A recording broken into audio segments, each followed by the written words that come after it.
recovery, sleep, and more, all from your finger. Get started at auraring.com. Celebrate the magic of tennis with Moet and Chandon, the official champagne of the U.S. Open. Come and discover the Moet and Chandon Clubhouse Bar, just steps from Arthur Ashe Stadium. To learn more, visit moet.com. Enjoy responsibly. Center court falls silent before the serve. The right entrance commands attention. Quiet power, unmistakable presence. Elevate your arrival in the all-electric Cadillac Escalade IQ, the official vehicle of the U.S. Open. At the U.S. Open, excellence is everything. Savor every moment with Clos de Bois, America's #1 premium Chardonnay and the official wine of the U.S. Open. California Table Wine, copyright 2025 Clos de Bois, Modesto, California, all rights reserved. Total U.S. Mulo, BWS, latest 52 weeks ending 7/6/25. At IHG Hotels and Resorts, we're here so you can guest how you guessed. As the official hotel sponsor of the U.S. Open Tennis Championships, IHG has hotels that are serving all the hospitality you'd expect. With 21 hotel brands, 7,000 plus global destinations, and the IHG One Rewards loyalty program, it's time to bounce. Get set to guest how you guessed and book now at ihg.com. Calling it ahead of the call. Feeling the break point as it breaks. Anticipating the turn before it turns. With data, insights, and AI analysis, IBM gets you closer than courtside. Learn more at ibm.com/US Open. Harvey is the agentic platform for legal, built by lawyers and trusted by more than 75% of the AmLaw 100. Harvey, serving legal precision. Learn more at harvey.ai. Whether scaling a global business or building a legacy at home, everything you've built deserves expert protection. Chubb provides business and personal insurance that has been protecting the world's ambitions for over 230 years. A world leader in commercial and personal insurance. Chubb. Celebrate the magic of tennis with Moet and Chandon, the official champagne of the U.S. Open. Come and discover the Moet and Chandon Clubhouse Bar, just steps from Arthur Ashe Stadium. To learn more, visit moet.com. Enjoy responsibly. Protect your game with La Roche-Posay Anthelios UV Pro Sport, the official sunscreen of the U.S. Open. High-endurance, water-resistant sun protection. It stays put while you're active, without running into eyes or staining clothes. Dermatologist tested, athlete approved. When you're flying Emirates business class, sampling our range of vintage wines from the largest selection in the skies, you'll see that your vacation isn't really over until your flight is over. Fly Emirates, fly better. Every day brings a new challenge. Pushing for that extra mile. Grinding through the heat of the day. That's why I trust Electrolyt's science-backed hydration formula to feel ready for what's next. Electrolyt, science of hydration. At IHG Hotels and Resorts, we're here so you can guest how you guessed.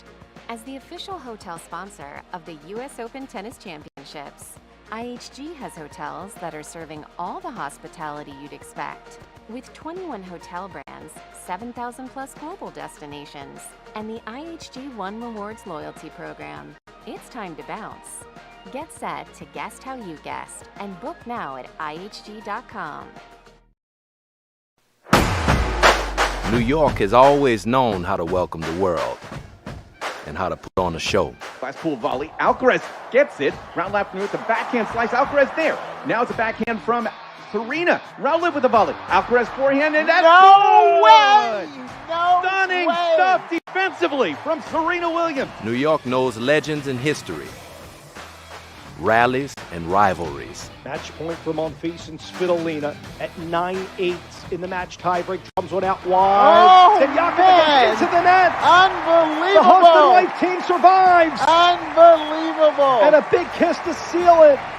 They move to the semifinals of the mixed doubles championship. And we know spectacular awaits us all. Monfils is there. Svitolina blocks it back here. The same with Sinyakova, has a swinging backhand overhead. Good. And Svitolina with a pass on Patton.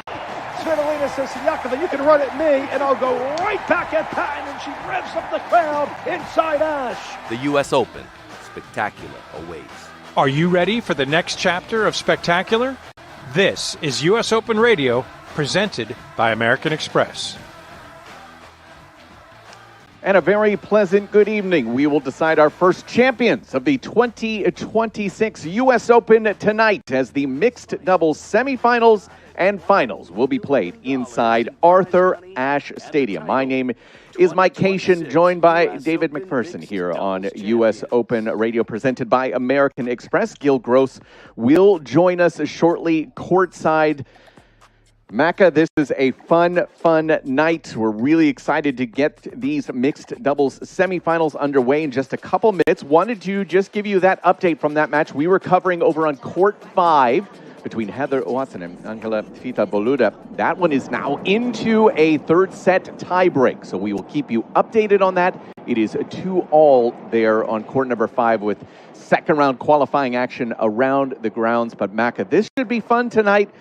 We were a little bit surprised yesterday that no doubles teams made it through, but the teams we have in store here tonight, starting with Svitolina, Monfils, Bencic, Cobolli, this is really enjoyable because these teams have really molded well here.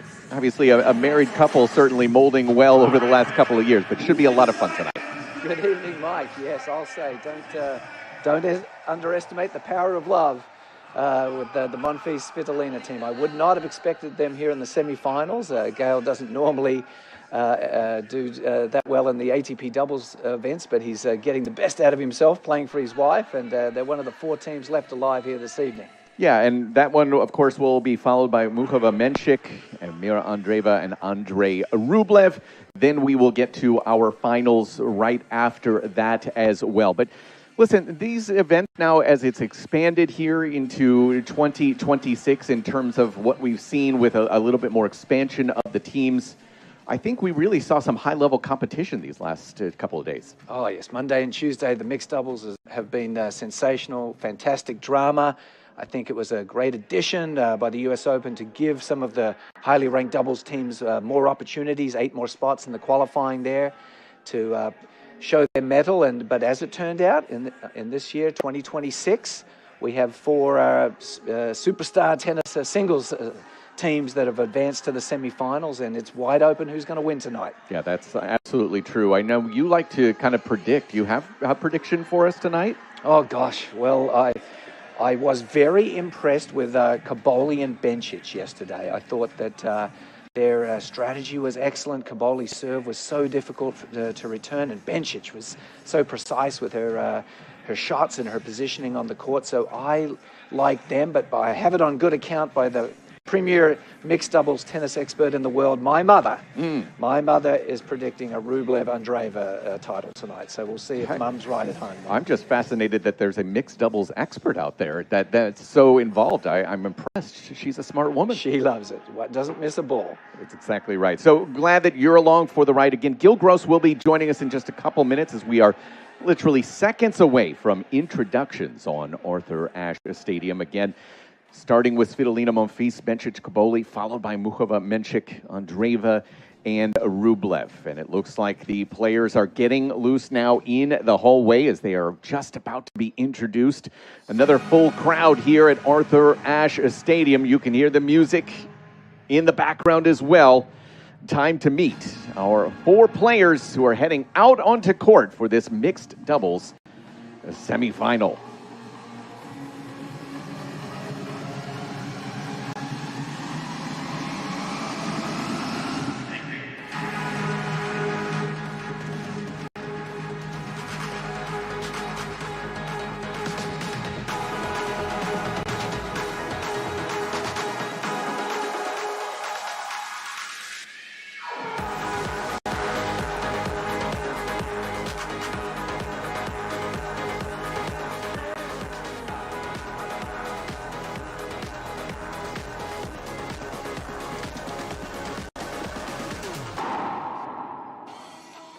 New York, here we go.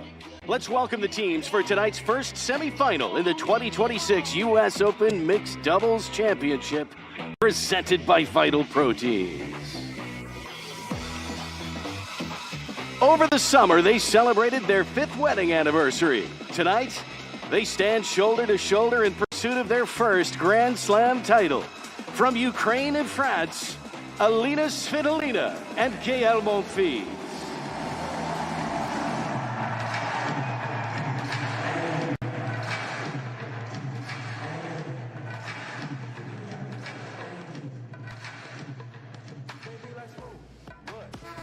And they first joined forces last December, captured the mixed doubles title at Indian Wells, and to this day remain undefeated. From Switzerland and Italy, Belinda Bencic and Flavio Cobolli. So all four players have made their way out onto court. Flavio Cobolli trailing well behind his partner. But listen, one partner we're very lucky to have is the man we call the Professor. Gil Gross is courtside. And Gil, give us a rundown of the atmosphere down there inside Arthur Ashe Stadium. Thank you, Mike. It's great to be with you and Macca tonight. Hopefully I'm not trailing as far behind you two as Flavio Cobolli was walking out with Belinda Bencic just a moment ago.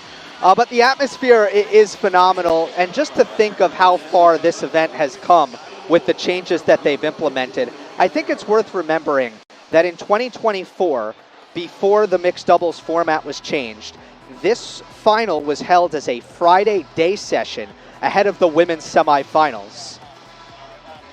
And at this point, it is a marquee event, prime time, the showcase event over the course of this fan week.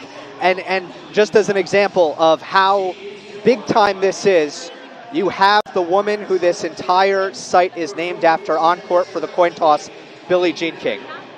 Wow. Stunning. Yeah, Billie Jean King is there for the coin toss with our chair umpire, Scotty Moore.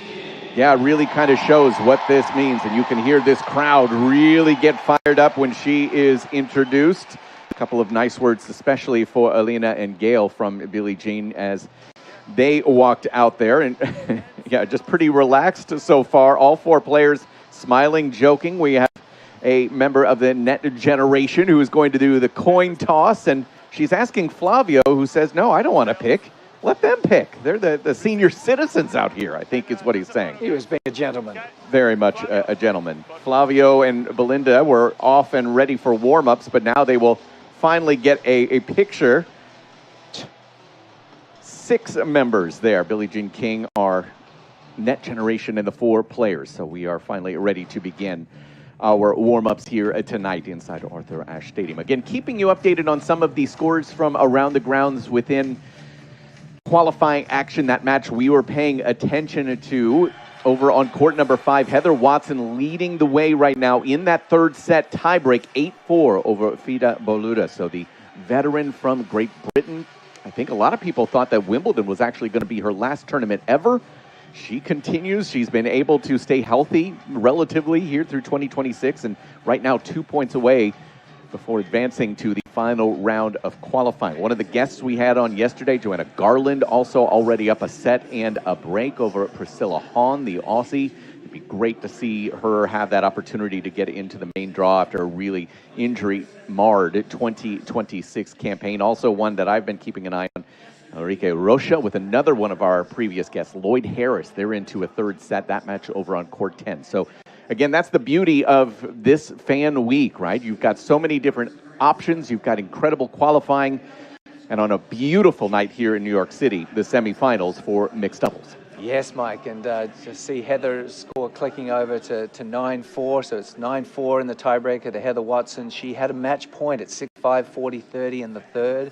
Didn't go her way, but true to her character, she's so gritty, Heather. Yes. Like, she never quits, and she now has multiple match points to advance in her qualifying match.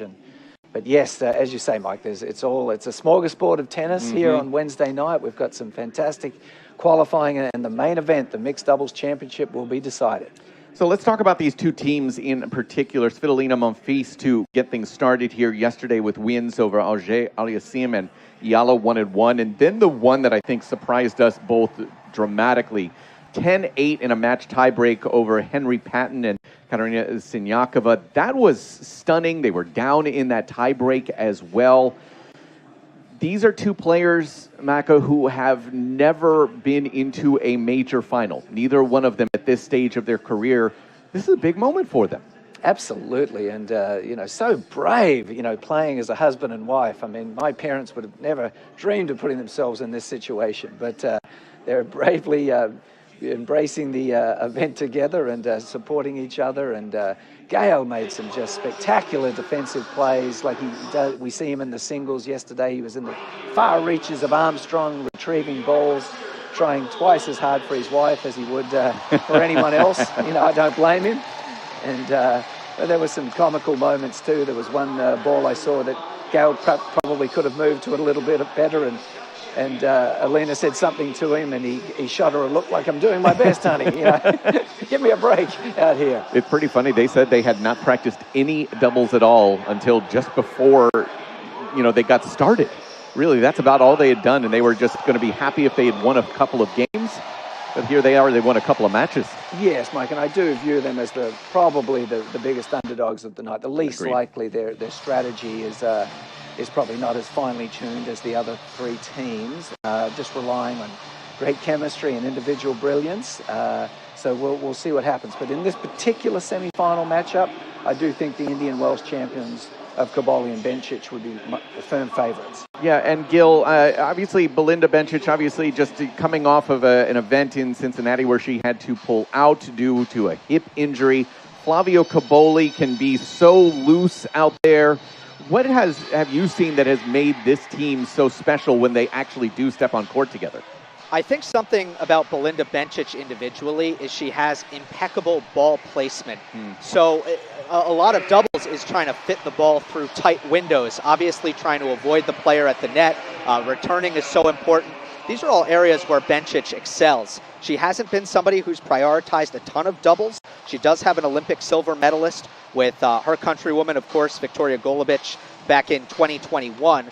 But I really think she is one of those players who, if she focused a little bit more on doubles, she would be excellent. And for Cobolli, there's a massive talent level there. That forehand has a lot of spin, not an easy forehand to volley. And the serve especially, I know, is something that Maka has highlighted to sort of illuminate throughout this match. But he has a very special serve in terms of the variety. He can go big and flat. He has one of the best kick serves in the world.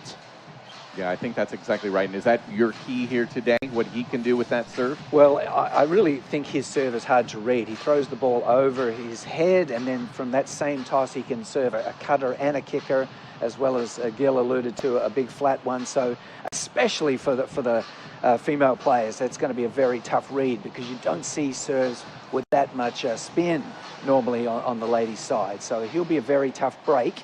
And then, of course, Belinda Bencic, very solid serve herself. So if you don't break Belinda, I think that's a really tough equation. Yeah, I think you guys are exactly right. So this should be fun.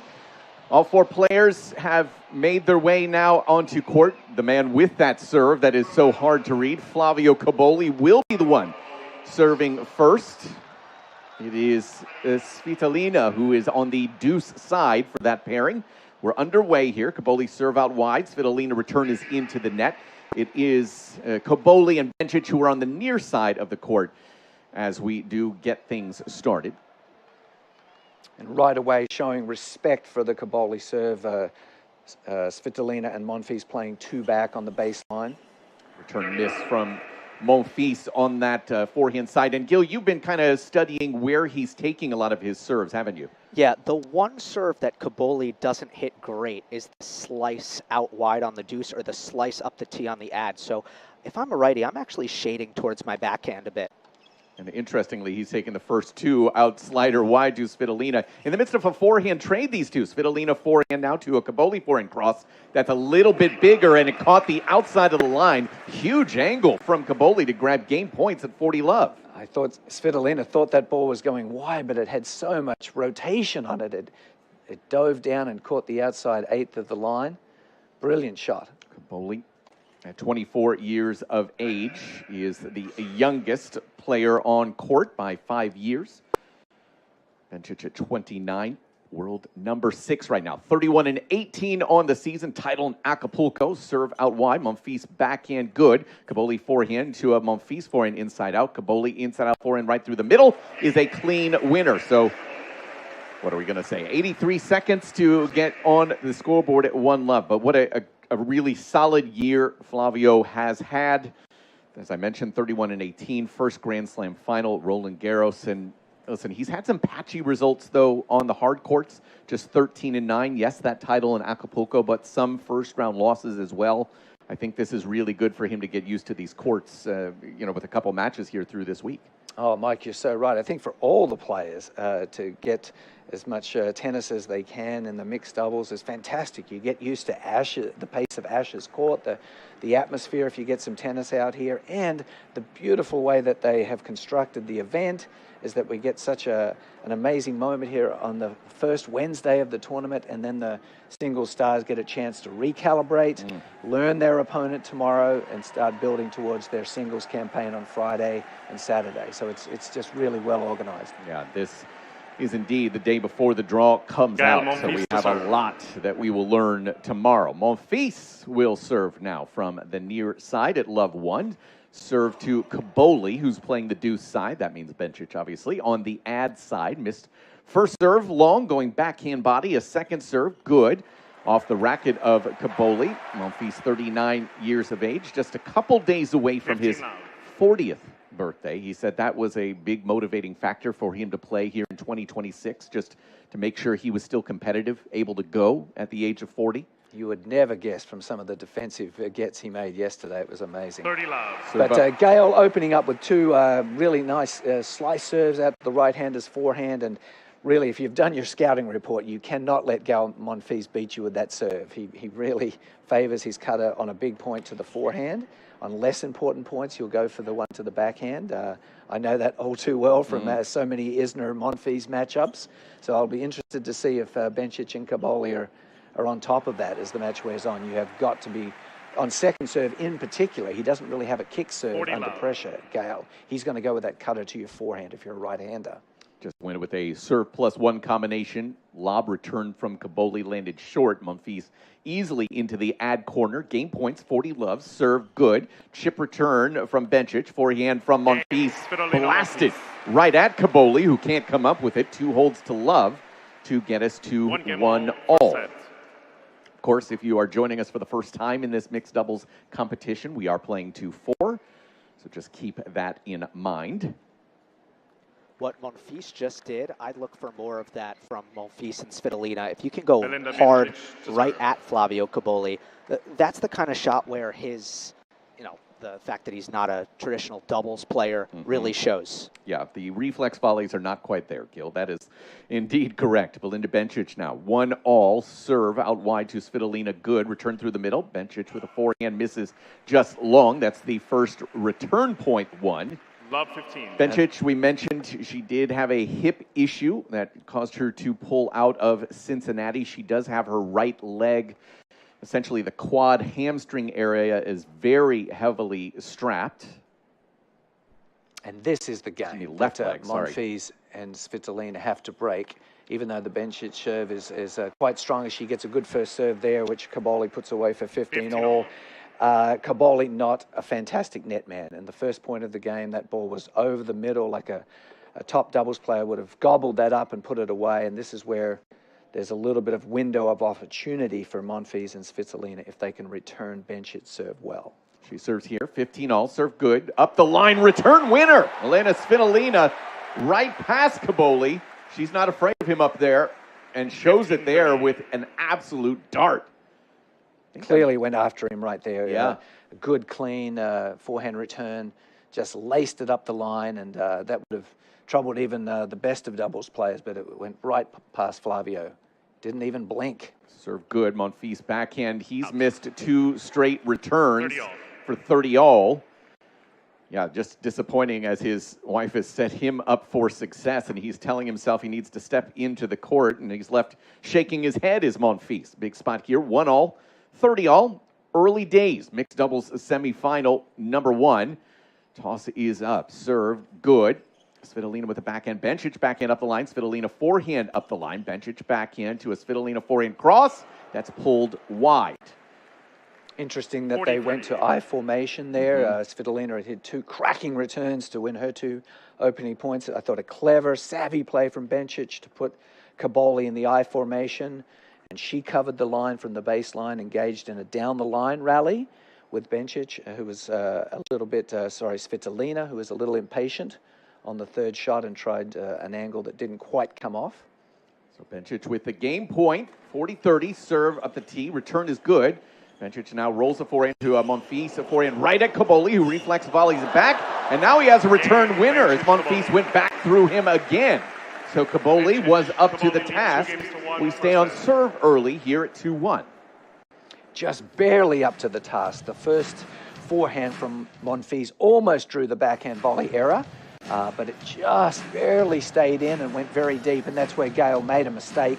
The ball was deep. He couldn't get it as much on that shot. He tried to go through Cobolli again, and Cobolli had plenty of time to see it coming and put it away. It was an interesting decision for him to go forehand the second one through Cobolli because the entire half of the court was open. Yes, I think that shows you that they've come into this match saying, okay, Cobolli's not a great net man. Let's go at him both on return and second shot as often as possible.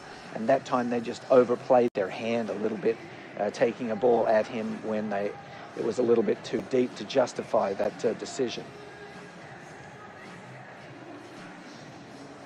Yeah, so 2-1 early. This is, again, this stretch where it's the two female players serving. Svitolina will be coming up next. And listen, Bencic does have a career high inside the top 60 on the doubles side. Svitolina does have 2 titles in doubles. Career high for her was 108 back in 2015. Yes, and Mike Guild, there was a little bit of conversation going on between Alina and Gale there. Did you pick it up? What was going on there? Yeah, no, tough. I am right behind them, but couldn't pick up exactly what they were saying between the two. But there is obviously kind of a different relationship and dynamic on court with those two.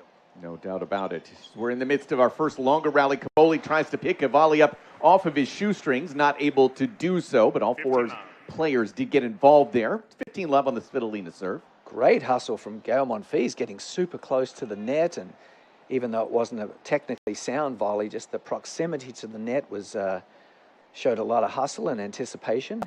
Helped his wife get the first point on her opening service game. Well done, husband. She is serving from the far side right now. 15-love here for Svitolina. Second serve good. Bencic with a backhand to a Svitolina forehand right at Cobolli, who volleys it to Svitolina. Cobolli there for a backhand volley, just dumps it into the net.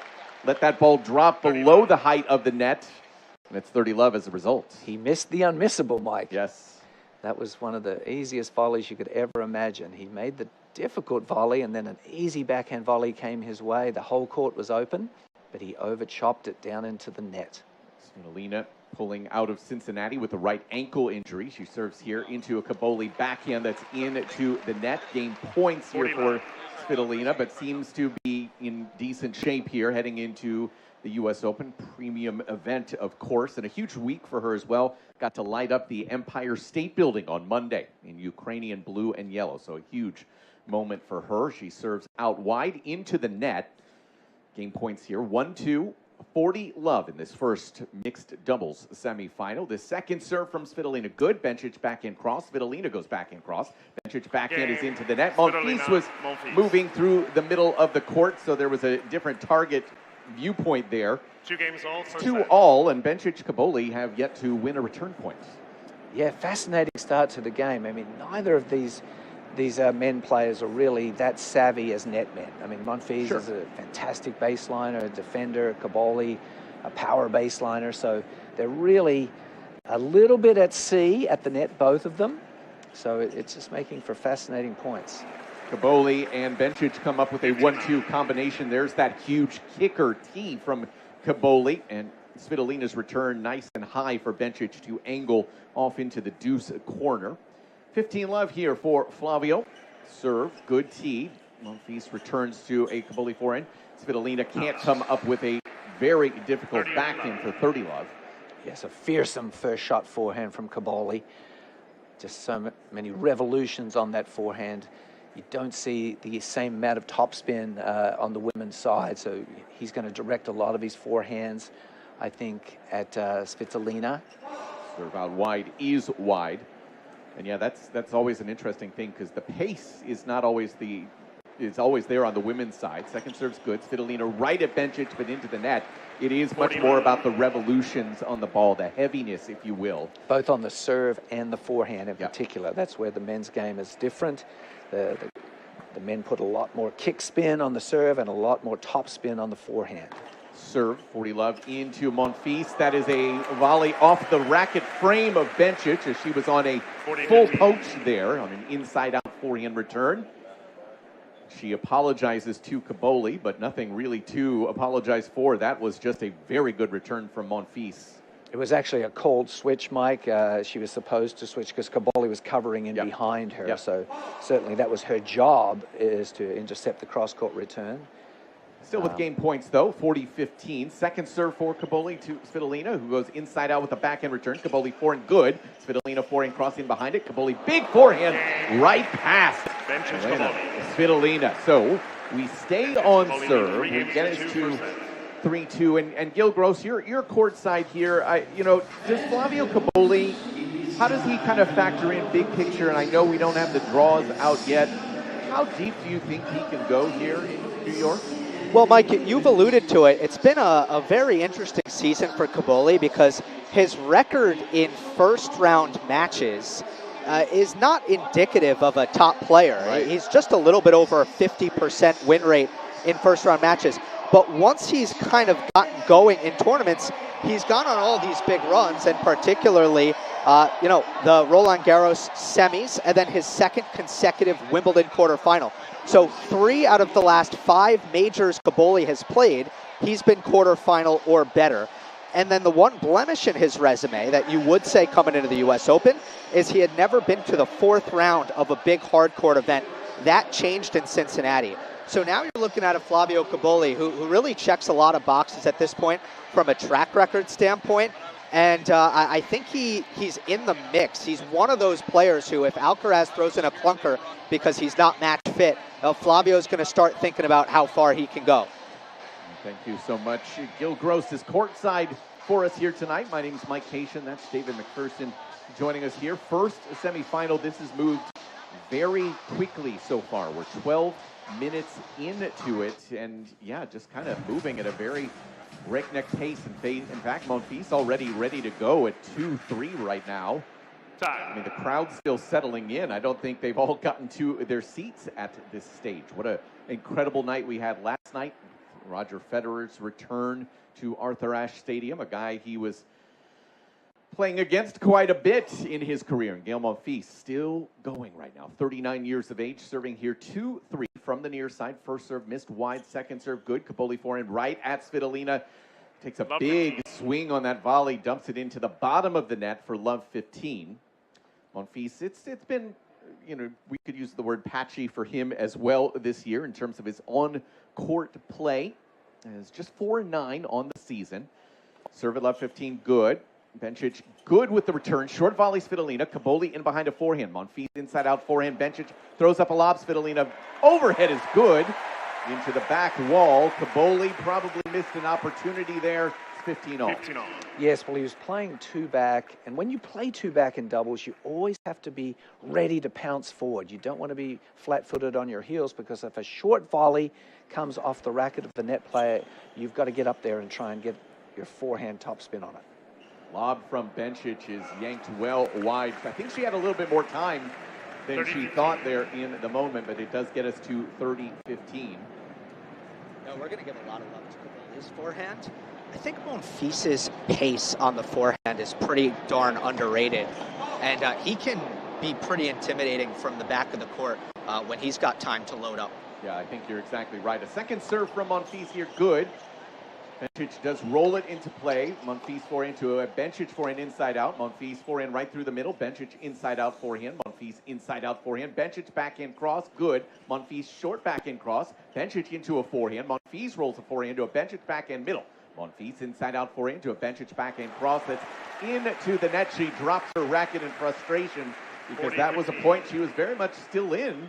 Instead, 40-15. An extended rally, and that's where Cobolli's lack of doubles prowess is a slight chink in their armor because he wasn't particularly intimidating Gael Monfils on on the ground. So Gale got very comfortable in the rally. Yeah, there was no movement at all to Cobolli to his left to even look like he was going to make a move to volley. Second serve here from Monfils, good. Cobolli right at Svitolina, who volleys it to Bencic. Now she volleys it to Cobolli, who hits a huge forehand just wide. Tried to do, that big whip around to find that kind of topspin. Couldn't quite do it, so he stays on serve and really not even a threat at this stage. 3-all. No, well, the serving has been, the percentage of first serves made has been pretty good by all the players so far. And then the first strike from the server has been solid. And as we remarked upon, the returner's partner hasn't exerted any pressure on the match as yet. So the server has been able to get quite comfortable. Yeah, in fact, it's for Bencic and Cobolli serving 87% right now, which is pretty decent. Pretty decent. It is Bencic here, 3-all from the far side. Serve good. Lob from Svitolina. Bencic backs up. Backhand. She has to throw up a lob. She misread it. Monfils retreats. He's going to hit a forehand from the middle of the court to Bencic, who goes right at Svitolina. Her volley. Now Bencic backhand to Monfils at the baseline, right into the net from him. Again, a point that I don't think you, as a legendary doubles coach, loves to see. But again, it's pretty entertaining. Very entertaining, yes. Cobolli retreated to the baseline for no good reason whatsoever there. But then he decided, oh my goodness, what am I doing back here? Let me run back in. It was mayhem out there. But Gale missing a backhand ground stroke that he would be ruined, because his backhand groundy is so reliable in singles. Has been. Never misses it when he's in a groove. Has been. And that's the thing. It's been a last couple of years, right? Just a little bit on the patchier side. Just hasn't been able to find that same consistency with it. Missed first serve here for Belinda Bencic at 15-love. Second serve for Belinda now is good. Monfils with a forehand to a Bencic inside-out forehand. Monfils back in right at Cobolli, who made a move. He pinched middle. 30-love. We have contact there. We have finally a poach, a bit of doubles acumen showed by Flavio Cobolli there. Just before Gale was about to make contact with the backhand, he sensed that he was going cross-court, and he darted off diagonally and put the volley away inside out. Very nicely done. Flavio does have one semifinal this year in doubles. He played with Ben Shelton in Halle. So a little bit of acumen. Missed first serve here from Bencic. They beat, in fact, Pavlicek and Vavasori, then Marcelo Melo and Alexander Zverev on the grass. Second serve here for Bencic at 30-love is good. Svitolina forehand to a Bencic forehand cross. Svitolina forehand up the line is into the net, expecting Cobolli to make a move. I don't know why you would expect that. Well, I think that they've definitely come in with a very sound strategy, is that we're going to try and hit quality returns and second shots at Cobolli when he's at the net. Just a couple of times they've chosen to go at him when the ball's been especially deep. So their shot selection has just been a little off in the first set. Serve is long from Bencic. They have dropped off a little bit with their percentage because of this service game from Bencic. But still, 40-love. Second serve for Belinda. Good to a Monfils backhand off the line. Lob, Bencic, Svitolina overhead, right at Cobolli, who can't come up with it. He actually had a little bit of time as that overhead not exactly popped. But now 40-15 for Belinda Bencic. And nice deep return from Gale there, setting up his wife for the overhead. She did the rest. Indeed, but they need to find a few more return points. Again, no break chances as of yet. Not even really a sniff of a break chance. Bencic, game point, serve is good, but a let. And Svitolina was taking that backhand up the line yet again. It was a let, so it didn't count, but she was targeting Cobolli at the net with a fearsome backhand return. I'd love to see them just play the lets in the mixed doubles next year, Mike. Experiment with that rule. Serve is out wide. Now it's a rally from the baseline for these two women, and Svitolina is the one who dumps a forehand into the net. So that does get us to 4-3. We're going to take a short break and come back for the conclusion of set number one in this mixed doubles semifinal on US Open Radio, presented by American Express. Chase has been a proud sponsor of the U.S. Open for 45 years and is committed to providing the best experience for customers and fans. Visit chase.com/US Open to learn more. J.P. Morgan Chase Bank, N.A. member FDIC. Fandom takes on a whole new meaning when you're with Amex. Like at the US Open, where you can visit the Amex fan experience to cool off, relax, and find even more ways to have fun at the tournament. Because no one serves up the US Open like Amex. That's membership at its best. Capacity limitations and terms apply. When you're flying Emirates business class, sampling our range of vintage wines from the largest selection in the skies, you'll see that your vacation isn't really over until your flight is over. Fly Emirates, fly better. Calling it ahead of the call, feeling the break point as it breaks, anticipating the turn before it turns. With data, insights, and AI analysis, IBM gets you closer than courtside. Learn more at ibm.com/US Open. New York knows legends and history, and we know how to grind. Get ready for the next unbelievable moments. This is US Open Radio, presented by American Express. Well, now the drama of the back end of this set. It's going to be Svitolina, who is trying to serve us into a tiebreak here. She's serving right now at 3-4 in this first mixed doubles semifinal. Great night here in beautiful New York City. Mike Cation, David McPherson, Gil Gross is courtside with us, and now it is Svitolina serving from the far side.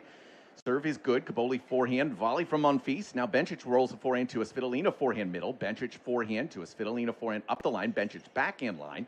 Svitolina goes forehand back to Bencic, who goes backhand. Monfils volley middle. Bencic inside out forehand. Good. Laced. And here we go. This is really the first threat that Svitolina and Monfils have had to deal with all night. It's love 15 here in this 3-4 game. Yes, Gael was trying to do the right thing there. He got over and had an opportunity to win the point with the forehand volley, but didn't have the deftness to put it away, and then was burnt on the next shot. 15-all. But Svitolina comes right back. Ace T from her to get us to 15-all. Yeah, Gail actually had 2 opportunities to hit volleys on that opening point. And for me, Mac, I don't know if you agree, he's standing a little bit too far away from the net. So it's going to be tougher for him to finish those opportunities. Gil, you're so right. It's always been an Achilles heel of his doubles game that he's way too far off the net, so he's not in a position to end points. 15-all, second serve here for Svitolina. That's second good. Cobolli, big forehand, but a little too big. Tried to go with a lot of spin, a very heavy ball to cause problems. Caused no problems. What an unusual miss from Cobolli there. Didn't move his feet very well at all. He could make 99 of those in a row, and that was not a good time to waste a second serve opportunity. 15-all. Semi-finals of a major, he'd be ruining that one. Again, for Svitolina and Monfils, they've lost a total of 2 points right now on serve. Serve up the tee, chip return into the net. That is a pretty dominant set to only lose 2 points. Yes, it's a shorter set, but still only losing 2 points to this moment is, yeah, fantastic. And so chances here to get us into a breaker at 40-15, 3-4. Tosses up, serve, Svitolina out wide, just misses wide. I think Monfils wanted to have a look at that review. But now Cobolli, will he take a step in here for the second serve from Elena Svitolina? 25 minutes in, serve is good. Cobolli forehand up the line. Monfils barely gets a racket on it. Now 40-30. That was an intelligent return from Gael Monfils. Just a heavy, nasty forehand down the line at the Cobolli backhand volley, and from Cobolli to Monfils, you know, picking on Gael's, as Gil remarked, too far away from the net. Monfils steps in, puts together a volley there. Okay, just had a little drama there just for a second. Needed to make sure a return. Monfils able to put a volley. Cobolli reflexes it, almost makes it. Monfils tracks it down and then gets a racket on it. The ball then hit Cobolli, who already knew that the point was over. He got a little bit upset there just for a second, then realized it's just Gael being Gael, putting on a show, a little bit of entertainment. So now we're into a tiebreak here. Cobolli's already serving. Serve up the tee. Svitolina back into a Cobolli forehand cross. Svitolina forehand cross. Cobolli forehand cross. Svitolina backtracks. Forehand cross. Cobolli rolls a forehand to a Svitolina forehand cross. Cobolli forehand cross. Now a backhand Svitolina up the line. Catches Bencic on her back heel. And there's a very quick mini break for 1-0. 1-0.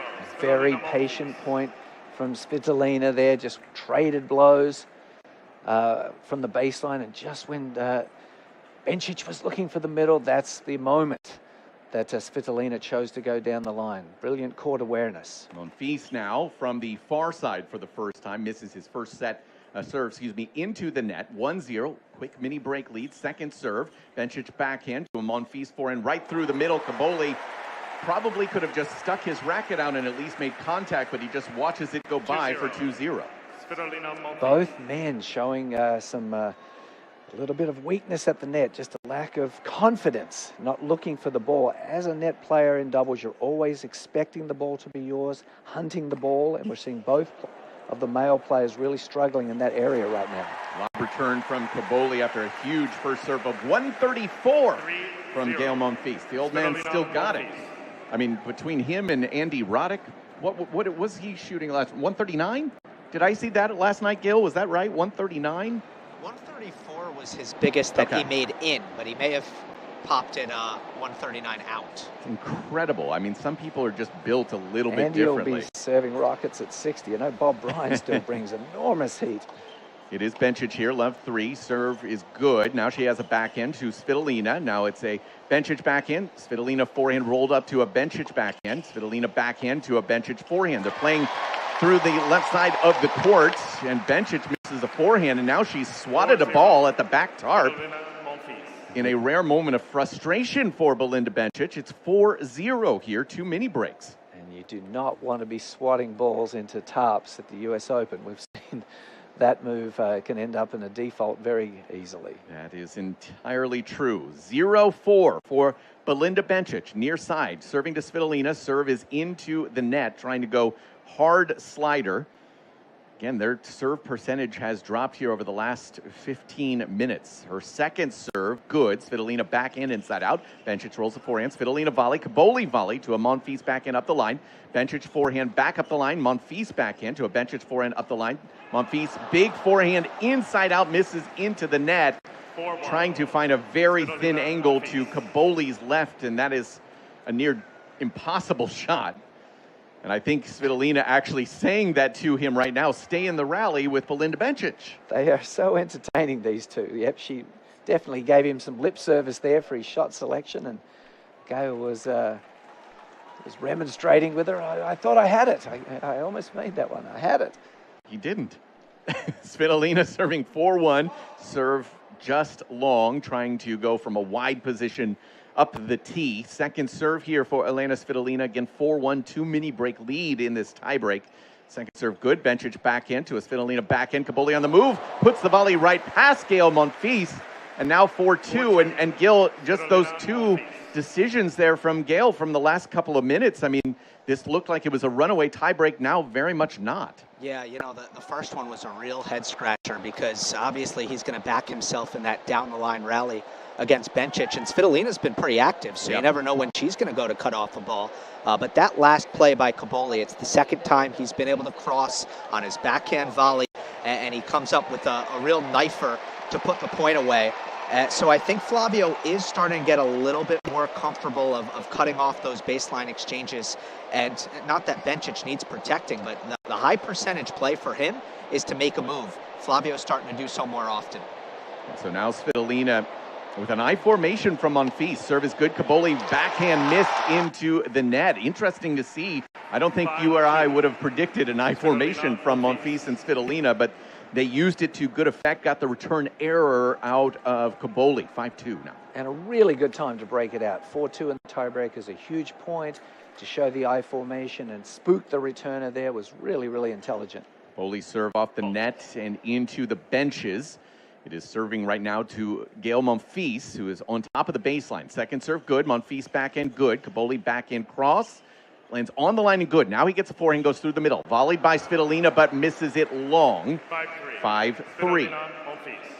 Yes, that Cobolli forehand, it's so fearsome, it's so spinny. He's used it to great effect against both his opponents. So that time Svitolina unable to handle the spin on it. She sailed the backhand volley just long. So 3-5, one more. Now serving to Svitolina. Serve T. Svitolina backhand Bencic volley. Svitolina gets there, pokes it cross course. Cobolli forehand right through the married couple. Monfils was covering about 3/4 of the court. But there's just that little sliver in between them. And Cobolli found it. Amazing return from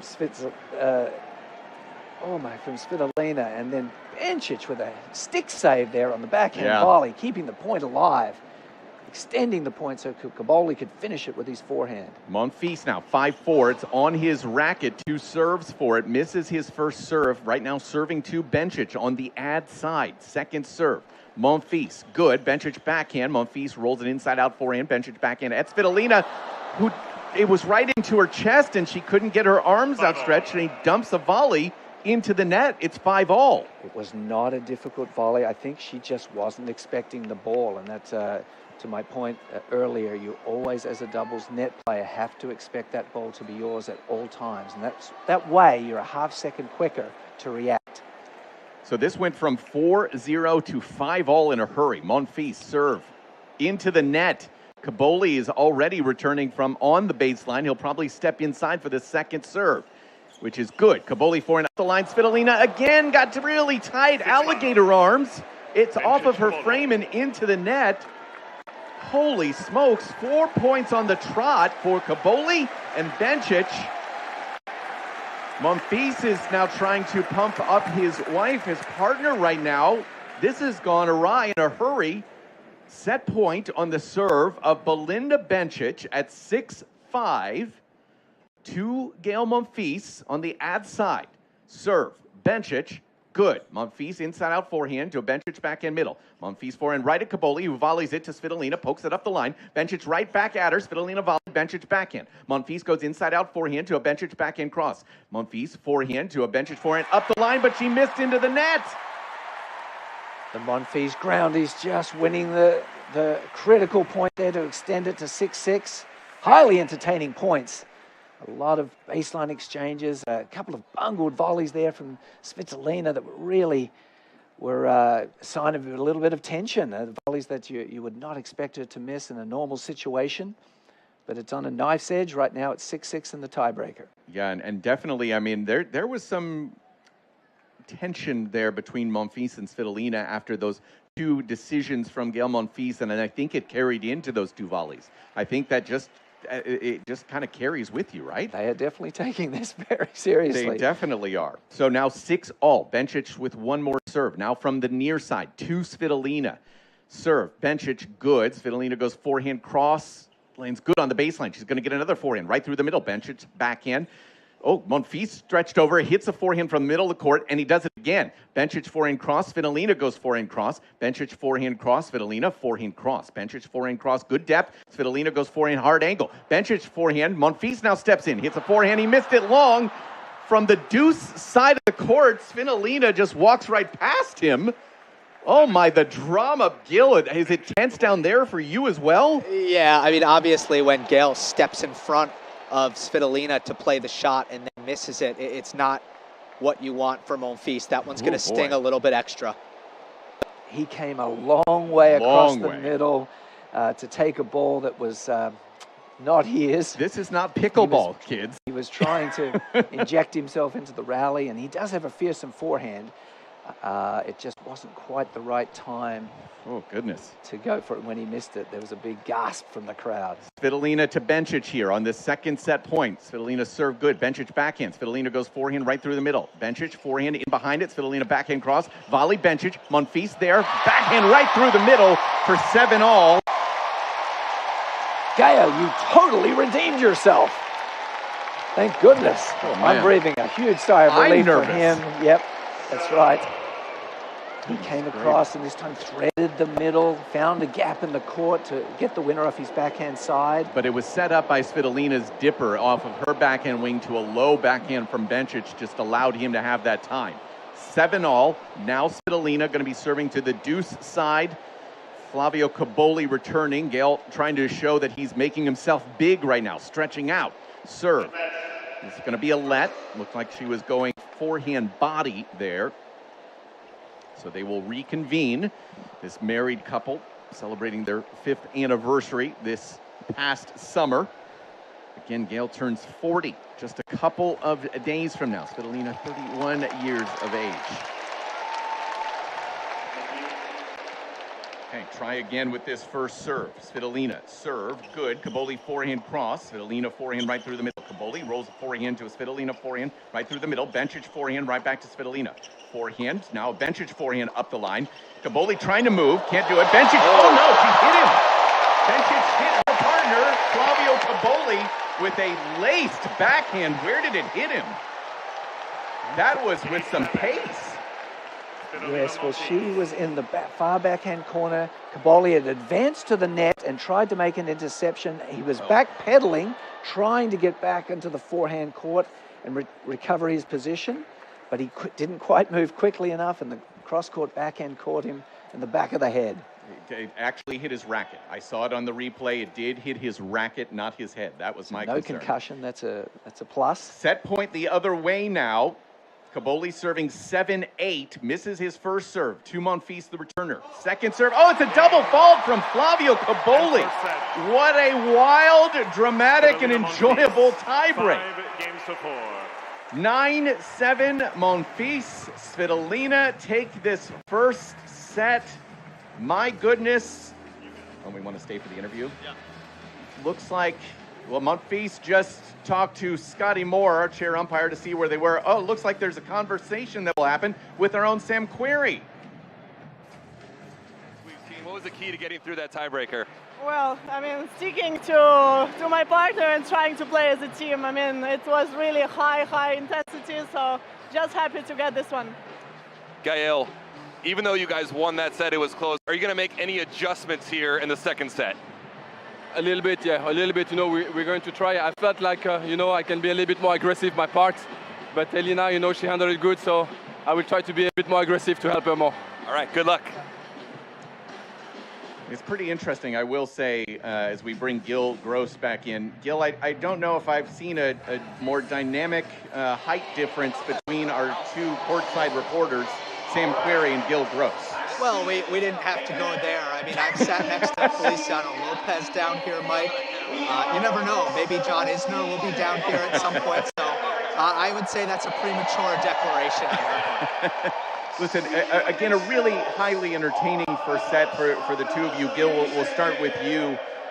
You know, that was the tiebreak that kind of makes this mixed doubles fun. Maybe it's not the most precision doubles that you're ever going to see, but just seeing how four incredibly dynamic athletic singles players use the spacing on the court, I think it makes it really enjoyable to watch. Yeah, it was amazing drama. In fact, I mean, sometimes the best doubles is less entertaining than I don't want to say sloppier doubles, but when the rallies go a little bit longer, sometimes, as Macca knows, that's because mistakes were made with net players not terminating the point when there is an opportunity to do so. It does make for very, you know, highlight reel type doubles. But just as a nod to the intensity, Mike, there is a signature look that is sometimes on Gael Monfils' face where he furrows his brow. It's a look I'm very much going to miss after this year when Monfils hangs up the racket. He had it at the end of that tiebreak, where it's maximum intensity. Yep. He is ready to go. He is ready to give it 110 on every single point. And I just loved seeing Monfils get to that place mentally in that tiebreak. Yeah, I think you're exactly right. It's been so fun the last couple of weeks here in this North American stretch. The two Masters, Montreal and Cincinnati. Hearing Lerner Tien talk to Gael Monfils after their match. Tien was so tight playing against Monfils. He was really sloppy, but you could see the love that Lerner Tien has for Gael. Same thing in Cincinnati. Rinky Hijikata beat Monfils, and you could just hear from Rinky how much he has loved Gael. And Gael, you still see those bits and moments of that intensity and what has made him such a fan favorite, along with being an incredible talent. He's going to be drastically missed next year. Yeah, he's been one of the game's great entertainers, and that was a fascinating interview courtside. Gael basically saying, I need to be more aggressive, and I think his partner was saying, you know, stay on your side of the court. I was getting contrasting signals from the two of them. Monfils is serving right now in the midst of a baseline rally. Svitolina with a volley. Bencic throws up a lob, just misses wide, but it's Monfils serving first here to start this second set from the near side of the court. Again, Mike Cation, David McPherson. Gil Gross is courtside for us here tonight. Cobolli and Bencic are also talking quite a bit right now as well, trying to refine their strategy. Serve, Monfils, good. Bencic rolls a backhand, goes over Svitolina. Now forehand Monfils. Cobolli backhand right at Svitolina, who takes a big swing at a volley, just misses back. And yeah, she is struggling right now with some of those reflex volleys. That's three really poor backhand volleys from Svitolina. So I would say that I'm Cobolli and Bencic here, I'd be saying every available opportunity, we're going to target that backhand volley with pace and spin and get some more of those sloppy mistakes. Slider serve misses from Monfils here at 15 all. Second serve's good. Cobolli up the line, volleys Svitolina. Backhand from Cobolli goes right at Svitolina. Now one from Bencic that goes at Svitolina. She gets all of them back. Now Monfils with the stretch forehand. Bencic going to get into the net. Now it's Svitolina, goes forehand right to a Cobolli backhand cross. Svitolina backhand up the line. Cobolli goes forehand right through the middle. Digs out. Backhand does Monfils, but Bencic right on top of the net and puts that away into the deuce corner. And we might have a break chance upcoming. It's 15-30 right now. I would say, guys, of the four players, Belinda Bencic has got the most awareness at the net. I mean, 100%. She seems to put herself in good positions on a consistent basis. That was a fantastic baseline rally from the other three players, but Belinda just sensed the opportunity to get close to the net and put it away. Serve out wide is missed from Monfils. Tried to go big, 134. Now a second for Gail. At 15-30, good. Bencic with the backhand to a Monfils backhand cross. Bencic rolls a forehand to a Monfils rolled forehand. Bencic forehand inside out. Monfils the same with good depth. Backhand Bencic, backhand Monfils. Bencic goes forehand to a Monfils inside out forehand. Bencic backhand crosses into the net. Got a little stretched, and her frustration is high. She said she just couldn't take a ball up the line there. She didn't feel like there was one spot where she could be aggressive offensive. Yeah, I think that is the plan. I mean, when Gael Monfils gets into a groove, he's probably not going to miss, plus his forehand's very heavy. So that is their strategy. The first ball that drops a little bit short, we want to be going at the Svitolina backhand volley. Formation now for Svitolina. Monfils is going to get a forehand, goes through the middle to a Bencic forehand inside out into the net. And she is the one who is feeling it the most right now. She sense of frustration just continues to elevate for the Swiss player. A couple of disappointing ground stroke misses from Bencic there. Perhaps both opportunities she could have gone at the net player, but she tried to go beat Gael Monfils in a baseline exchange. Serve up the tee, touch volley for Svitolina. Bencic throws up a lob. Monfils just pokes it right back at her. Now he's going to get a forehand. Goes right at Bencic, right past Belinda Bencic. So from that 15-30 deficit, no problem for Monfils and Svitolina. They do get it to 1-love, and we remain break point less at this stage. It's been a really entertaining match so far. As Gil alluded to, probably not the most strategically or tactically perfect doubles match I've ever witnessed. But because of that, we're seeing some incredible points, some variety of rallies that it's hard to even explain. Yeah, Monfils, Svitolina. Can you talk about the dynamic you're seeing between the two of them right in front of you right now, Gil?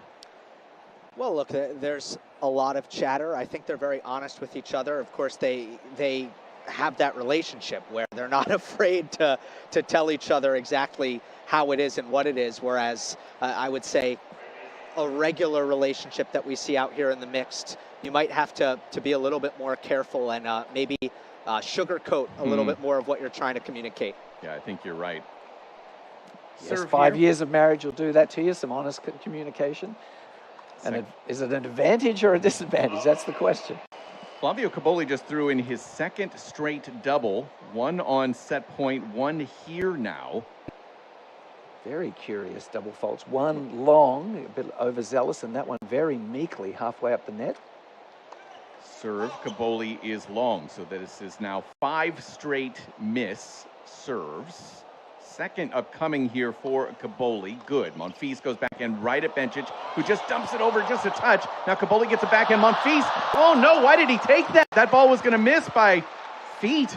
He tried to just reflex there, and he made contact back behind his body. Ball misses long. It's 15-all.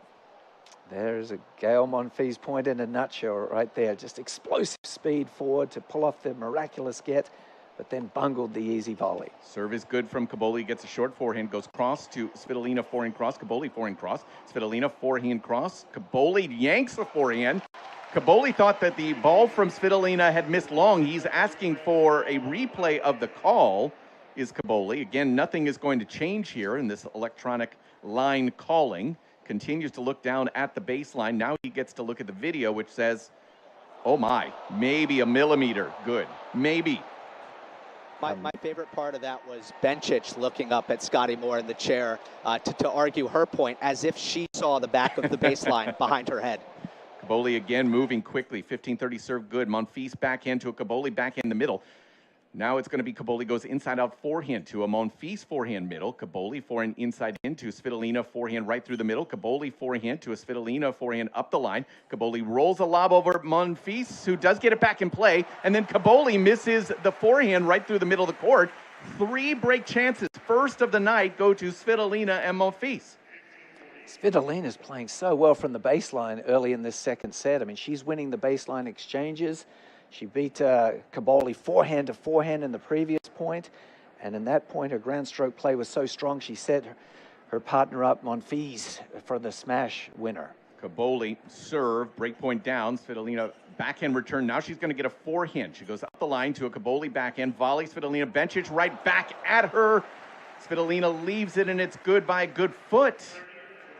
Yes, once again, the backhand volley really letting Svitolina down there. She didn't miss that one, but she mistimed it so poorly that it really brought Bencic into the play, and she was able to apply the coup de grace and get it back to 30-40. It's a big spot here. Monfils will have 2 looks at a break chance here first at 30-40. I formation Bencic. Serve is good. Lob from Monfils. No, that ball was not good. Just a tad bit long. So a second serve here from Monfils to look at. Cobolli serve good. Monfils goes backhand middle. Cobolli forehand to a Monfils inside out forehand. Cobolli forehand right at Svitolina, who volleys good. Cobolli forehand, Svitolina volleys good. Cobolli forehand right at her. Monfils has to throw up a lob. Bencic overhead. Monfils, can he track it down? No, he cannot. Deuce now. Deciding point. It will be male to male, so it'll be Cobolli serving to Monfils in the ad corner here. Couple of good reflex volleys there from Svitolina to keep balls in play. I know you're kind of grimacing, but I think considering some of her misses, you have to accept that. Yes, but Cobolli was clearly targeting that backhand volley, and she uses 2 hands on her backhand volley at all times. And that's where, you know, sometimes the one-handed players with their natural gifts are better volleyers. Svitolina gets a forehand up the line as Cobolli had a huge serve +1, massive forehands. Gets us to 1 game all, so the 3 break chances by the wayside. And Gil, it feels like even when Cobolli and Bencic do something well, it feels like they're not getting any love out there right now. No, not really, and you could understand why. I mean, Svitolina and Monfils, 5 years married, such an incredible story. Then you throw in the fact that these two, especially Monfils, if we're being honest, is such a massive crowd favorite as it is. This is his last year, his final U.S. Open. And I think one of the interesting things, I'm going to actually let you call this next point, Mike, but they've built up so much goodwill at the slams, and neither of them have, of course, won a major title. Indeed. Svitolina serving from the far side, serve good. Cobolli with a backhand to a Svitolina forehand middle. Bencic trots over, hits a forehand. Monfils puts it away. Go ahead, Gil. Well, Aryna Svitolina holds the women's record for most slam singles wins without ever reaching a final. And Monfils holds the men's record for most slam singles wins without ever reaching a final. Those are records I don't think either one of them really wants to have. But yeah, both of them looking for their first Grand Slam final here tonight. Serve is just long from Svitolina, targeting the backhand body. We're 50 minutes into this semifinal. 1-1 in the second. Svitolina, Monfils took the first in a breaker. Second serve good. Bencic backhand to a Svitolina backhand. Cobolli made a move, and that caused Svitolina to miss it wide. Yeah, Cobolli's made a few nice moves, picked off a couple of backhand volleys, and that time he didn't even have to touch the ball to impact the point. Just the fact that he moved so sharply across the middle forced the error. Bencic and Cobolli again conversing more and having some return strategy decisions here. Svitolina serve to Cobolli. It's into the net. Trying to go T was Svitolina. Bencic moving up to the service line for the second serve. Cobolli's going to return from Svitolina. Cobolli goes right at Monfils, who reflects it back into play in the ad corner. Cobolli forehand, Monfils volley is good. The second one, the reflex is good. He looks into the crowd, says, look at me. I made 2 volleys in a row, all by myself. In reality, he was just absolutely bewildered and amazed that the ball fell into a happy home. Like he had no clue where that first volley was going, but it just managed to stay in the court. Definitely a case of good luck rather than good management. Serve up the tee. Svitolina's going to go forehand to a Bencic backhand cross. Svitolina backhand cross, good depth. Bencic backhand. Touch from Monfils. Bencic in behind a backhand. Svitolina goes backhand cross. Good touch. Monfils tracking over. Goes big backhand right through the middle. Gets at Flavio Cobolli. There was actually coordinated movement there for Svitolina and Monfils a little bit. 40-15 now. Svitolina was doing a very nice job covering behind Gale as he came across and executed the backhand winner. Was able to thread it through the middle, and Cobolli's backhand volley definitely also a little bit of a weakness. He's had some very poor backhand volleys so far in this match. Game points here for Svitolina. Serve. He is well long. Again, trying to go either tee or backhand body against Flavio Cobolli. Now a second serve here for Svitolina. It is good. Cobolli forehand cross. Svitolina's forehand cross. Bencic touch volley. Svitolina goes backhand up the line behind her, but can't pull that off. Missing just wide now, 40-30. And that was really good tactics from Bencic. I mean, Cobolli's got such a big forehand. When he unloads on a forehand, the response from the opponent is probably going to be conservative, central, through the middle. So that is a green light opportunity to get across and look for the volley when Cobolli unloads on a forehand. High formation, Monfils. Svitolina serve, tee into the net. Second serve upcoming. Again, Bencic, Cobolli without a break chance to this stage. Second serve for Aryna Svitolina. It is good. Forehand from Bencic. Svitolina forehand right at Cobolli. Touch volley is perfect into the deuce corner. And then he falls to his rear. Deciding point. Deciding point and first break chance of the match for Bencic and Cobolli. It will be Bencic to take it on the ad side. Good work here from Cobolli just to handle things while falling on a ball that's right into his body. Svitolina went really big, hard on the forehand right at him, and he did a nice job of staying low, so low that he was able to keep his racket head above his wrist and make the volley. Serve good. Touch volley from Monfils on a poach. Svitolina now having to cover. Bencic goes back in up the line. Svitolina, good volley, but Cobolli's is even better. A swinging volley from his ankles, and he finds his way into the ad corner. We do have turnaround here in this second set. A break for Bencic and Cobolli to 2-1 on US Open Radio. Presented by American Express. Calling it ahead of the call. Feeling the break point as it breaks. Anticipating the turn before it turns. With data, insights, and AI analysis, IBM gets you closer than courtside. Learn more at ibm.com/US Open. When you're flying Emirates business class, sampling our range of vintage wines from the largest selection in the skies, you'll see that your vacation isn't really over until your flight is over. Fly Emirates, fly better. Vital Proteins chats with world tennis champion Jessica Pegula. I want to feel like I'm going out to win. I want to feel dominant, confident. Vital Proteins helps me do that. Stay vital, stay you. Vital Proteins, official collagen partner of the US Open. Chase has been a proud sponsor of the U.S. Open for 45 years and is committed to providing the best experience for customers and fans. Visit chase.com/US Open to learn more. JP Morgan Chase Bank, N.A. member FDIC. Drink Evian and celebrate 200 years young. Served from the French Alps since 1826. Naturally filtered for 15 years through glacial rock. Evian water emerges from the French Alps with naturally occurring electrolytes for a cool, crisp taste. Every day brings a new challenge. Pushing for that extra mile. Grinding through the heat of the day. That's why I trust Electrolyt's science-backed hydration formula to feel ready for what's next. Electrolyt, science of hydration. New York has always known how to welcome the world and how to put on a show. New York knows legends and history, rallies and rivalries, and we know spectacular awaits us all. The US Open, spectacular awaits. Well, now we'll see if Belinda Bencic can consolidate. It's Flavio Cobolli, her partner, who is into an I formation. Bencic serving from the far side of the court, pulls down her toss. She's serving to Aryna Sabalenka. This is the first mixed doubles semifinal of the night. Tries again with the first serve. Good. Svitolina off the top of the frame, making sure that will miss long.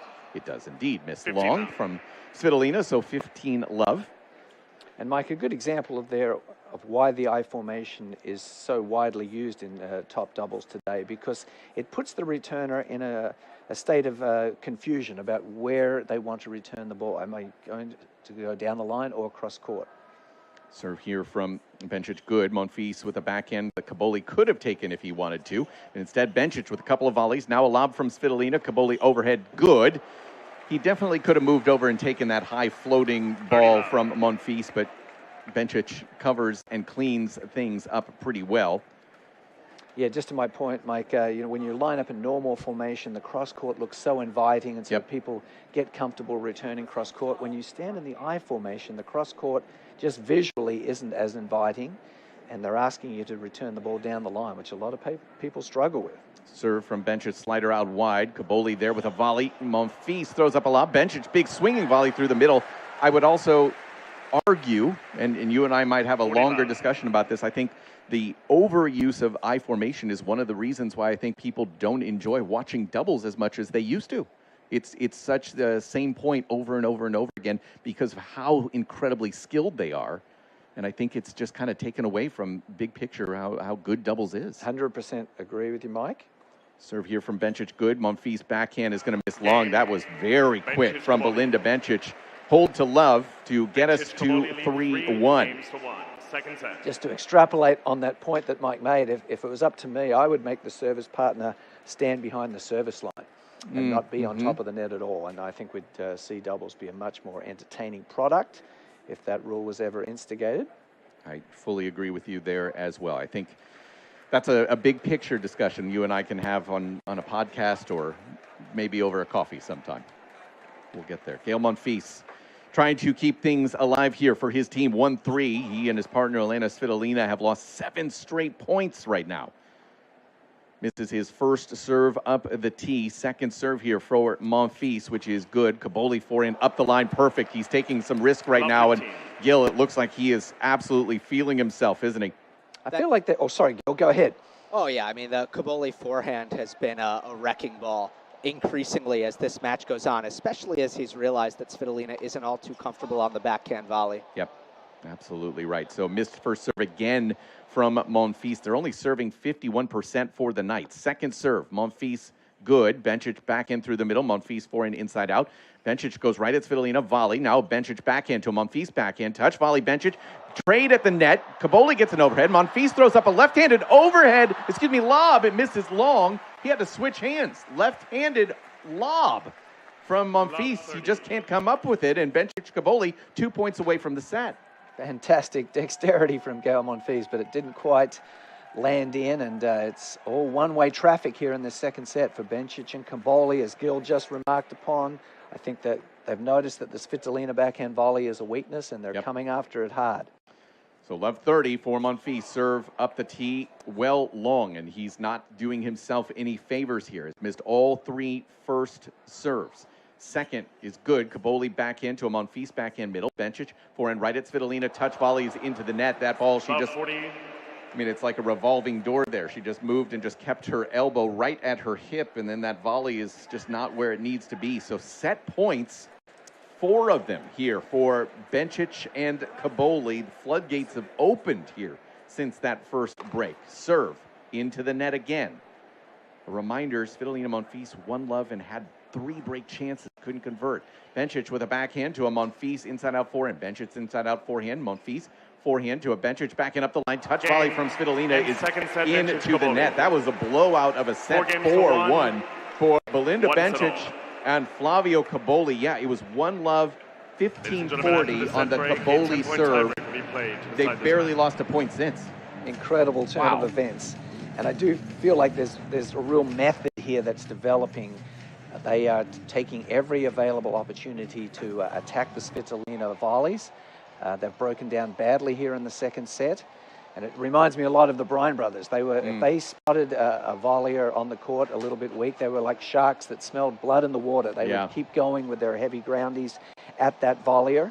And I'm seeing the same tactics that the Bryans used to employ being deployed here by Cobolli and Bencic. Yeah, and once again, as soon as they got that first opportunity, you could see that they just were willing to take a little bit more risk as well. So, yeah, now it's going to be a tiebreak to decide a spot in the final. And again, when you think about Svitolina and Monfils, as Gil pointed out just a couple minutes ago, how many times they've gotten close, gotten deep into Grand Slams, and Gil to not reach that final. And now, you know, for Monfils, this is the last one, right? This is the last opportunity he's going to have to reach a Grand Slam final, all to be decided in a tiebreak. And I'm sure there's a lot of emotion and actual nerves for Gael Monfils right now. Well, it's just amazing the potential that this has to be a memorable moment in Gael Monfils' historic career, you know, where there have been so many incredible memories created over the course of this 20-year journey. I feel like this, if it goes right in this tiebreak and moving forward, it could really be something that he remembers for a long time in a positive light. At the same time, the expectations were very low for Monfils and Svitolina coming into this event. So I think they need to continue to try to play loose. It's going to be interesting to see what Svitolina does tactically here. Does she maybe move back and take away Cobolli and Bencic's ability to attack her net play? And then on the Svitolina side, Macca, I do think that, you know, maybe if she just approached these volleys with a little bit more confidence, forward body weight, hands out in front, you know, basic things, you know, maybe she can find a way to stick one of these. Great call, Gil. I think that she should be saying that, oh, wow, they're really coming at me at every opportunity now. And with that knowledge, to Gil's point, yes, you get close to the net, you get your racket head up and ready. Gun out of the holster, as the Bryans used to say. And when you're expecting the ball to come to you, good things happen. But guys, I think you guys heard, I love both of you, but you're asking somebody who has been at the top of the game for 10 or 15 years to suddenly have confidence in volleys, which has never been a strength, and you're asking to do it right before a match tiebreak in a Grand Slam semifinal. I mean, that just doesn't happen. That takes years to build that kind of confidence and trust. Mike, it's just a state of mind. You've got to believe in yourself. Or maybe she stays back. Yeah, I think that's the better play. I agree with you on that. Cobolli serves to start it. Serve is good. Svitolina gets a backhand into play. Cobolli, big forehand. And yeah, Svitolina can't track that one down. So Cobolli gets things started 1-0. I think the big key for me is 41% was the serve percentage for Svitolina and Monfils in that second set. They have been below 50% the entirety of the day, and this man who's about to serve is the biggest culprit. Monfils, love one. Serve is good. He gets a forehand, goes inside out to a Bencic backhand right at Svitolina, volley. Bencic forehand. Now Monfils goes forehand right at Cobolli, who hits a backhand volley. Monfils forehand to a Bencic backhand right at Svitolina, fights it off. Bencic again at Svitolina, touch volley from her. Now Cobolli, Monfils forehand. Bencic volleys to Monfils right at Bencic, who volleys it back. Monfils forehand through the middle, gets a error from Cobolli. 1-1. What a chess game it is right now. Svitolina was able to fight off 3 or 4 backhand volleys there. None of them were pretty, but they were all somehow in the court, and eventually Gael Monfils got his hands on a forehand that he really nuked through the middle and kept his team on serve at 1-1 in the tiebreaker. It is I formation from Svitolina. Monfils' serve is long. This is where I think I agree with Gil and you, Macca. This is where maybe she plays back because Cobolli might take a shot. Second serve is good. Cobolli right at her. Volley's good. Cobolli back and another volley from Svitolina. Cobolli forehand right at Svitolina. Volley good. Cobolli forehand again. Svitolina backhand. Cobolli goes now to Monfils, who takes it up the line. What a clean winner from Gael Monfils. Svitolina up to the task. It's 2-1. Well, and there's that mentality that I'm talking about. None of those volleys were pretty, but you could tell Svitolina expected them to come at her. She wasn't surprised. She had her racket ready and she fought 3 or 4 off, and then it was the same pattern. Finally, they went over at Gael, and Gael comes up with the forehand winner. Great job from Svitolina to be aware that she's the target up there. Yeah, she didn't do anything. She literally just held her wrist firm. So now Bencic serving 1-2, I-formation Cobolli, backhand Monfils to a Bencic backhand up the line. Svitolina gets a forehand, goes up the line to a Bencic backhand middle. Svitolina backhand, Cobolli there, puts in a volley, lob from Svitolina, Cobolli backtracks, overhead's good, Monfils will get it. Backhand to a Bencic backhand through the middle. Svitolina backhand middle, Bencic has a forehand, goes cross to a Svitolina forehand up the line. Bencic backhand up the line, Svitolina forehand up the line, Bencic backhand cross, Monfils backhand cross. Svitolina will get a backhand here, no, Monfils takes it with a forehand. Bencic backhand to a Svitolina forehand up the line. It was a little movement from Cobolli, making her have a very small target, and she just misses. So 2-all, getting some really entertaining rallies right now. Yes, Cobolli was both the villain and the hero of that point. He had 2 balls earlier in the rally that he really should have gotten rid of. He didn't. The rally extended to about 20 shots, but finally it was his net presence that made Svitolina try and thread the forehand down the line a little bit too accurately, and she missed it 6 inches wide. 2-all.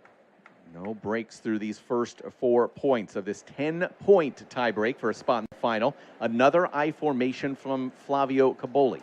Bencic serve, good.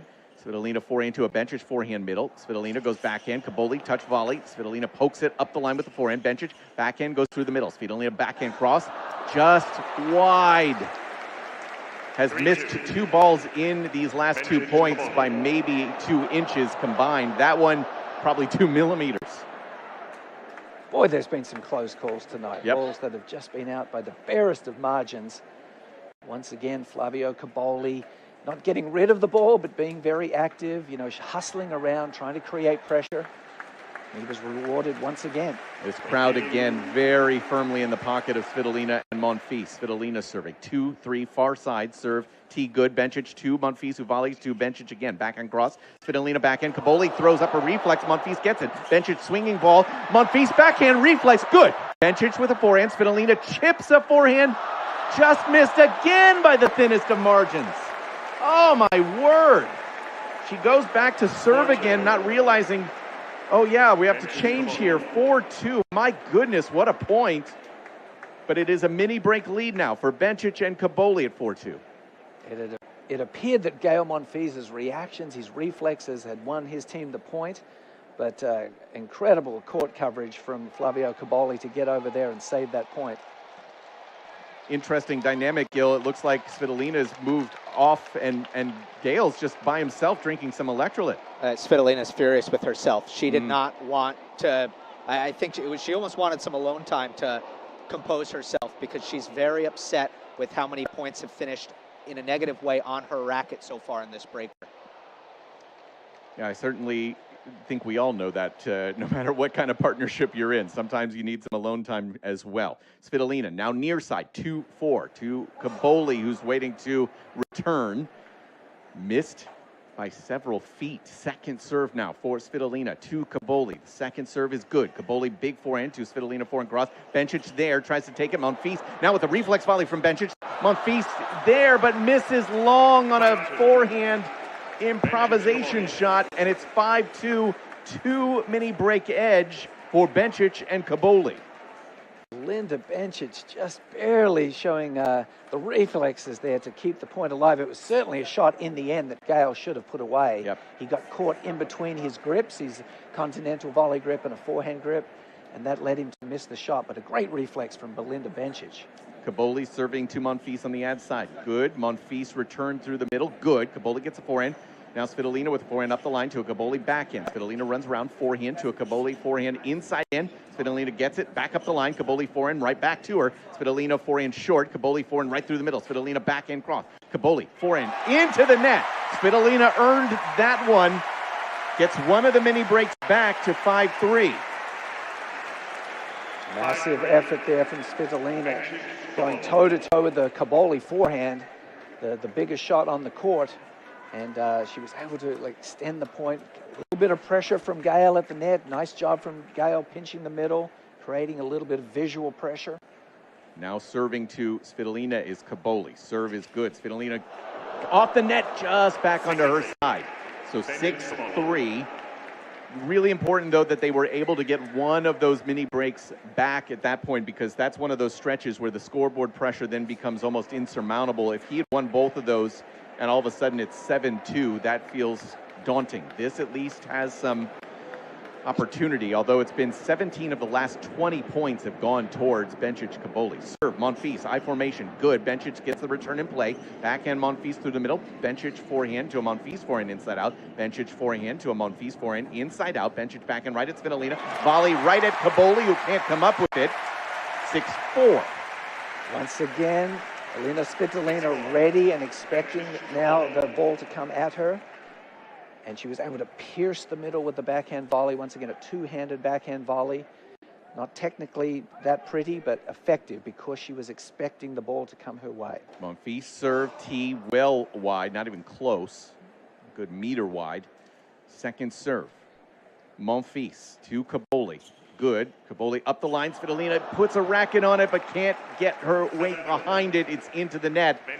7-4. So back up to mini breaks are Bencic and Cobolli. There is a worried look on the face of Svitolina right now, and she understands why. But this is where it can happen, right? Can they get a good couple of returns on the Bencic serve? And you can hear, as Gil has talked about, this crowd very firmly behind Svitolina Monfils, hoping at this stage.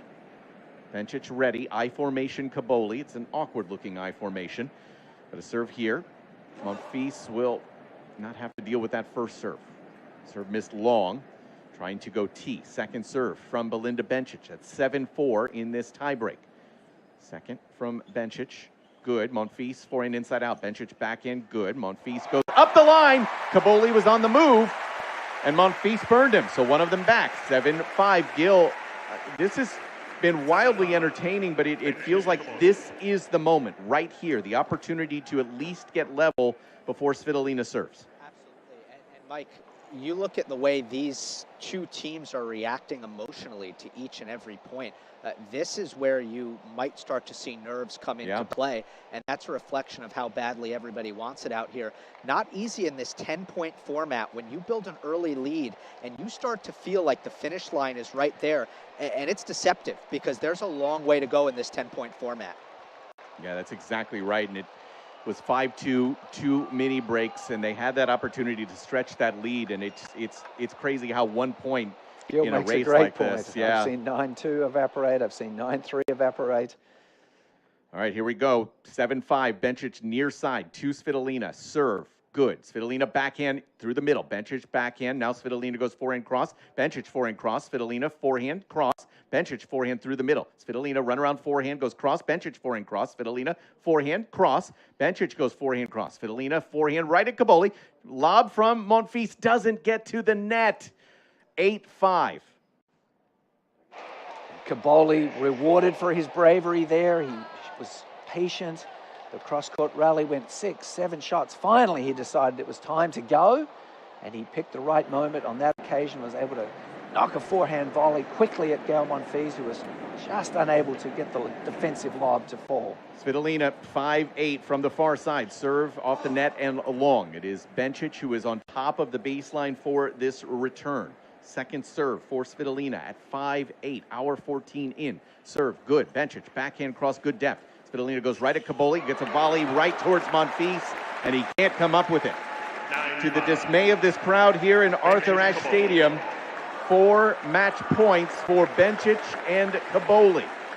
And to be fair, Cobolli's bravery about moving across paid dividends there. He was able to just stay home, and his opponents thought that he was moving and went right to him. So and that's why you have to move at the net.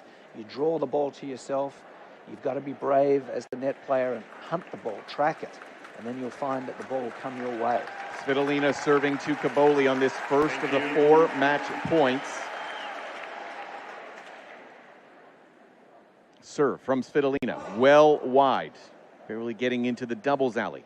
Bencic moves forward to the service line. Second serve for Svitolina. It is good. Cobolli, big forehand to Svitolina, forehand middle. Cobolli digs out a backhand. Svitolina forehand cross. Cobolli goes forehand up the line. Touch volley from Monfils is into the net.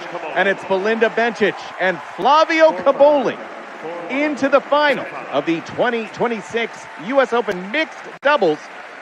4-5, 4-1, 10-5 over Aryna Svitolina and Gael Monfils. Bencic, Cobolli, finalists here in New York. Bencic jumping up and down. Huge moment for her. Big smiles on her face, as well as Flavio's. They shake hands with Scotty Moore in the chair and salute this crowd who are very firmly in the pocket of Svitolina and Monfils. But it's Bencic and Cobolli moving on to tonight's final. Yes, and Flavio Cobolli really elevated there in the final 5 minutes of the match. He's not a natural volley or an instinctive net man, but he was brave. He came across a couple of times, was able to impact the point, and then drew the attention to himself, and he was the difference maker there in the last couple of minutes.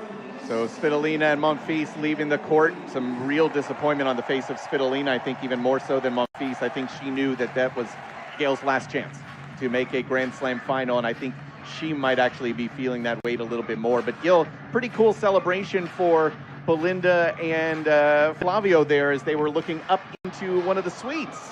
Yeah, and I was looking up there too. I do see a young child. Obviously, Belinda Bencic is a mother, but I can't tell, so I'm not going to be 100% that that was. Yeah, it Belinda's was. Kid. It was, I Okay, believe, Bella. Yeah, Bella was up there yesterday. They saluted her as well, and I think they did as well. Let's hear from Sam Querrey and our winners, Flavio Cobolli and Belinda Bencic. Belinda, Flavio, congratulations. You guys are now into the finals of the mixed doubles here in New York. Belinda, I want to start with you. You guys lost that first set in a close tiebreaker. What did you change tactically? Because from that point forward, you guys dominated that second set, then played great in the tiebreaker. I don't know. I think we just tried to play more brave. Maybe I think the rallies were really long, and we kind of got caught up in the long baseline rallies. And I think we changed that a little bit, and yeah, just really try to enjoy and believe, and I'm so happy, really. Flavio, in this unique format, you guys are going to go back in the locker room now for about an hour. What are you going to do between now and when you come back on the court? I don't know. No, beer no, later. I think we get the same routine as every day, as we did yesterday. Maybe we eat some rice and we watch a bit of the next match. That it's really important to start focus for the final. We are happy and we enjoyed. Trust me, it's been the funniest match that I ever had in my life. So it's incredible atmosphere. Thank you guys for being here, and enjoy the night. Good luck. We'll see you guys both out here in about an hour. Yeah, I have to keep going back to this, but these players are just really enjoying this format, this opportunity. I love it. You see them playing with joy, and then you see those nerves factoring in. This is as good as it gets for me. Yeah, Mike, it's been great theater and very entertaining tennis. And you can see Bencic and Cobolli so excited, so to be excited in the finals of the 2026 US Open.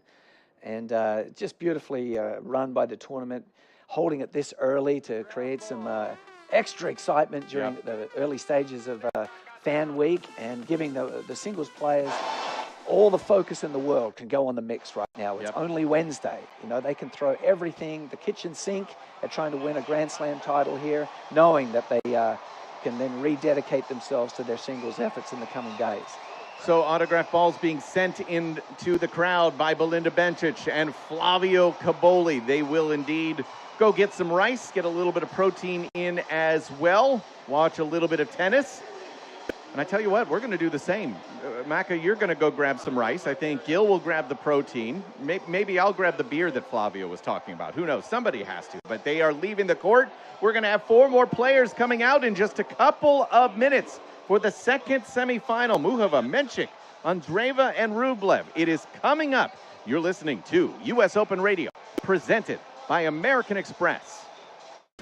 Be there for all the epic matches and iconic moments when the world's best tennis players return to New York City for the US Open. As the official fan ticket marketplace of the US Open, Ticketmaster has the widest selection of tickets available. Witness every drop shot, topspin, and slice in person. Get your US Open tickets today. including 100% verified resale tickets at Ticketmaster.com/US Open. Incredible events are even better when you're with Amex. Like at the US Open, where card members can discover tournament perks at the Amex Fan Experience and relax in the card member lounge. Because no one serves up the US Open like Amex. That's membership at its best. Capacity limitations and terms apply. When you're flying Emirates business class, sampling our range of vintage wines from the largest selection in the skies, you'll see that your vacation isn't really over until your flight is over. Fly Emirates, fly better. Harvey is the agentic platform for legal, built by lawyers and trusted by more than 75% of the AmLaw 100. Harvey, serving legal precision. Learn more at harvey.ai. Whether scaling a global business or building a legacy at home, everything you've built deserves expert protection. Chubb provides business and personal insurance that has been protecting the world's ambitions for over 230 years. A world leader in commercial and personal insurance. Chubb. Center court falls silent before the serve. The right entrance commands attention. Quiet power, unmistakable presence. Elevate your arrival in the all-electric Cadillac Escalade IQ, the official vehicle of the U.S. Open. Chase has been a proud sponsor of the U.S. Open for 45 years and is committed to providing the best experience for customers and fans. Visit chase.com/US Open to learn more. J.P. Morgan Chase Bank, N.A. member FDIC. With Fage Total Plain Greek yogurt in your fridge, chances are you'll never skip breakfast again. Thick, creamy, delicious. The possibilities are endless. Top off a bowl of Fage with strawberries, granola, and honey. Or add Fage to your favorite smoothie. You can feel good about the naturally delicious taste of Fage yogurt in every bite. Visit USA.fage for even more irresistible ideas. Celebrate the magic of tennis with Moet and Chandon, the official champagne of the U.S. Open. Come and discover the Moet and Chandon Clubhouse Bar, just steps from Arthur Ashe Stadium. To learn more, visit Moet.com. Enjoy responsibly. Drink Evian and celebrate 200 years young.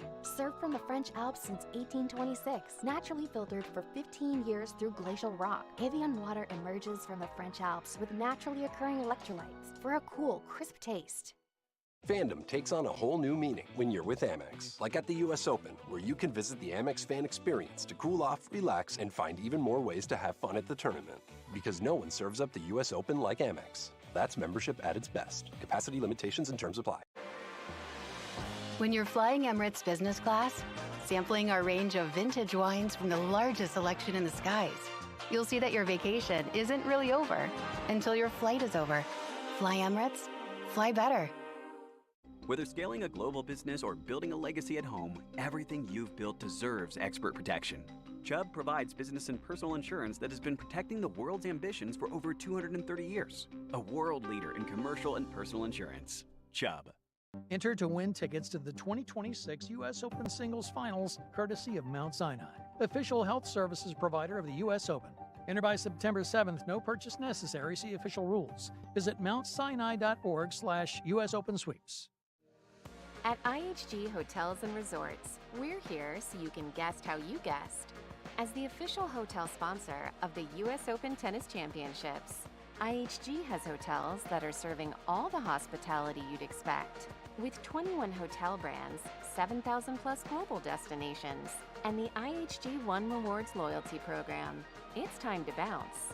Get set to guest how you guessed and book now at ihg.com. Every day brings a new challenge. Pushing for that extra mile. Grinding through the heat of the day. That's why I trust Electrolyt's science-backed hydration formula to feel ready for what's next. Electrolyt, science of hydration. Chase has been a proud sponsor of the U.S. Open for 45 years and is committed to providing the best experience for customers and fans. Visit chase.com/US Open to learn more. J.P. Morgan Chase Bank, N.A. member FDIC. Vital Proteins chats with world tennis champion Jessica Pegula. I want to feel like I'm going out to win. I want to feel dominant, confident. Vital Proteins helps me do that. Stay vital, stay you. Vital Proteins, official collagen partner of the U.S. Open. Fandom takes on a whole new meaning when you're with Amex. Like at the US Open, where you can visit the Amex fan experience to cool off, relax, and find even more ways to have fun at the tournament. Because no one serves up the US Open like Amex. That's membership at its best. Capacity limitations and terms apply. When you're flying Emirates business class, sampling our range of vintage wines from the largest selection in the skies, you'll see that your vacation isn't really over until your flight is over. Fly Emirates, fly better. Celebrate the magic of tennis with Moet and Chandon, the official champagne of the U.S. Open. Come and discover the Moet and Chandon Clubhouse Bar, just steps from Arthur Ashe Stadium. To learn more, visit moet.com. Enjoy responsibly. Be there for all the epic matches and iconic moments when the world's best tennis players return to New York City for the U.S. Open. As the official fan ticket marketplace of the U.S. Open, Ticketmaster has the widest selection of tickets available. Witness every drop shot, topspin, and slice in person.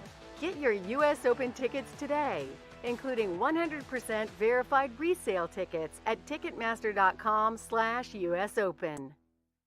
Tracking your health doesn't have to get in the way of your serve. The new Oura Ring 5 is the world's smallest smart ring. It's designed to disappear on your hand. Track activity, recovery, sleep, and more all from your finger. Get started at auraring.com. Drink Evian and celebrate 200 years young. Served from the French Alps since 1826. Naturally filtered for 15 years through glacial rock. Evian water emerges from the French Alps with naturally occurring electrolytes for a cool, crisp taste. New York knows where to be this summer and what to wear. New York knows the spotlight, the highlights, and summer nights. And we know how to grind. And for sure, how to have a good time. We know greatness when we see it, and we know better than to miss it. The U.S. Open, spectacular awaits. And hopefully we have another spectacular semifinal for you in just a couple of minutes. Karolina Muchova, Jakub Mensik, Mira Andreeva, Andrei Rublev about to take the court inside Arthur Ashe Stadium here on US Open Radio. Presented by American Express for the right to face Belinda Bencic and Flavio Cobolli in our final coming up later tonight. That final, by the way, will have full sets to 6 with a match tiebreak for a third set. Let's meet our players. Do it again. Here come the teams for tonight's remaining semifinal in the U.S. Open Mixed Doubles Championship presented by Vital Proteins. Yesterday, in their debut match as a team, they knocked out the defending U.S. Open champions. Please welcome Mira Andreeva and Andrei Rublev.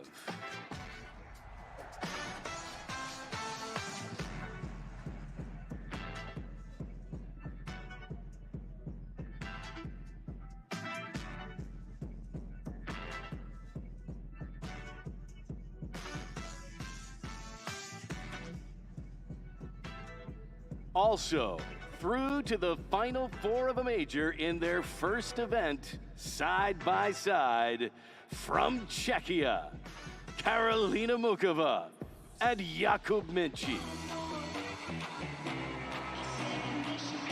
That was a very interesting entrance for the two teams. Rublev and Andreeva, big smiles on their faces, looking relaxed. Muchova and Mensik, very serious as they head out on to court. My name is Mike Cation. That is David McPherson. Gil Gross is courtside for us for this one. Looks like Josh Brace, the Brit who lives in Orlando, going to be our chair umpire for this one. This one actually fascinates me a little bit more. I'm Andrei Rublev, seriously stable, is what Mira Andreeva called him. Easygoing Andrei Rublev. Yes, he's enjoying tennis, and when he enjoys tennis is when he is at his most dangerous. On the other side, you've got two players who I think are tennis nerds' favorites. I think people love watching Muchova. I think people love watching Jakub Mensik, the really hardcore tennis fans. This is a really enjoyable mixed doubles matchup.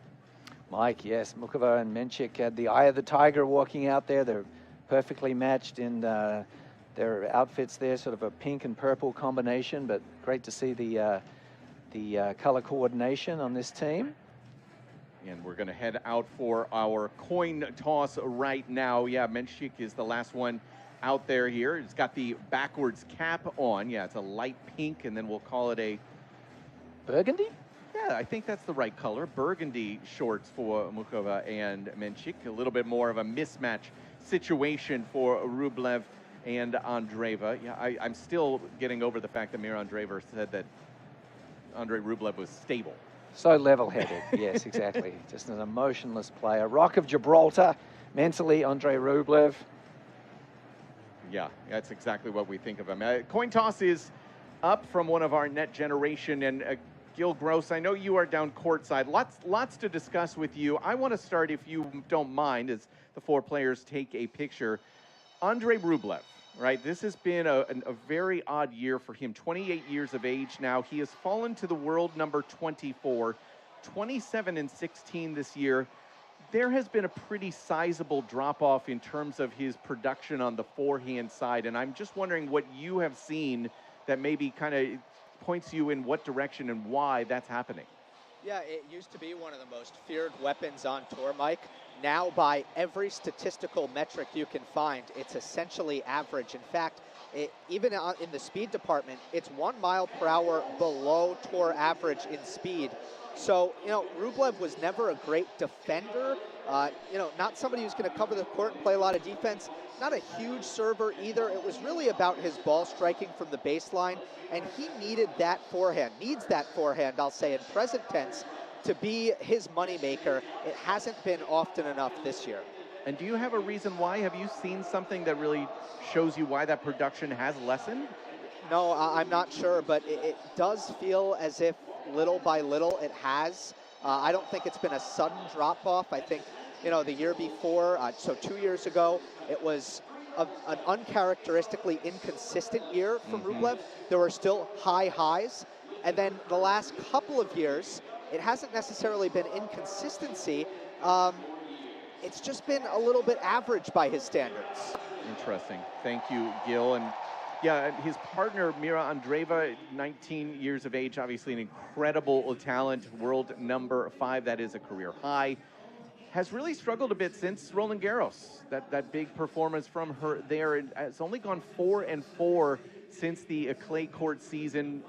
That's a little bit worrying as well, because this feels like such a wide open field on the women's side, Macca, and you have to, if you'd have told me a couple months ago, I would have penciled her in as one of the 3 or 4 favorites, and I don't know if I necessarily feel that strongly now. Well, probably you wouldn't say so right now, but she's certainly capable. She's a beautiful, graceful player. Yep. One of the most attractive styles of play in either men's or women's tennis. So she's always a joy to watch.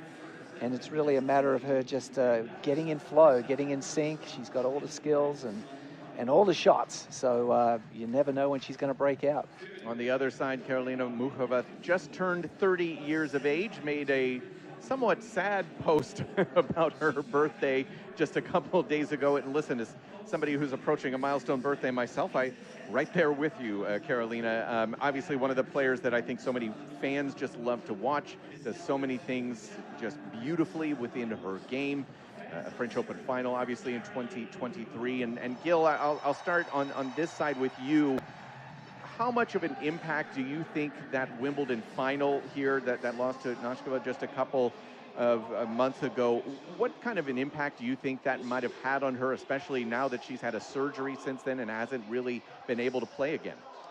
Well, look, I think she got over the semifinal hump at Wimbledon, where she had fallen in a few semifinals. I think it's good experience for her to get one step further and play on Championship Saturday at the All England Club. She'll be disappointed with how that match played out. But ultimately, Muchova's a player who's had so many injuries, Mike. I don't think she takes anything for granted. She hasn't been forthcoming about what the surgery was after Wimbledon. So all eyes are on her health, and just hoping that she can, put in a great effort. Hopefully her preparation for the U.S. Open hasn't been overly compromised because of the surgery. In that light, I would say it's a great sign that she felt prepared enough to enter into this mixed doubles. Yeah, and Mensik, how do you feel about the fact that he's matching kits here tonight? Well, there is a funny story. I know, Maka, you said pink and purple. Muchova said, let's wear maroon. Both of them are sponsored by Adidas. They went to Adidas. They said, we want to look good for this event. We want to look coordinated. And Muchova said, let's wear maroon. To which Mensik replied, what is maroon? Classic. Fair enough. Yeah, that might have got lost in translation. Mensik I think he is going to be the key tonight. He is top 5 in most of the serving stats on the ATP Tour. I don't think he gets nearly enough credit for what he can do with his hands. Obviously, he is a large man, has incredible ability, pace. The backhand is such a weapon. He has the ability with drop shots, and he has shown that at times over the last couple of years. I think he's a little bit underrated in what he can do with his touch. Whether it shows up in a matchup like this, we have to see. Yeah, it's a fascinating matchup. As you say, Mike, it's a little bit of a tough one to pick. I mean, certainly if you're going on outfit coordination, I think Muchova and Mensik are going to win for love. But the tennis will be another matter. We're about to get underway. Indeed, we are. Looks like Andreeva will be playing the deuce side. Rublev on the ad side, and not surprisingly, Jakub Mensik is going to be the one serving first. They're going to start in traditional, regular formation. It is Mensik who is serving from the far side of the court, and again, Andreeva, the one returning on the deuce side. Serve just a tad bit back, trying to go into the forehand body. Now a second serve for Jakub Mensik. It is good. Andreeva chips a forehand. Mensik forehand cross that misses just a little bit back for love 15. Yeah, 20 years of age. Obviously, that huge result last year, winning the Miami Open. He has been very consistent this year. Only 2 first-round exits all year. One being against Mannarino on grass, which we certainly understand. Serve is good to Rublev. Now he gets a backhand. Andreeva with a forehand into the bottom of the net. But a guy with 6 quarterfinal or better results here in Jakub Mensik. Title for him came at the beginning of the year in Auckland. That's the only title he's won. But a guy who just consistently finds that ability to go deep, at least into the quarterfinals. Mensik serving and staying back. It was a fabulous return from Rublev, but Mensik redirected the ball over at Andreeva and got the unforced error. In a forehand trade right now, Mensik and Andreeva. Rublev tries to cut off a short volley, unable to do so. Mensik finding his feet for 30-15. And that's happened twice early. Rublev has played back on the baseline when his partner has returned, and on both occasions he's charged the net subsequently.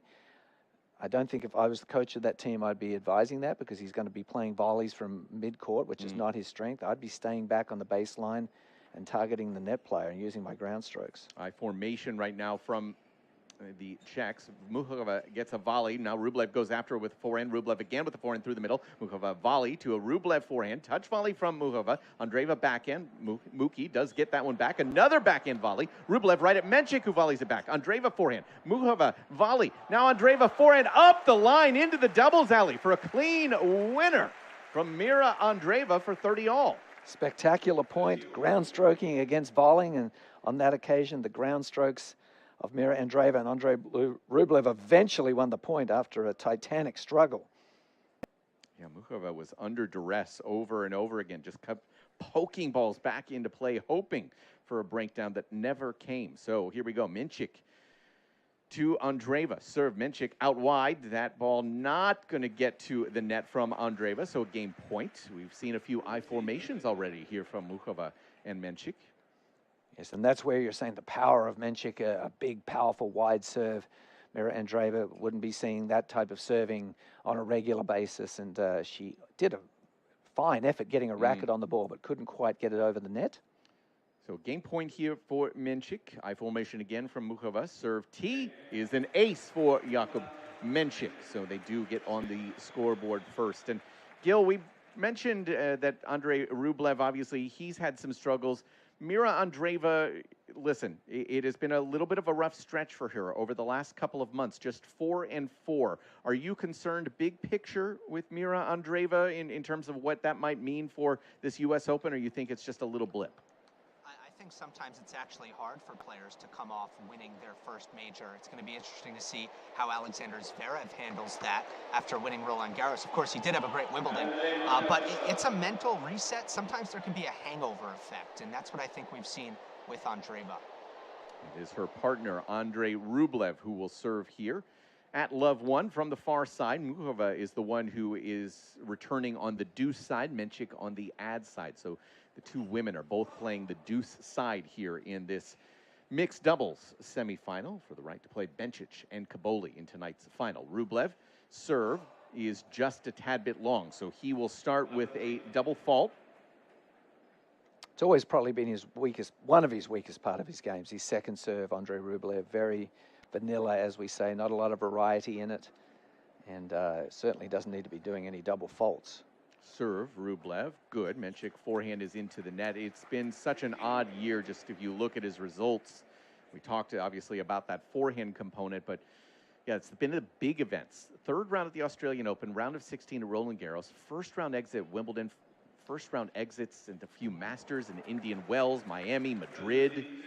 Some events that he has performed at well over the years. It's just been a tough watch. There have also been some of those moments where you see him kind of lose the plot mentally as well, and that is really hard to watch. He just got an ace to get us to 30-15. His serve here is good. Mensik can't come up with the return, gain points at 40-15, but yeah, it's been hard to watch Andre at times. And this is where the mixed doubles could be fantastic for him if he was able to be successful and win the mixed doubles title. I mean, it would feel amazing, and all the balls that he's going to have hit leading into the singles championship could be fantastic. And that's a good first service game.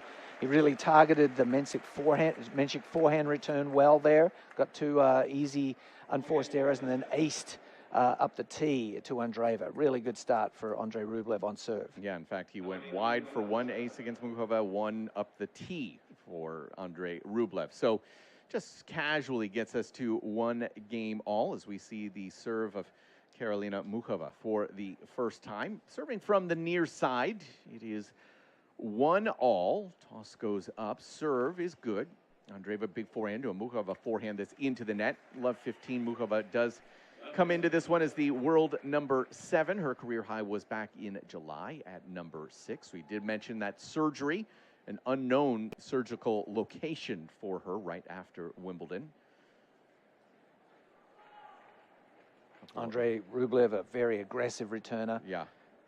I formation from Mensik. So Muchova serve. Misses just wide, trying to go to the Rublev backhand. Andreeva now moves in on the deuce side for the second serve. Rublev right on top of the baseline. Mensik back to a regular formation. Muchova serve is into the net. It's a double fault.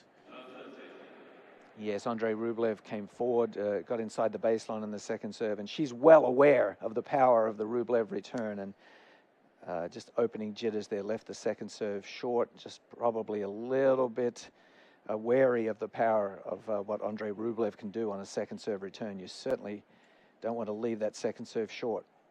So trouble here from Muchova. Another I formation from Mensik. Serve into the net.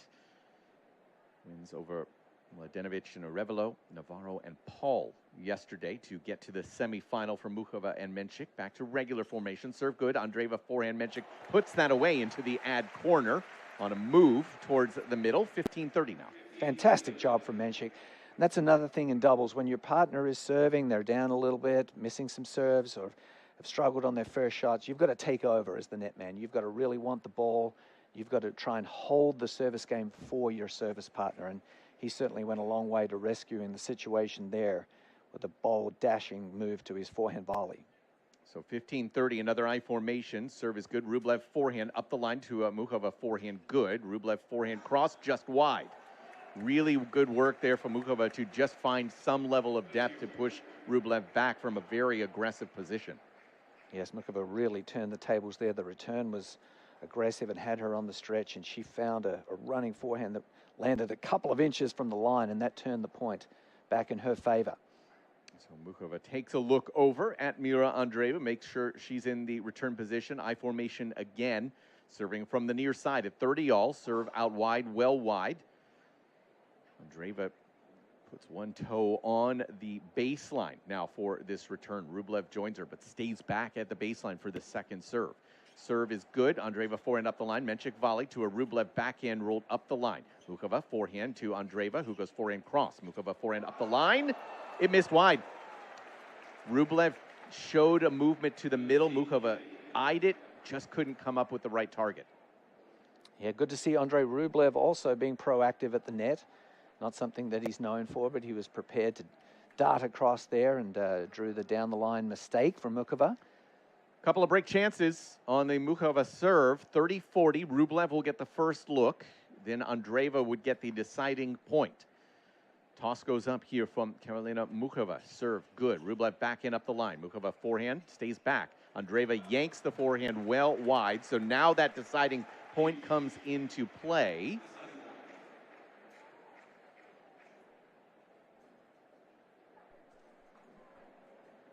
Deciding point, and again, Andreeva, she's returning from a pretty aggressive spot. She's not even a meter back behind that baseline. A couple of words for Andrei Rublev as well, now ready to go.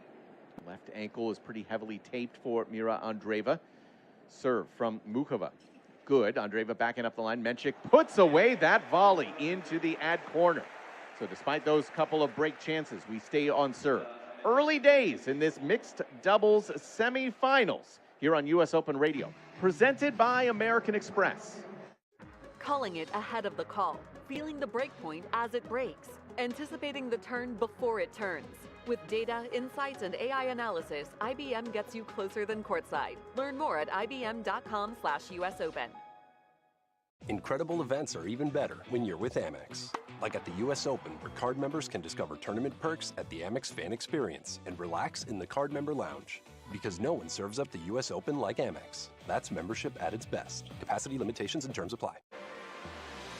When you're flying Emirates business class, sampling our range of vintage wines from the largest selection in the skies, you'll see that your vacation isn't really over until your flight is over. Fly Emirates, fly better. Chase has been a proud sponsor of the U.S. Open for 45 years and is committed to providing the best experience for customers and fans. Visit chase.com/US Open to learn more. J.P. Morgan Chase Bank, N.A. member FDIC. New York has always known how to welcome the world and how to put on a show. New York knows legends and history, rallies and rivalries, and we know spectacular awaits us all. The U.S. Open, spectacular awaits. Mike Cation, David McPherson, Gil Gross. Gil Gross is very close to Sam Querrey, and Gil Gross also has a better backhand than Sam Querrey. I want to make sure I'm very clear on that. That's a bold claim. I saw it once on YouTube, Gil. And Gil's got to have a heck of a good backhand. Sam didn't miss too many from memory. I edited out the 10 errors I made before the one that Mike saw. That's good editing right there, Gil. Mira Andreeva is the last member of the quartet to serve here. 1-2 from the near side of things. Her second serve is good. Muchova goes right at Rublev, who misses the ensuing volley. You like that play, Maka? Clearly, that was a design play. Andrei Rublev not known for his volleys, and that was a second serve that you would have expected to be taken cross court, but she lined up that down the line target and executed it to perfection. So Andreeva, love 15 at 1-2, serve good. Mensik with the forehand off the net and good. Now he comes in, touch volley, can't come up with it as Andreeva put that right at his feet with a very solid backhand 15-all. Yeah, aggressive play from Mensik. He came up huge in the last game with an angled backhand volley to hold serve for his partner Muchova there. That was a little bit more difficult one, a low one. He wasn't quite able to dig that one off his shoelaces. Serve is good. Return from Muchova does miss just a tad bit long. Yeah, I think it's really important there, you know, in the last match as well, Bencic, you also had Svitolina, who's missed some time of late, had to retire. You, of course, have Muchova, who's missed some time. This is huge practice for them heading into singles next week. Return from Mensik goes right at Rublev, who puts that right back into Muchova. Really nice form there from Rublev, wasn't it? Great example of being ready, Mike. Like, he had his racket head up. He's well aware that he may be seeing a fair bit of traffic tonight. That was a fearsome return, but Andrei Rublev was in position, got the racket on the ball, and won his team the point there. Good effort. Game points here for Andreeva, who's missed her first serve.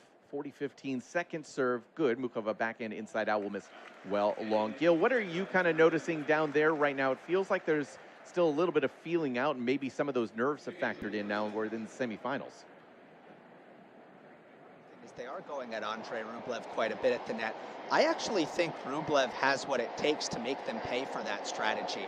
He's not a good volleyer in singles, but to me that's because he doesn't have good feel. He doesn't have the drop volleys. I actually think he volleys hard pretty well, and that's the volley that doubles often calls for when you go straight at the other net person. Interesting. Yeah, and some people have better forehand volleys and backhand volleys. Sure. Like his backhand volley looked pretty ordinary on the first point of the game, but the forehand volley, when Mensik challenged that side, was no problem. So I think it could be a question of targeting his backhand volley a little bit more than his forehand. Mensik serving here, 15-love, takes a big forehand right through the middle of the court, gets an error off the backhand wing of Mira Andreeva. Mensik and Muchova seem to be enjoying this experience right now. They're having a lot of conversations. Mensik said it was the first time he's played mixed doubles of any kind since he was about 8 years old. So a fun experience for him here today. 30-love, huge ace up the tee, 1-3-6. That's good, right? Yes, I never touched anything remotely like 1-3-6. That holy moly, maybe that was an two enormous serves put together. Yeah, exactly. My first and second combined. 40-love here. Serve is good. Rublev backhand off the baseline, good. Rublev now with a forehand inside out. Mensik has to throw up a backhand lob. Somehow lands good. Now Mensik from almost in the photographer's pit comes up with a forehand but misses into the net. Some angles explored by the boys there. Yes, Arthur Ashe is one of the biggest courts in tennis, and they certainly used every part of the dimensions there as the ball went extremely wide from Mensik, and then he anticipated Rublev going to the side fence. Great effort. 40-15, serve Mensik good. Andreeva forehand. Mensik forehand cross. Andreeva up the line. Muchova volley. Andreeva forehand up the line is into the net. So 3-2 where we stand here. I would normally say midway through the first set. We're almost near the end of the first set. Again, a reminder that once we get into the final immediately following this one, the players will be given a little bit of time to change, just a couple of minutes to rest, to recover. And then we get back out to the final where we go into traditional scoring for doubles, at least, with Noet scoring 2-6, and then a match tiebreak now for, of course, our final. And it'll be very interesting to see, you know, it begs the question, what's the better way to do it? Is it better to get the rest after the semi-final and regroup, change of outfit, or just keep the momentum rolling? Whoever wins this semi-final is not going to get that rest, but they'll be seeing the ball obviously extremely well with just as a continuation pretty much of what they've just done. Again, the draw comes out tomorrow. Should be really fascinating. It feels like this is one of the first U.S. Opens that I can remember, Maka, where I don't feel there's a clear favorite on either one of the two sides. And normally you have one, even if it's, say, Carlos and Yannick, you figure one of the two of them over the last couple of years. I feel so wide open, and it's quite refreshing to see that on both sides of the draw. Yes, I mean, we love our dominant rivalries that we've had for so many decades, and especially on the men's side, you always feel like, you know, there's only there's two or three players that are going to win this Grand Slam, but this is a refreshing situation, as you say, where you could really, a handful of players could win it on the men's side and the women's side. And on top of it, the big news today, at least in the off-court news, the fact that Serena and Venus officially got that wild card into women's doubles. Stan Wawrinka also getting in as a very last wild card. Patrick Kipson pulled out, so Stan Wawrinka does get that wild card into the main. Rublev right now, 2-3. Serve is into the net. That was of course, a big note today. Second serve here for Andrei Rublev at 2-3. He's double faulted again. Such a big disparity between Andrei Rublev's first and second serve. He can really pop that first serve, get a lot of free points here and there, especially with his hard cutter to the right-hander's forehand, but the second serve really lacks variety and pace. Missed first serve again for Rublev. He's at the far side of things, setting up quite wide. Second serve here for Rublev at love 15. Good. Mensik goes forehand up the line. Caught the baseline. He went into the doubles alley. And it's love 30. They're 2 points away from the set. Yeah, Menchik's got a lot of tools in the kit. An enormous forehand there. That was actually a pretty good quality second serve. It was aimed at the backhand of Mensik, but he used a couple of quick steps to create a big, powerful forehand. Rublev just goes big, wide. I don't know if they actually credit that as an ace. Muchova might have gotten a racket on it, not sure. But that one did, I think, go into the stands, so that tells me she did get just a little bit of racket on it. So 15-30 now for Andrei Rublev. Serve just a bit back. Last time went kicker wide. Mensik ran around to get a forehand. Let's see what he wants to do here. Rublev, second. Good. Mensik goes backhand up the line. Just long this time. Boy, you can't hit a ball much sweeter than that. That backhand just flew off his racket. It looked like it was in for all money, but must have just barely sailed past the baseline. So, yeah, one caught the back, one just missed the back from Mensik. Rublev with his shirt in his mouth as he prepares to serve. Now it comes out. His serve here at 30-all. It pulls down the toss. Muchova, gosh, 4 or 5 meters back behind the baseline. Serve into the net. Now Muchova is going to take a couple of steps forward here for a second serve. Again, 30-all, 2-3.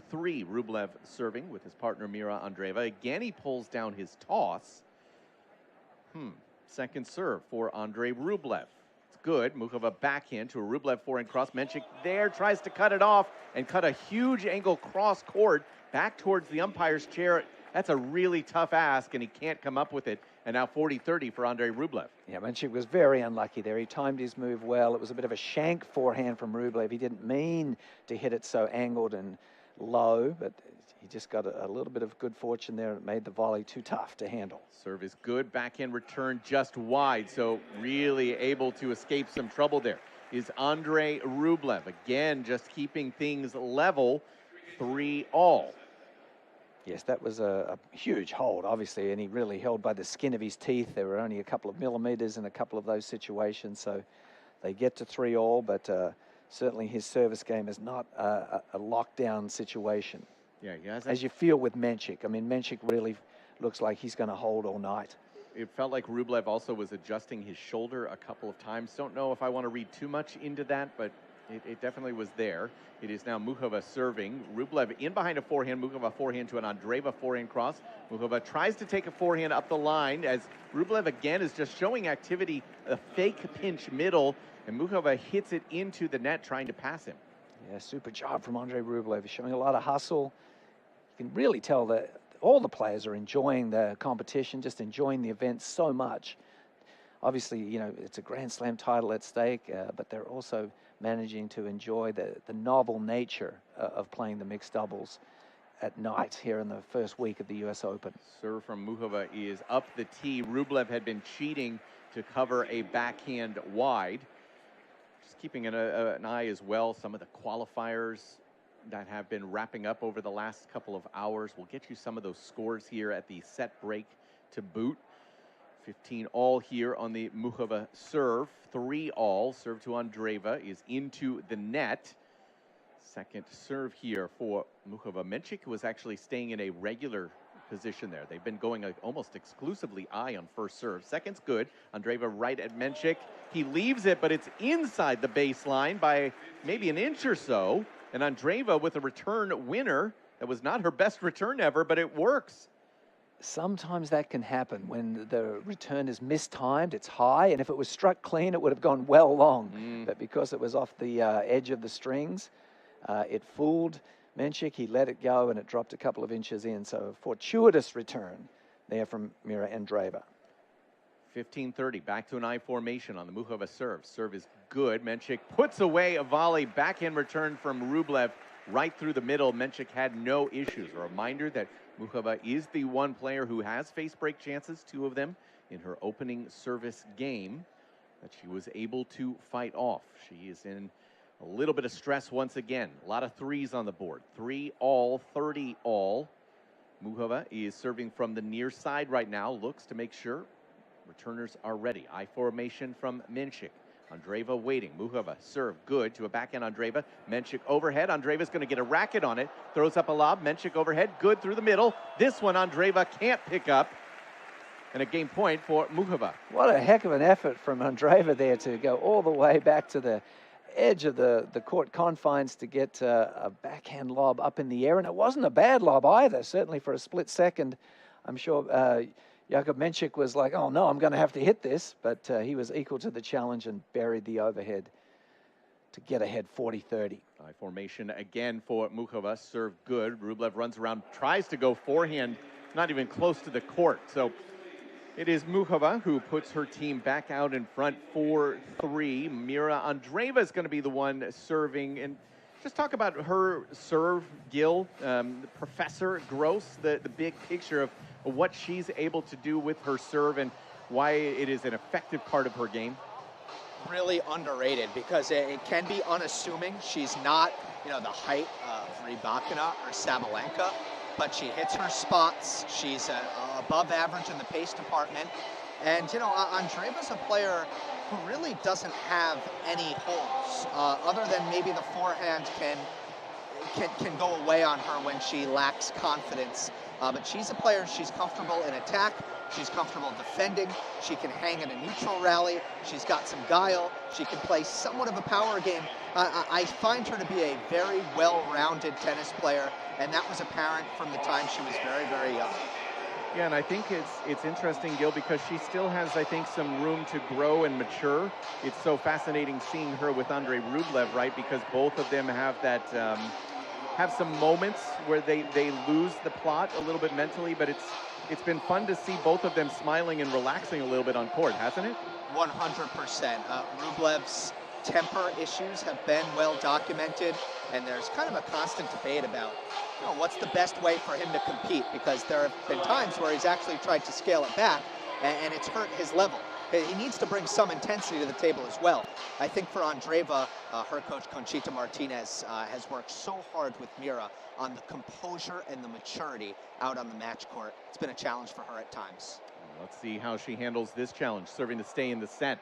3-4 right now. Serve out wide. Muchova return. Rublev volley. Lob Muchova. Rublev overhead good into the deuce corner for 15 love. Super job from Andrei Rublev. The ball was struck firmly at him, but once again his forehand volley was up to the challenge, kept the backswing extremely short, and then tremendous overhead. That wasn't easy, and he got rid of it well. 15 love serving from the near side, serves into the net as Andreeva. 3-4, 15 love. Second serve for Mira, tosses up. Second serve's good. Mensik, big forehand middle. Andreeva backhand cross. Run around forehand Mensik. Andreeva backhand is into the net. That was another one of those really heavy forehands. That's something that Andreeva doesn't see very much. You could see her lunging for that backhand, Macca. Yes, I mean, and that's the challenge for the female players in the baseline rallies with the men. Oftentimes the rotation on the forehand wing is just so much greater than they're used to seeing on a regular basis. 15-all. Rublev staying in a traditional formation. Andreeva serve T. Muchova backhand misses just long. Just a little punch return that misses long. Nice first serve from Andreeva. Had a lot of shape on it. Accurate, pretty close to the tee. First serves are just always gold in doubles. Don't want to go for so many aces. It's all about how many you make and the locations that you can execute. 11 of 11, in fact, on first serve points for Andreeva and Rublev. 30-15, serve is good. Mensik forehand. Andreeva goes backhand middle. Volley from Muchova. Andreeva throws a backhand cross. Mensik run around forehand to an Andreeva backhand cross. Mensik forehand right at Rublev. Volley's good. Muchova backhand. Andreeva up to it. Muchova throws up a lob. Rublev backtracking, but the lob has missed just long. Good footwork there for Andreeva to come up, get that ball in play, gets it to 40-15. A scrappy point from Andreeva and Rublev. Rublev barely dribbled a volley over, and then Andreeva showed some blazing speed there to get up to the drop shot and extend the point, and they get up 40-15 here, a hold. Always when you get to hold the women's serve, it feels like a double victory. Andreeva, 1 point for it. Serve out wide, just wide. Second serve here for Mira. White top, pink skirt. Second serve into the net. That's a double. And not only into the, you wouldn't even say it was into the net, it barely made the net, Mike. Trying to be nice. Yep, that was a very, very tentative second serve. She overspun that ball so sharply into the bottom half of the net. It's been funny. Rublev has come back, and each time here, these last couple points, he's thrown some jokes at Mira Andreeva. She's clearly laughing and relaxed. That's clever psychology from your partner right there. Serve is good. Mensik with a forehand to an Andreeva backhand cross. Mensik backhand cross. Andreeva backhand cross. Mensik backhand middle. Andreeva run around backhand to a Mensik backhand cross. Andreeva backhand cross. Mensik goes backhand cross. Again, it's Rublev who's moving through the middle to give Mensik a different target. He pulls it wide. Great stuff from Andrei Rublev here in that particular area. Gets us to 4-all. Super job from Mira Andreeva, just hanging tough. Mensik was just torching backhands across court. Andreeva was just hanging in, and then her partner, Andrei Rublev, helped her out there with a ambitious move to the middle and got Mensik to pull it a fraction wide. So it will indeed be a tiebreak to decide this set. Mensik serving first with an I formation from his partner, Karolina Muchova. Misses that first serve into the net. Now a second. Andreeva waiting. Second is good. That is a slider ace wide. What are you looking at? 106 slider wide, Macca. I think Johnny Isner would have been pretty happy with that one. That was outstanding location and pace, creating amazing width out to the right-hander's forehand. And he's clearly the elite server on the court. Yep. Top 5 in almost every statistical category on tour this year. Rublev now, 0-1, serve good. Mensik forehand to a Rublev forehand right at Muchova. Volley. Rublev yanks a forehand to the ball crew at the tarp. So there's your quick mini break to 2-0. Wow, that was a good volley from Muchova. She charged forward. She was only in no man's land, just inside the service line when Rublev whipped his forehand at her, but her technique was up to the challenge. A rock-solid forehand volley from her. So 0-2 now. Muchova on the return side. Serve out wide is a let. Again, lets are being called by our umpires. That is Josh Brace in the umpire's chair here tonight. Muchova standing very deep to receive first serve, inviting Rublev to serve wide. That's exactly what he does. Muchova forehand to a Rublev forehand. Muchova steps back. Forehand cross will miss well long. She did so well with that return. Couldn't come up with a forehand to back herself there. 2-1. But the mini break into the Czechs. Obviously, standing deep, you buy a little time to catch up with the pace of the serve, but by standing deep, you're exposing yourself to a good wide serve, giving the server a chance to angle you off the court. Muchova now, 2-1. To Andrei Rublev, I formation Mensik, serve good. Rublev forehand is into the net. And he jumps in frustration, crouches down, knows that that one is on a strength, and just not able to do much with it. This is the first tiebreak in the run of play this week for Muchova Mensik. They did get a match tiebreak to defeat Mladenovic and Arevalo. I formation again here for Jakub Mensik. Muchova serve out wide. Andreeva forehand up the line. Mensik gets to it. Andreeva big forehand again. Mensik again volley. Rublev finds a forehand and he finds the baseline. Mensik did well just to keep things alive, but Rublev playing with fire. Half in, half out. That's a decent shot, but you look stunned, Macca. Well, Mensik did extremely well. That was a rocket ship return from Andreeva. I don't know how Mensik extended the point twice, and for a split second, I thought he was going to be rewarded there as Rublev's swinging forehand volley looked like it was going long, but it caught the back half. 2-3. Andreeva serving near side. Mensik, big forehand right into the doubles alley. That's a return winner for Jakub Mensik. Wow, that was a cannon of a shot. Just a blistering forehand down the line. He took one or two quick steps to his right as he just, as a right-hander, made a little bit of room for himself. Yeah, we're getting another look at it. This probably was bigger than the Andreeva serve. He took that early and just loaded up those long legs. That was massive. My goodness, that is Juan Del Potro would have been happy with that forehand. Absolutely. So back up a mini break here for Muchova and Mensik. 4-2 in this first set. Andreeva one more serve. Muchova backhand good. Andreeva forehand cross. Mensik tries to get to it. Maybe a half a step late getting over there, and again misses that low volley, and I think Muchova was looking for an opportunity to take a forehand there. Maybe you circle that one. I don't know. Mencik's intentions were good there. Yes, he was 100%. hunting the ball, and really there was just a half step in it. Had he been just a half step quicker to the ball, it would have been a routine forehand volley put away. But as it is, it's still 4-3 with a mini break. Mensik serving now right at Rublev, but misses just a tad bit long, trying to go forehand body. Back to a regular formation now on the second serve. This is a key one for Rublev. Mensik pauses his motion. Now again with the second serve, 4-3. It's good to a Rublev back in right at Muchova, who fights it off, but fights it off long. Had to go with almost that cricket shot there right through the middle, as that was a good return right into her calves. Great return from Andrei Rublev, and a nice tactical play. He actually called Mira Andreeva back to the baseline on second serve. She'd gone up to the service line. He called her back because I think he clearly wanted to attack the net player, and it worked the charm there. Very clever doubles tactic. For all, serve Mensik is an ace. Andreeva cheated out wide at the very last second. He went tee. It comes across as an ace. He's got a couple of them here in this breaker, along with a return winner as well. 5-4, but that is an on-serve 5-4. So this is an interesting moment. Can Rublev put together 2 points to grab a set point? It's Rublev to Mensik right now. 4-5, serve long. He has had a couple of double faults here. He's got 2. His partner has 1. Second serve. Good. Mensik. Oh, my. He launches that one. Mistimed it. Tried to be very aggressive and just a miss. 5-all now. Aggressive second serve from Rublev there. He really came up big. He challenged the forehand. He went with a hard cutter up the tee. Mensik was in position to hit the forehand return, but he just overswung on it a little bit. Didn't hit it anywhere near the sweet spot. That was a big second serve and an important moment.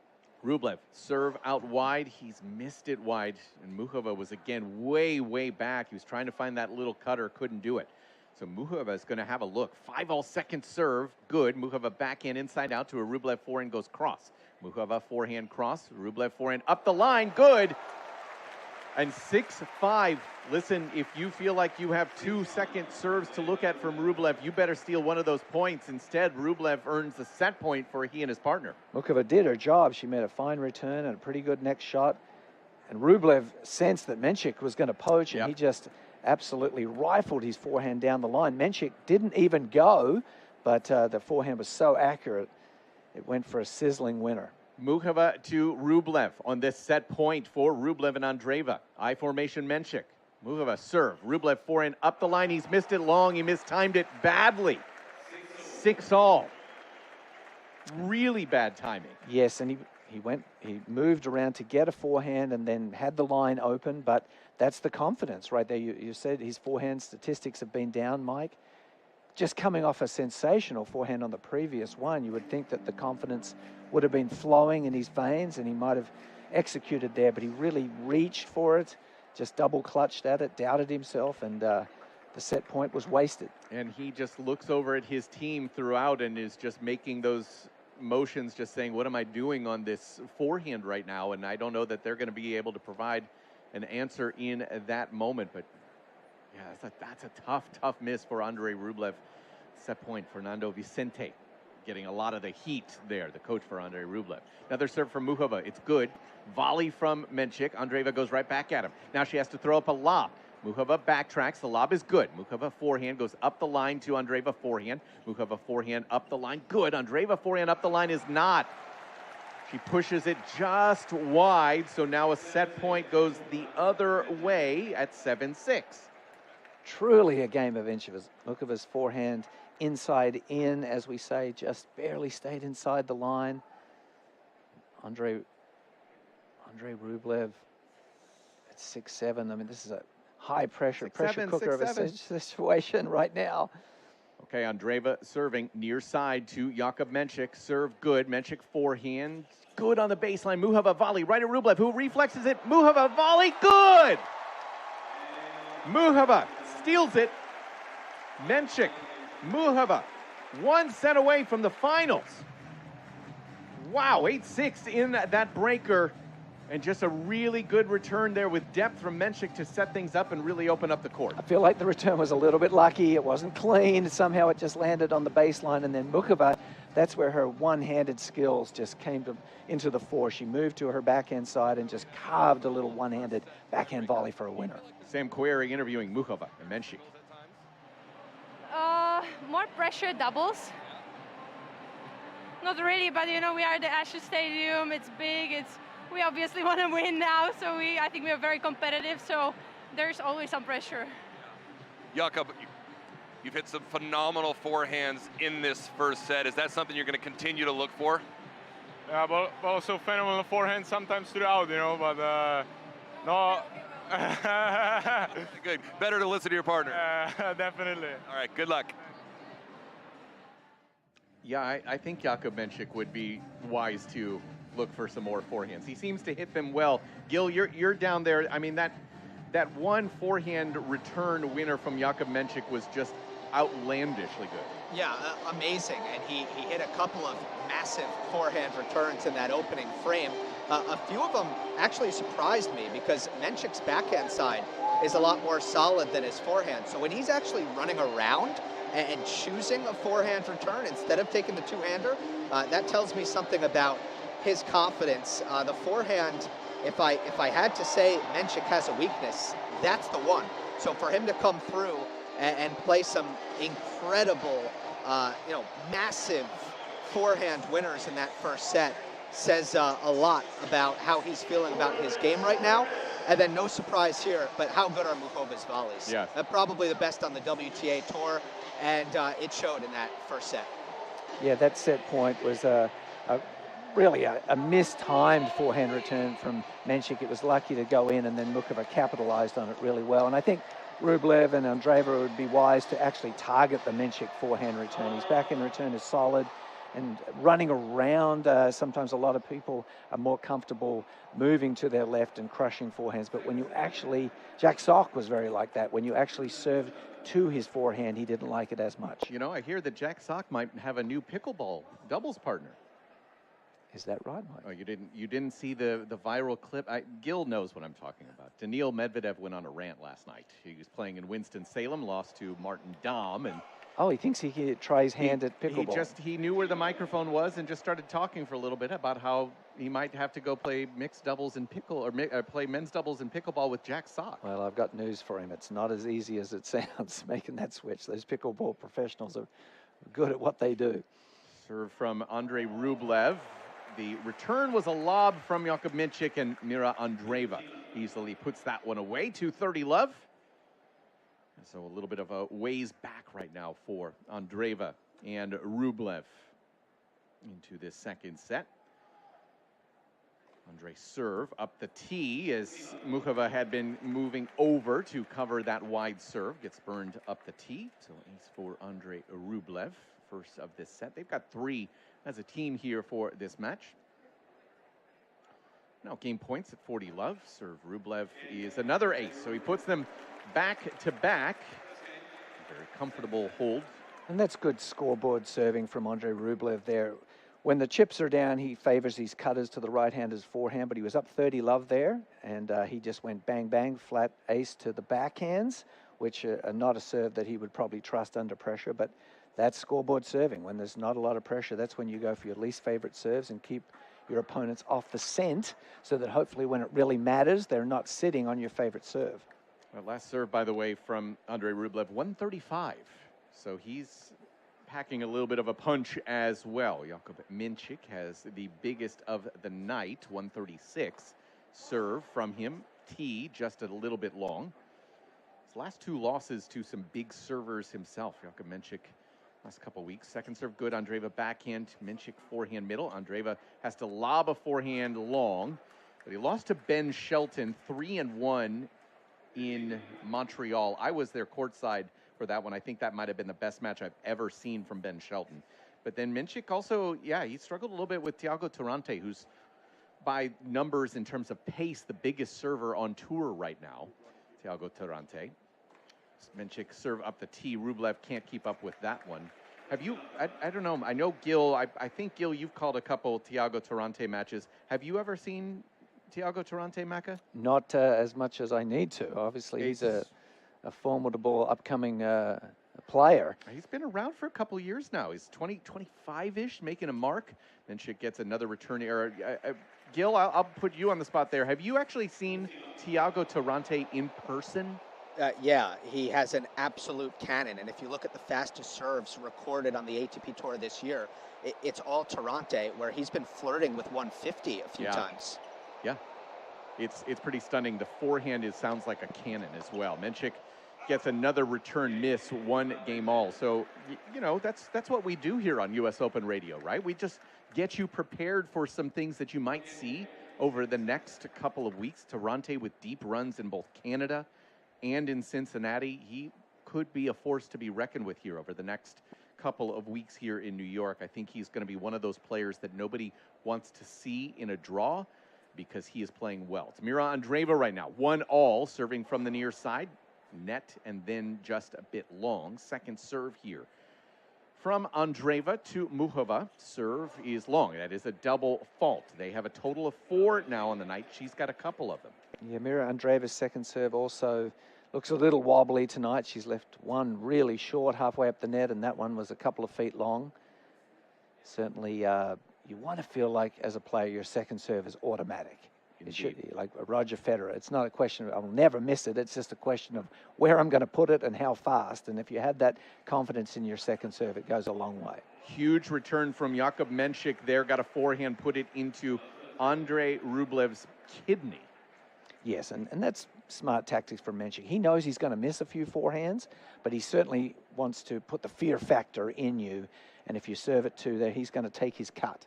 And that time he found the sweet spot, and it was far too much for Rublev to handle at the net. So Andreeva, some real trouble. Love 30, serve, good. Muchova just puts a racket on it. That's a very good first serve with depth, and Rublev puts it away for 15-30. Interestingly, I think they're similar, the two players. That their disparity between their first and second serve for Rublev and Andreeva is quite marked. They're both very capable first servers, lively first serves, but then the drop-off between first and second is significant. 15-30, stay in a regular formation. Andreeva serving to Mensik, misses into the net, trying to go out wide to his backhand. Now a second, Muchova inches forward. Second from Andreeva, good. Mensik backhand cross, Muchova backhand cross, Mensik in, volley, Rublev volley. Muchova puts that one away right at the feet of Andrei Rublev. These are the first break chances on the night for Muchova and Mensik. Couple of classy volleys there. Mensik advanced into the net after a strong return, took advantage of the mediocre second serve, and then Muchova just A+ on that volley there. Forehand volley, crisp as you like, angled it away. She is just all class at the net. 15-40, 3 break chances. Andreeva serving, netted. Muchova has been returning from on top of the baseline. She stays there for a second for Mira Andreeva. That second is good. Muchova chips a return in behind it. Andreeva backhand. Oh, Muchova tried to pull off. It was going to miss by feet, but she couldn't pull off fast enough. It was such a clever tactic, Mike. She power chipped the forehand, came charging in.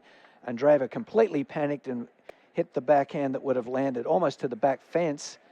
And Muchova just couldn't get a racket out of the way. All she had to do was let it go, but she is a rueful smile. So Mensik will get a chance now. Serve, it's going to be a let. It's trying to again go backhand body was Andreeva to Jakub Mensik. Muchova, yeah, trying to just stay positive here in the moment, knows that that break should already have happened.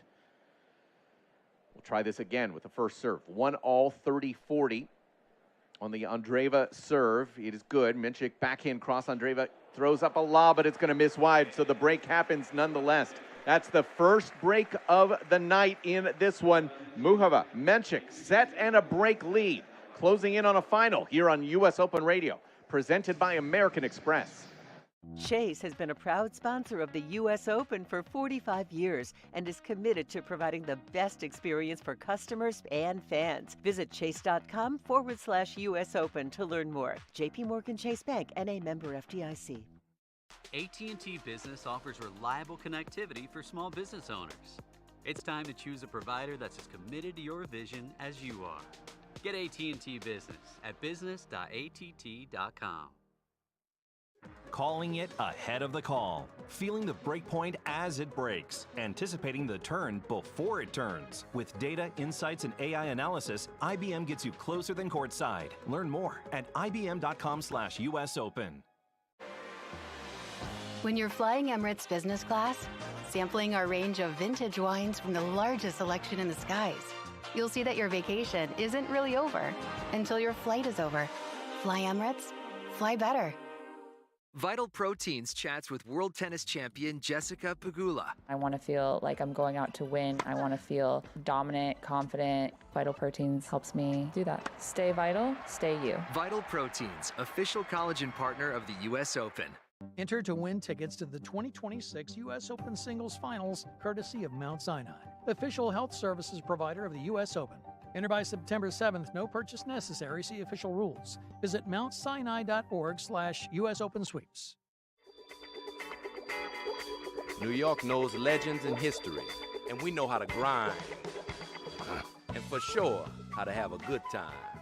5-4, second serve, Venus outside the try lines. Oh, what a shot that was from Venus. Outside the try lines, down the line with a forehand. What did she just do? Get ready for the next unbelievable moments. This is US Open Radio, presented by American Express. Well, you just missed an unbelievable overhead from Karolina Muchova. Unfortunately, it was unbelievable because it missed by about 6 feet. She's down love 15. Serving right now 2-1 from the near side. She and her partner Jakub Mensik in control of this mixed doubles semifinal right now. Andrei Rublev just missed a backhand return into the net.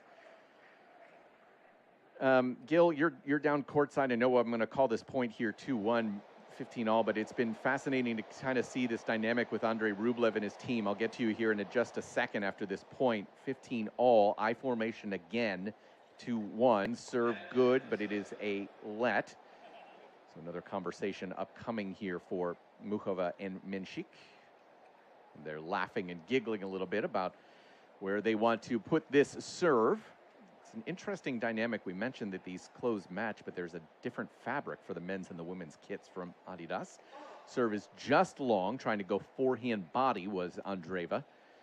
Ball goes into the photographer's pit. Might have to pause just for a second. Now the ball crew does eventually clear it. Now a second serve here for Karolina Muchova. 50 minutes into this one. The second serve is good. Andreeva forehand cross. Muchova digs it out. Big swing from Rublev, who hits Jakub Mensik in the left knee. But yeah, this dynamic between Rublev and his team, even in mixed doubles, has been fascinating to watch, hasn't it? Yeah, you know, the stress level is maybe a little bit lower than it would be in the singles, but that hasn't stopped Andre from giving Fernando Vicente a few earfuls over the course of this one. That has been interesting to see.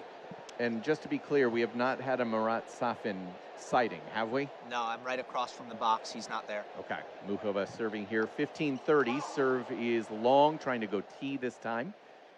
A little bit of trouble. She is the only one on her squad who has faced break chances. Rublev is setting up outside of the doubles alley, serve tee. Muchova gets a forehand. Rublev volley into the net. He went outside of the doubles alley, then moved back towards the center to just give Muchova a different look.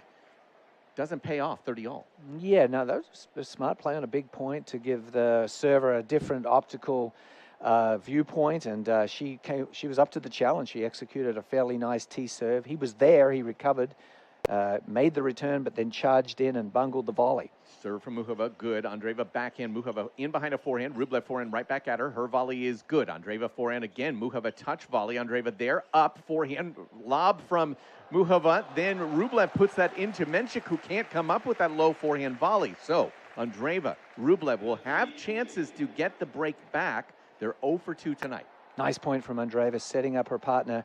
Rublev's been pretty devastating in the swinging volley department. When he gets a forehand or a backhand volley opportunity above his waist, he goes with the swinging volley option, la Serena Williams, and he's executed that shot well. High formation Mensik, Rublev in a normal return position, maybe a meter behind the baseline. Muchova serve out wide, missed well long. He's going to set up again with a look that's kind of outside the doubles alley. Now taking steps back towards the middle. He's playing mind games. Now he's got 3 steps inside the baseline. all sorts of mind games. Second serve is good. Mensik can't come up with the volley, just a backhand cross, a simple one from Rublev. Mensik was on the move, but that's a tough ball from that left hip. Yeah, I'm really impressed with the fact that Mensik wanted the ball. He wanted to protect his service partner there, and he made a bold move across the middle. Just Rublev's quality of backhand return was so good. He wasn't quite able to handle the backhand volley interception. But smart play from Rublev there to take a slow second serve early and just get the ball on the volleyer quickly. Serve is good. Muchova throws up a lob from the Rublev serve. It does miss wide. Really a critical break there for Rublev and Andreeva. They had to break that serve right there with Mensik following, because he's such a tough guy to snap. Indeed. 15 love. Serve is good. Mensik goes back in. Andreeva volley. Muchova volley right back towards her, but Andreeva comes up with the goods. And a huge celebration from Andrei Rublev. They've not won a ton of points at the net here tonight. I think once we get inside the box between these two teams, there's a distinct advantage for the two Czech players. My word, Andreeva, one of her few volleying winners so far tonight, but came at a very handy time. We're at 5-4, 2-all. It's really a sprint to the finish line from here. It really is. I think this whole mixed doubles event, you could argue, is a sprint to the finish until we get to the final coming up in maybe half an hour from now. Closing in on the 10 o'clock hour. Serve out wide is a very good one. Andreeva digs out a volley. Muchova volley. Rublev right at her with a cannon of a forehand. He apologizes politely, but he gets the point and he gets it to 40 love. That's always the sorry, not so sorry. You know, when you feel really good about crushing a shot and it didn't even hit Muchova at all. It just overpowered her. Her racket got on the ball but just couldn't handle the pace. But he's feeling good about himself. He is. The fact that his forehand blew up the opponent's volley. So a second serve upcoming here with these game points. Mensik just kind of dumps that return into the bottom of the net. So yeah, a huge turnaround there. They won 8 of 10 points on that side, did Andreeva and Rublev. A couple of words there from Josh Brace up in the chair, but that does get us to 3-2.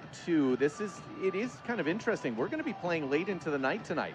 And I find that fascinating. You know, we're closing in on 10 o'clock local time, but the last match, the Bencic Cobolli win, went into a match tiebreak. That extends us. We're going to have 2 sets race to the finish, and it's going to be closing in on midnight by the time we decide our first title here tonight. And Mike, I think that's why it's critical that the US Open have scheduled this final on Wednesday for the singles players. Yes, it's going to be a late night, and that may lead to a late afternoon practice tomorrow as opposed to an earlier one, but there's plenty of days to get back on a routine, and everyone's throwing the kitchen sink at this US Open mixed title, and it's great to see, because under the old format, you wouldn't want to expend the energy to win a mixed doubles title at all the other 3 slams, because it's going to impact your efforts at winning the singles. The way the US Open do it, you're prepared to expend that energy, prepared to go deep into the night if need be on a Wednesday to try and win a Grand Slam title. And this is the genius of Eric Buderak and the staff here at the US Open. Hey, Gil, I just wanted to let you know, if you could go talk to Jakub Mensik real quick and explain this is Maroon 5. Maybe he can learn a little bit more about Maroon. Well, I'm sure he's been a big fan of the band. He's just had no idea this whole time what the name of it means. Perhaps he thought it was Moron 5 or something like that. I'm going to let you talk to Adam Levine about that one.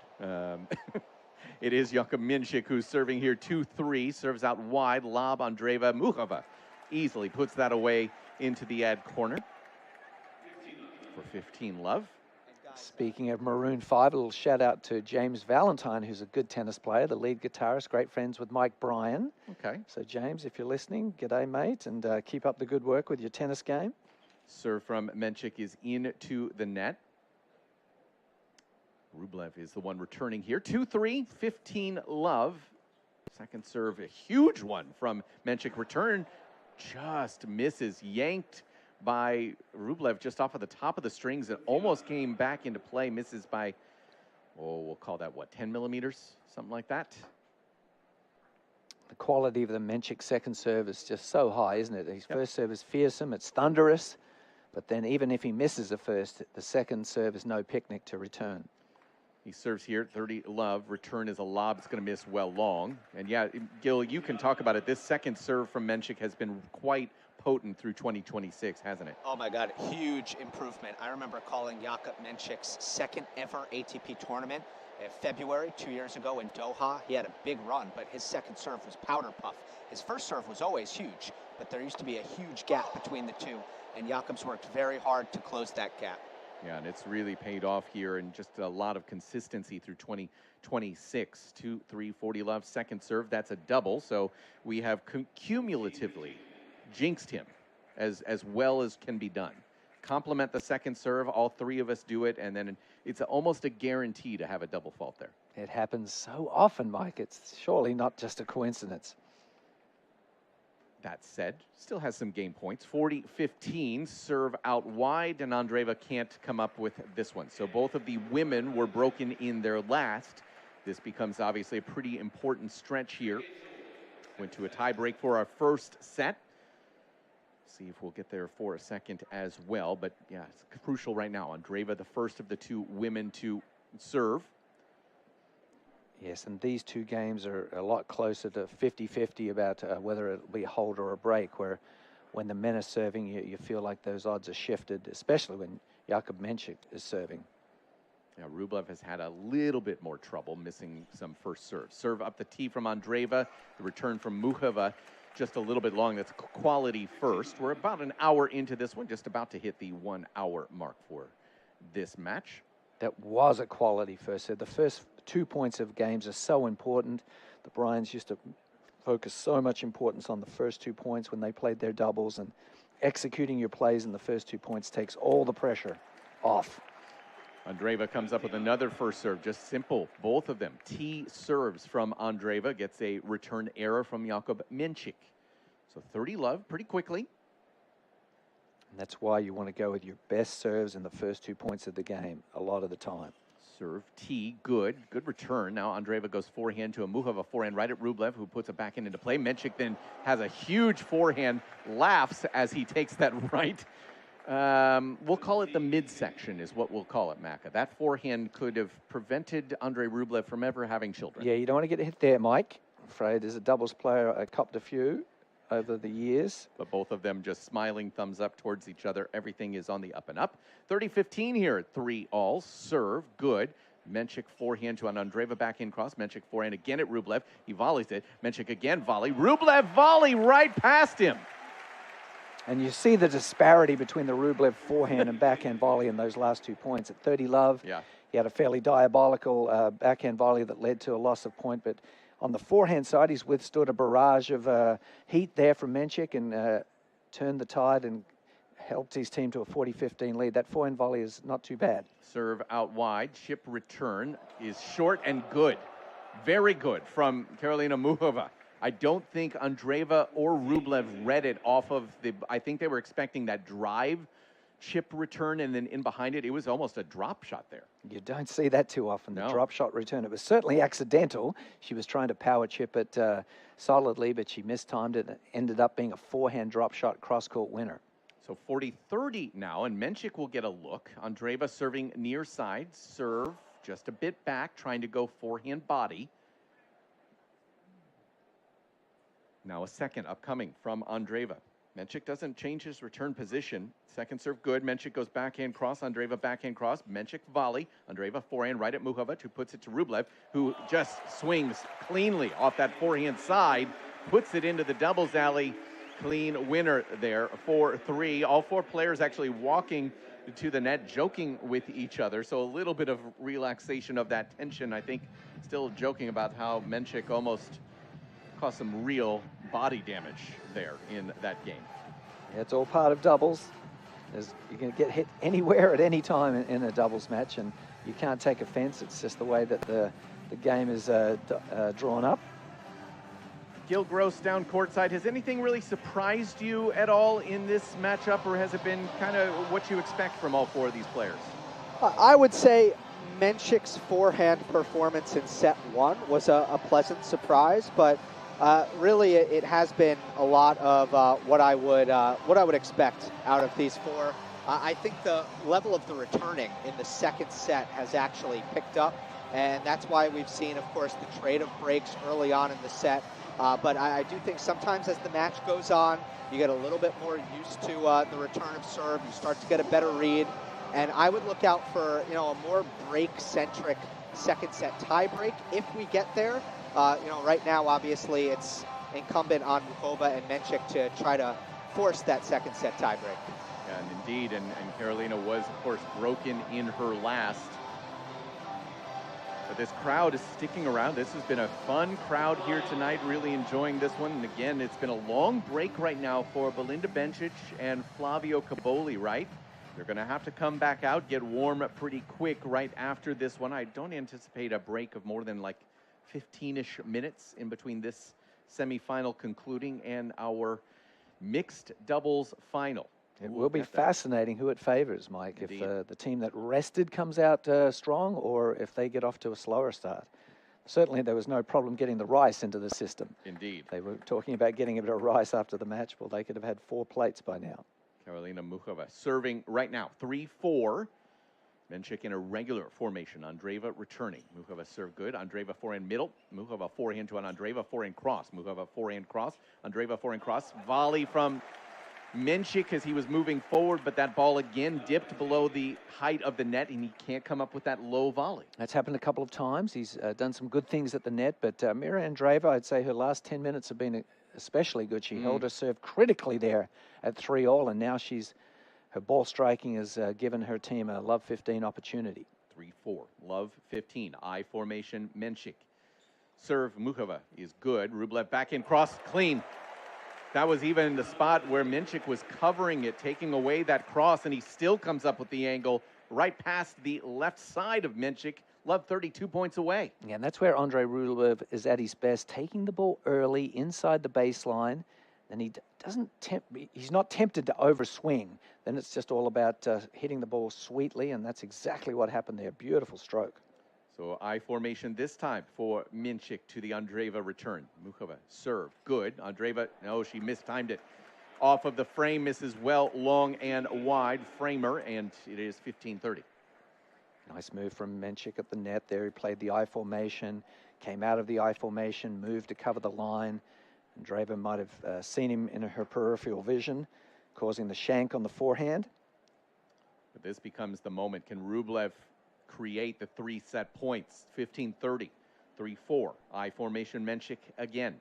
Muchova serve is into the bottom of the net. So now they'll go back to a regular formation with a second serve. Doesn't look like there's going to be any movement. There was no hand sign there. Second serve, Muchova. Rublev gets a forehand, goes inside out. Muchova forehand to an Andreeva volley. Muchova tracks it down, lob. Rublev's going to take the overhead. It's good. Muchova again a lob. Andreeva overhead, good. It's clean. It's a winner, and it's set points. 3 of them. Andreeva, Rublev. Both players coming up with a fantastic overhead there. Rublev initially covering his partner, moving over to the forehand side of the court and thundering a smash from very deep, which set up Andreeva to hit an inside-out winning smash to get to the 15-40 situation. Andreeva's going to get the first look on this set point. I formation again. Muchova from the near side at 15-40. Serve good. Andreeva forehand. Mensik volley. Rublev volley through the middle. Muchova back into an Andreeva forehand crosses. A good one. Muchova can't come up with it. And Andreeva and Rublev have stolen this second set from a breakdown. 5-3 and a match tiebreak now to decide a spot in the finals. Maka, that was some electric play from Andreeva and Rublev down the stretch. They really turned the Jets on there in the middle of the second set, just when it looked like things were slipping away from them. They exploded with some fantastic returns, some daring net play, and Mira Andreeva really coming up with the goods there at 15-40. A thunderbolt of a forehand cross court to secure the set. Let's hear from them with Sam Querrey. All right, good luck. Oh, it looks like Mira said yes to the interview. Andre said no to the interview, so Sam Querrey awkwardly walking off there. But Sam, as a player, would understand. Yes, he would. Players are superstitious. They just won the set. He doesn't want his focus broken, and he politely declined the interview. he wants to just keep it locked in, and I totally understand that. Yeah, so the big stat there, Gil, I know you don't have a stats monitor in front of you. The big stat there was just a huge performance improvement from Andreeva and Rublev and how they were attacking second serves from Muchova and Mensik. What did you see in that particular set? Well, I know for Rublev, I saw him standing really tight, and he really ate up Muchova's kick serve out wide a couple of times throughout the set, taking that backhand return early. But then to his credit, late in the set, Karolina actually tried to mix it up. The last second serve she hit, she went hard at Andre's forehand, and Rublev connected on that return as well. So I thought the returning, as I mentioned, has gotten better and better, especially for Andre Rublev. And then just the attacking of the net by those two in that last return game. It's not easy to get to the net in return games, but Andreeva hit a return and actually came in behind it. That was the point where they ended up finishing with a couple of overheads. I thought that Rublev and Andreeva started to get more proactive in coming forward as a team. Yeah, I think that's a great point. Just even if their volley skills maybe are a little bit lacking compared to their opponents, the fact that they're applying pressure pays off, Maka. Yeah, and it's an aggressive mentality. And I think it's fascinating how they've both battled perhaps positivity demons in their singles careers, but you put them together in a mixed doubles situation, and we're just seeing nothing but, positive energy. And, if they can translate this type of positivity into their singles struggles, I think there's a lot to be learned here. I mean, they're feeding off each other. There's a lot of smiling and camaraderie out there, and I think that there's some lessons to be learned here that they can take into their singles if possible. And also a lot of positivity, a lot of dancing there during the set break. Earth, Wind, and Fire has a way of doing that, bringing out the positivity in people. Anytime you hear the sounds of September popping in, we're a couple days away from September. I'm not quite ready for it yet. All right, match tiebreak to decide a spot in the mixed doubles final. It's going to be Rublev serving to start. From the far side, serve out wide. Muchova can't come up with that. 1-0. And Mike, that is why you invest in the flat serves at different stages of the matches. Now we're in a match tiebreaker, and you really want to get that first point. He went with his favorite serve, the hard slider wide, and there was enough room to get the free point. So now Jakub Mensik from the near side, I formation, tries to serve out wide, misses into the net. Back to a regular formation. Second serve upcoming here for Jakub Mensik. Serve is good. Rublev back and right at Muchova, who has to fight it off, but misses long, and again taking advantage of a second serve. Yeah, once again, I knew Rublev was going down the line on that return. That's happened previously in the match where Mira Andreeva has gone to advance to the net. Andrea said, no, come back, stay on the baseline with me. And then sure enough, his plan was to attack the net player. This is the little things that you pick up on. Mensik serving out wide, misses into the net. So two missed first serves from Jakub Mensik here early in this tiebreak. Cardinal sin. Second serve good. Andreeva forehand is going to be right through the middle. Muchova, did she pull off of it, or was it just a miss hit too high? It was another one of those miss hits that go high. That's the net player. It's easy to misread that at the net. For a split second, you see how high the ball is coming at you, and you let it go. But because it was mistimed so badly, it fluttered in. And the reason I say that is because that ball landed in by 6 feet, 2 meters. I mean, that's not even close to the line. All right, so it's a 2-mini break edge. Andreeva now serving, misses long, serving to Mensik on the ad side, 3-0. Second serve, Andreeva, good. Mensik goes right to Rublev, volley, who missed it. He was on a poach. It was back behind him, that really hard ball. When he's moving to his left, it's off to his right, and he can't control it. Yeah, but his reaction so positive. I mean, it's fantastic. He made the right move. He overran the poach. Mensik got the return a little later than he meant, and Rublev didn't pull off the volley, but still, his reaction was one of positivity. Andreeva serve, good. Muchova, oh my gosh, Rublev, that volley that he just hit, two-handed, I don't even know what to call that, Maka. He left hand over the right hand, and he almost puts it straight down, and Mensik, as a result, then gets a forehand to just put right through the middle of the court. Yes, it happens sometimes when the ball comes directly at you. For a split second, you think it's a backhand volley. Then you realize it's a forehand volley, and in the end, you make a meal of it, and that's what Andre did there on that occasion. And that was a really tough time for two net errors to cost his team the momentum here in the tiebreaker. So the mini breaks back, but not out of the woods yet. Muchova 2-3, serve good. Rublev forehand. Did it catch the line? No, it just missed long. 3-all. He thought he had it. He went down the line. Nice compact backswing, accelerated through it. It must have been out by the barest of margins. Hey, Gil, I don't know if you see this. Rublev has 2 rackets that he's brought out with him. Is he using 2 rackets right now? I do see that. He might have a serve racket and a return racket, perhaps. That'd be what it is, Gil. No, it's not. He switched after Andreeva's points. Because, yeah, I've seen double specialists do that, but he switched after Andreeva's serves. So, yeah, it's quite common to have a serve that you want a looser tension for your serve, or you want more power, and a tighter tension for your return, where you want more control. But fascinating. Muchova now at the far side, 3-all. Serve T, just a tad bit long. Yeah, definitely have seen that from some double specialists before. Never from a singles guy, if you will. Second serve shows here. you that he's really thinking about trying to win this U.S. Open mixed title. Oh, my. Muchova just throws in a double. Costly stuff. They'd just gotten all that momentum back.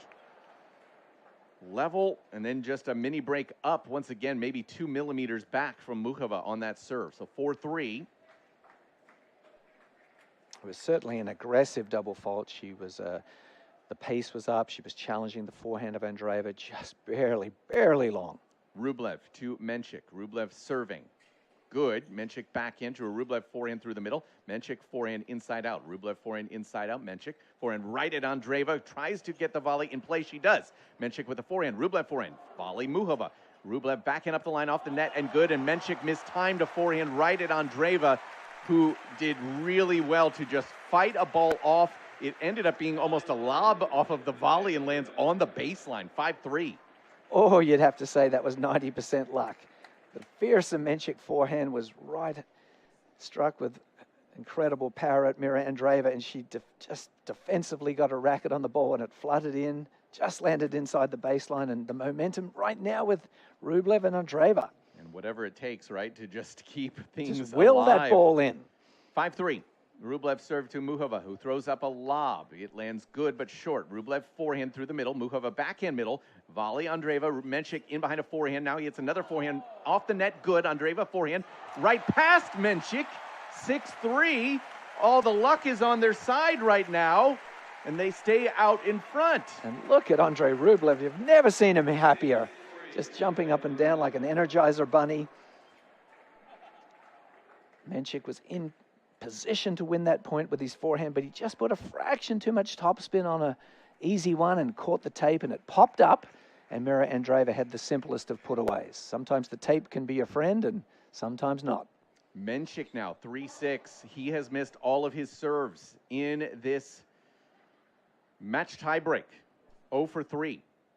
Now a second, which is good to Rublev, who was again so aggressive, but that was a good depth and right into the body on that second from Mensik. Massive second serve from Mensik right there. Rublev was on the attack, full of confidence, and had he taken a whisker of pace off it, it just looked like Rublev was going to damage the return, but that was a huge body second serve. Mensik one more serve. Good, it's an ace. Desperately needed that one right there. And those serving stats don't lie. Under pressure, the Mensik serve keeping his team in it. It's 6-5 now and back on a very even keel. But I just keep going back to it. In this tiebreak, Maka, 2 of 6 first serves between the two of them. Just can't have that. That second serve was almost like a first, which really would save them, yeah.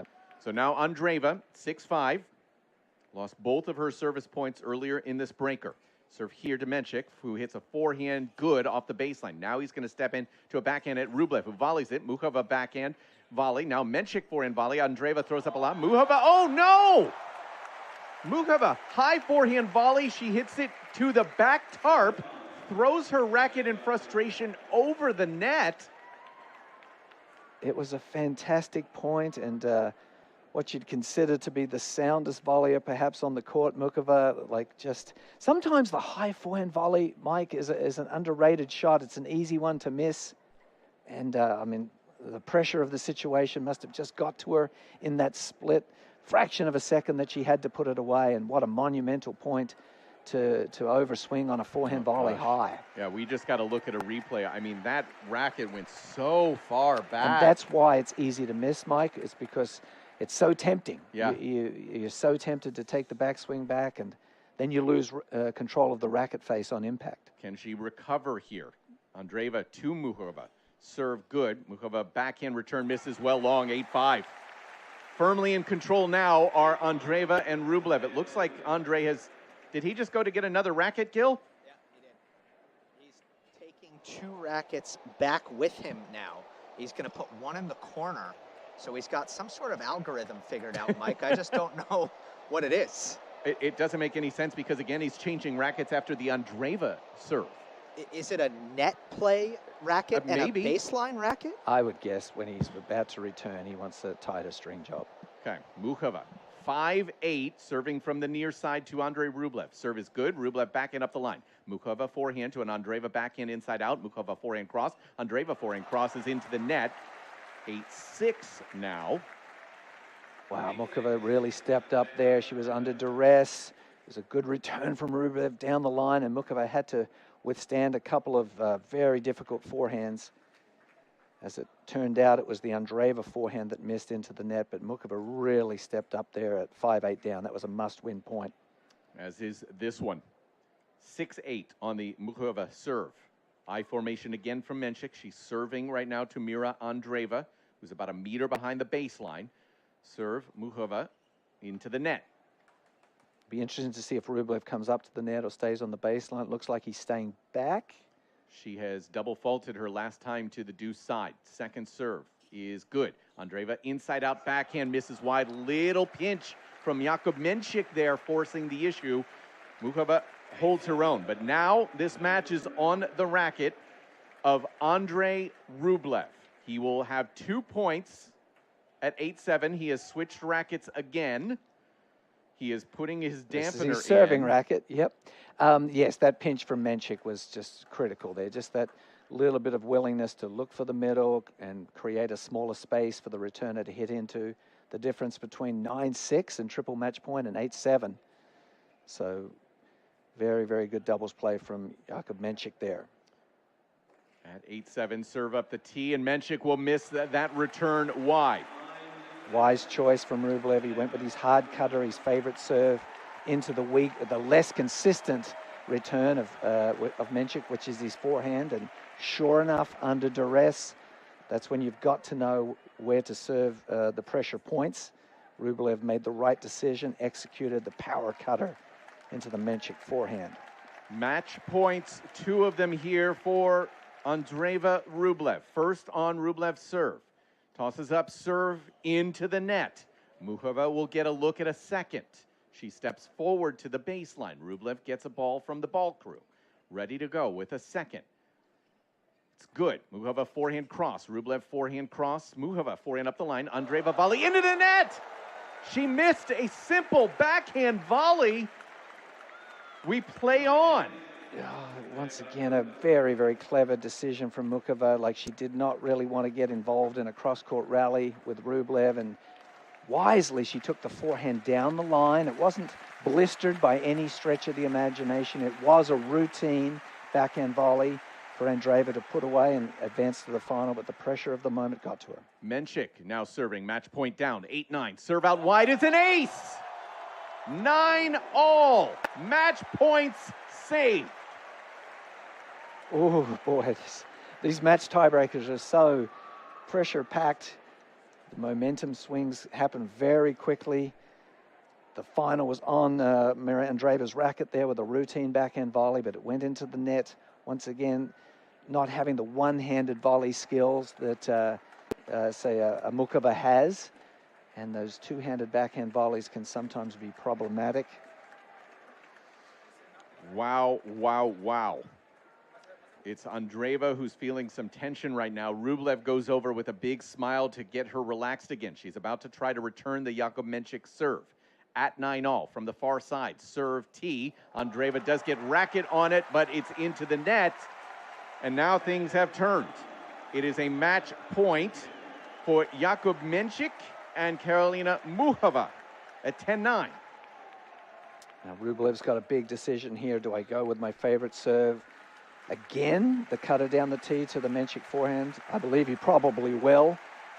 Oh, sorry, I beg your pardon. It's not Rublev's decision. It's Mira Andreeva's decision where she's going to go. She doesn't have quite as much pace, but I would imagine that they'll be going down the tee. It looks like they might be thinking I formation for a second. They thought about it. Andreeva's serve is well long, was going backhand body. Now a second serve for Mira Andreeva. Match point down. Mensik bouncing around right now. Second serve, good. Mensik goes backhand cross, good. Andreeva backhands into the net. Jakub Mensik and Karolina Muchova fight off 2 match points and move into the finals of the mixed doubles championship. 5-4, 3-5, 11-9 over Andreeva and Rublev. It's Muchova and Mensik who will fight for a title in moments here in New York. A lot high drama, Mike. One backhand volley decided our finalists there. Boy, it was an even contest. A lot of entertaining points. At the end of the day, it was just one missed backhand volley from Mira Andreeva that cost her team a chance at the title. And she knows it. And Gil, that was heartbreaking in the moment and just electric at the same time. Yeah, it certainly was. And, you know, I think Jakub Mensik, 4 unreturned serves in a row down the stretch of that tiebreak. So we started the 10-pointer with Jakub missing a lot of first serves, and we were thinking, well, maybe that is going to play a role in their demise.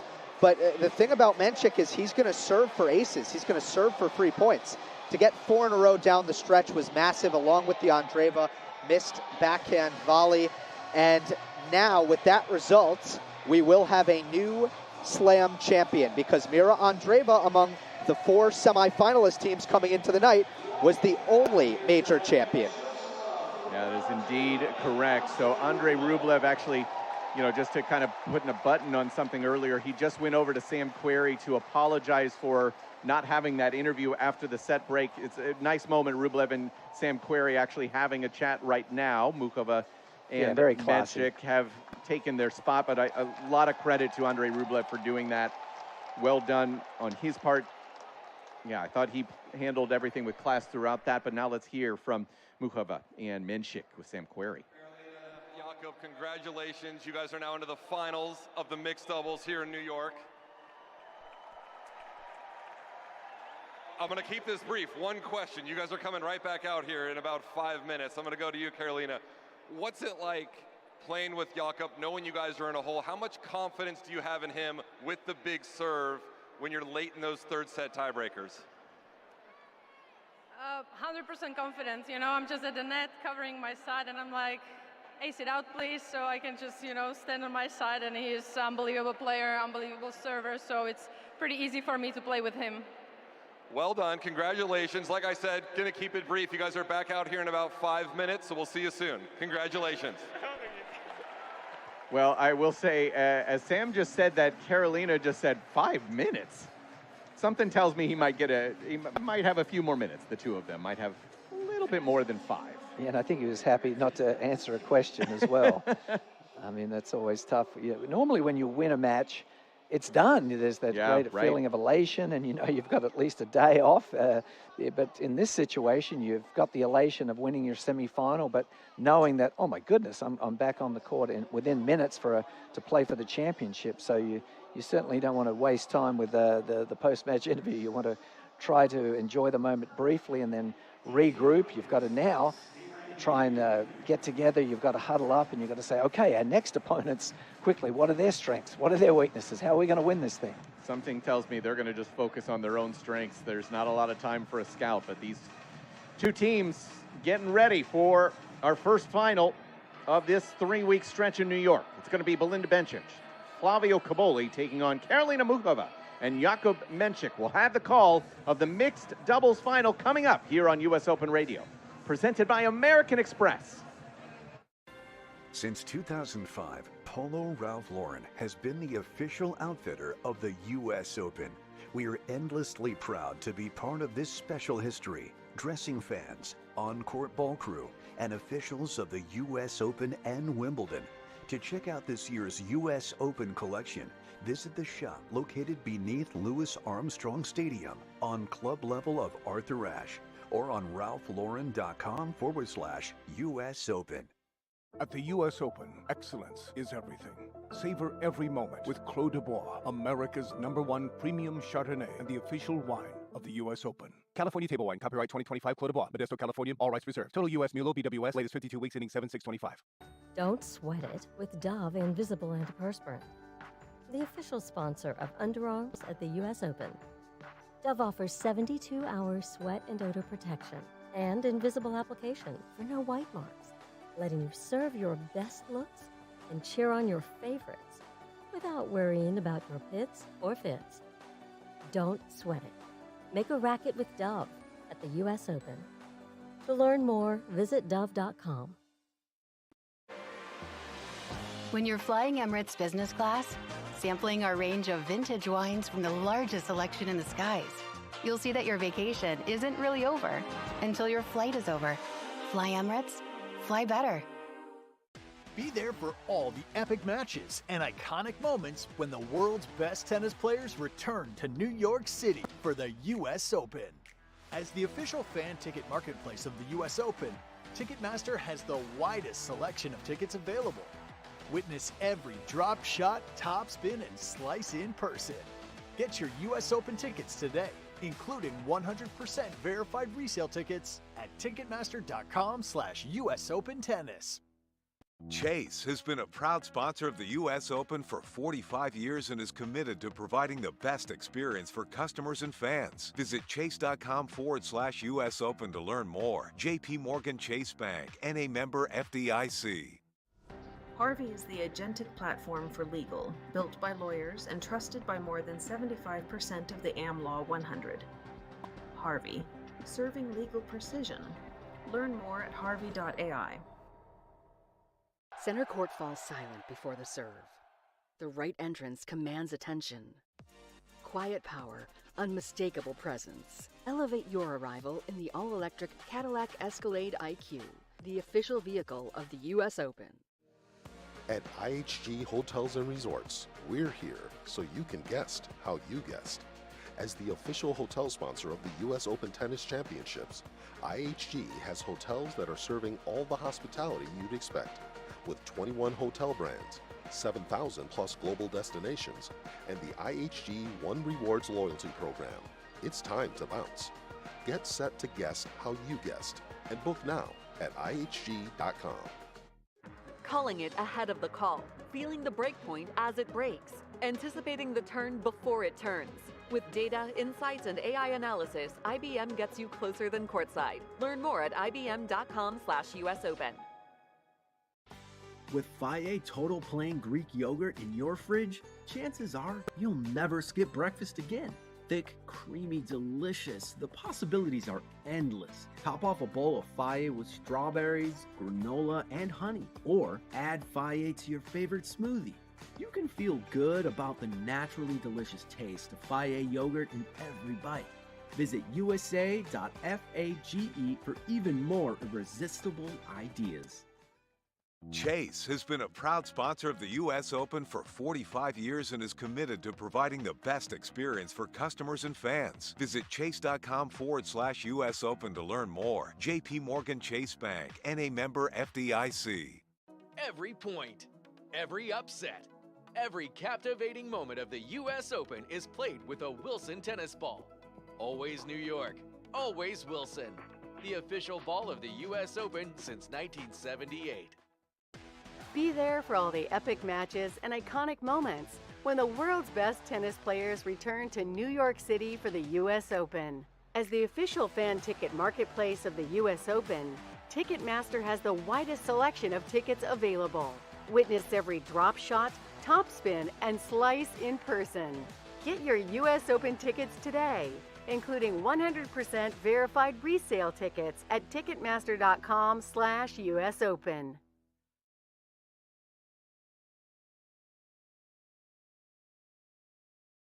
Knows where to be this summer and what to wear. New York knows the spotlight, the highlights, and summer nights. And we know how to grind. And for sure, how to have a good time. We know greatness when we see it, and we know better than to miss it. The U.S. Open, spectacular awaits. Now a second serve for Mira Andreeva. Match point down. Mensik bouncing around right now. Second serve, good. Mensik goes backhand cross. Good. Andreeva backhands into the net. Jakub Mensik and Karolina Muchova fight off 2 match points and move into the finals of the mixed doubles championship. 5-4, 3-5, 11-9 over Andreeva and Rublev. So indeed, we are moving on into the finals and just awaiting these 2 teams to make their way out onto Arthur Ashe Stadium. Mike Cation, David McPherson. Gil Gross is courtside for us here. Yeah, listen, the light show is going off. Temperatures have dropped about 10 degrees from where we started our semifinals at 7 o'clock, about 3.5 hours ago. 72 degrees right now, and obviously inside Arthur Ashe Stadium, unless you get heavy amounts of wind, you're really not going to feel it. Certainly is an interesting situation having these 2 teams doing battle for this mixed doubles championship.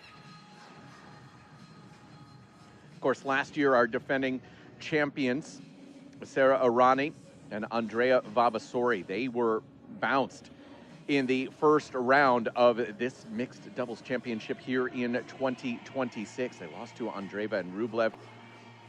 The only doubles team that even made it into the quarterfinals in terms of 2 doubles specialists, Siniakova and Patton. But yeah, a lot of drama still to come. We're going to have a champion for you in the next couple of hours here on US Open Radio, presented by American Express. Whether scaling a global business or building a legacy at home, everything you've built deserves expert protection. Chubb provides business and personal insurance that has been protecting the world's ambitions for over 230 years. A world leader in commercial and personal insurance. Chubb.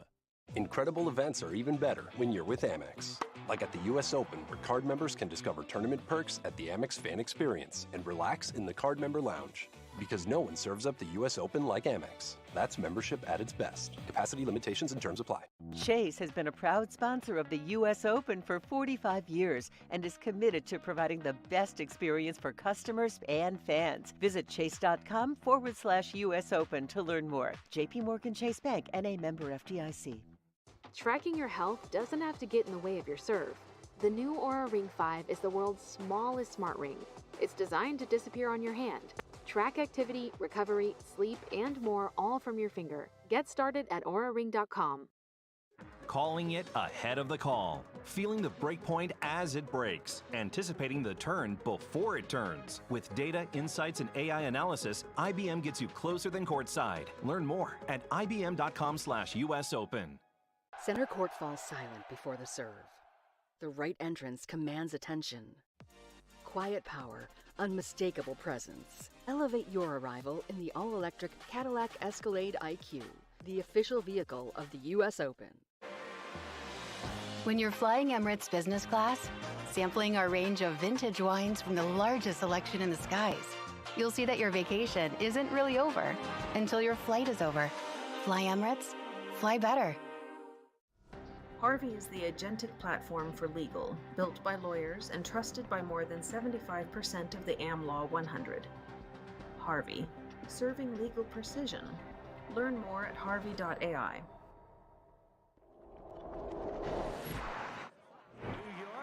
Here we go. New York has always known how to welcome the world and how to make some noise. Vavasori inside out forehand. Ruud digs it out with the backhand. Volley from Vavasori. Ruud forehand. Vavasori dumps it into the net. We play on. It's 5-all. New York knows legends and history. This is Fan Week. This is something new. This is something new and exciting. The mixed doubles bringing us all together. These fans have the great opportunity to literally go and see some of the top players. Oh, it's just amazing. I like just the way you said that, Z. Woo! Reminded me of the Lion King. Remember the Mufasa? Mufasa. Ooh! Just say it again. Say it again. Say it again. And how to put on a show.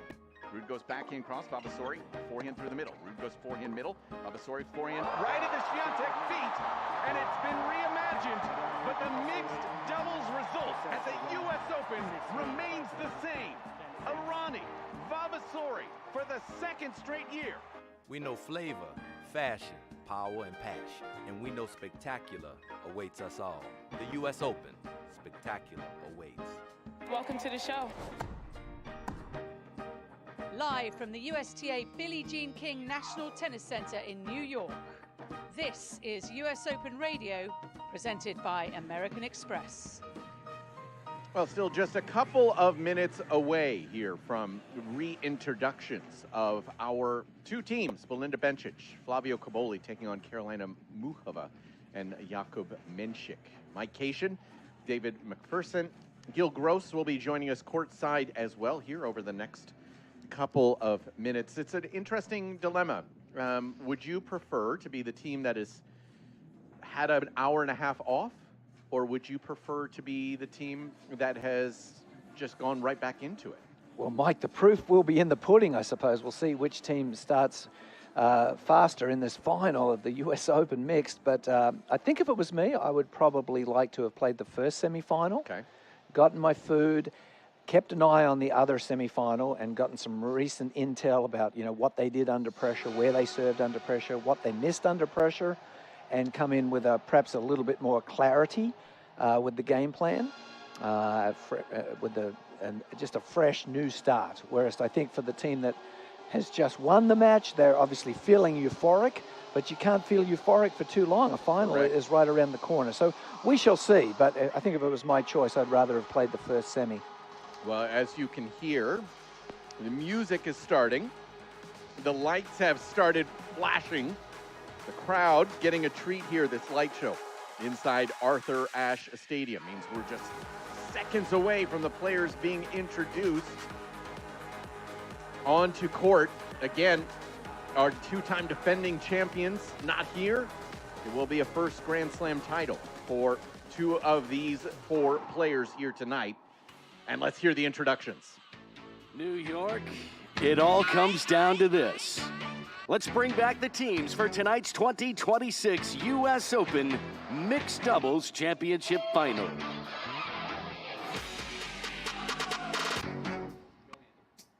From Czechia. Moments ago, they won a thrilling nail-biter over Mira Andreeva and Andrei Rublev. Welcome back, Karolina Muchova and Jakub Mensik.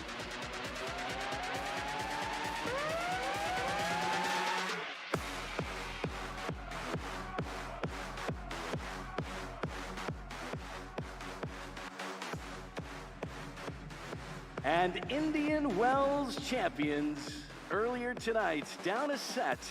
They came back to knock out Alina Svitolina and Gael Monfils and remain undefeated. From Switzerland and Italy, Belinda Bencic and Flavio Cobolli. Indeed, those two just don't know how to lose. Once again, Belinda Bencic out in front, Flavio Cobolli trailing behind like a small child.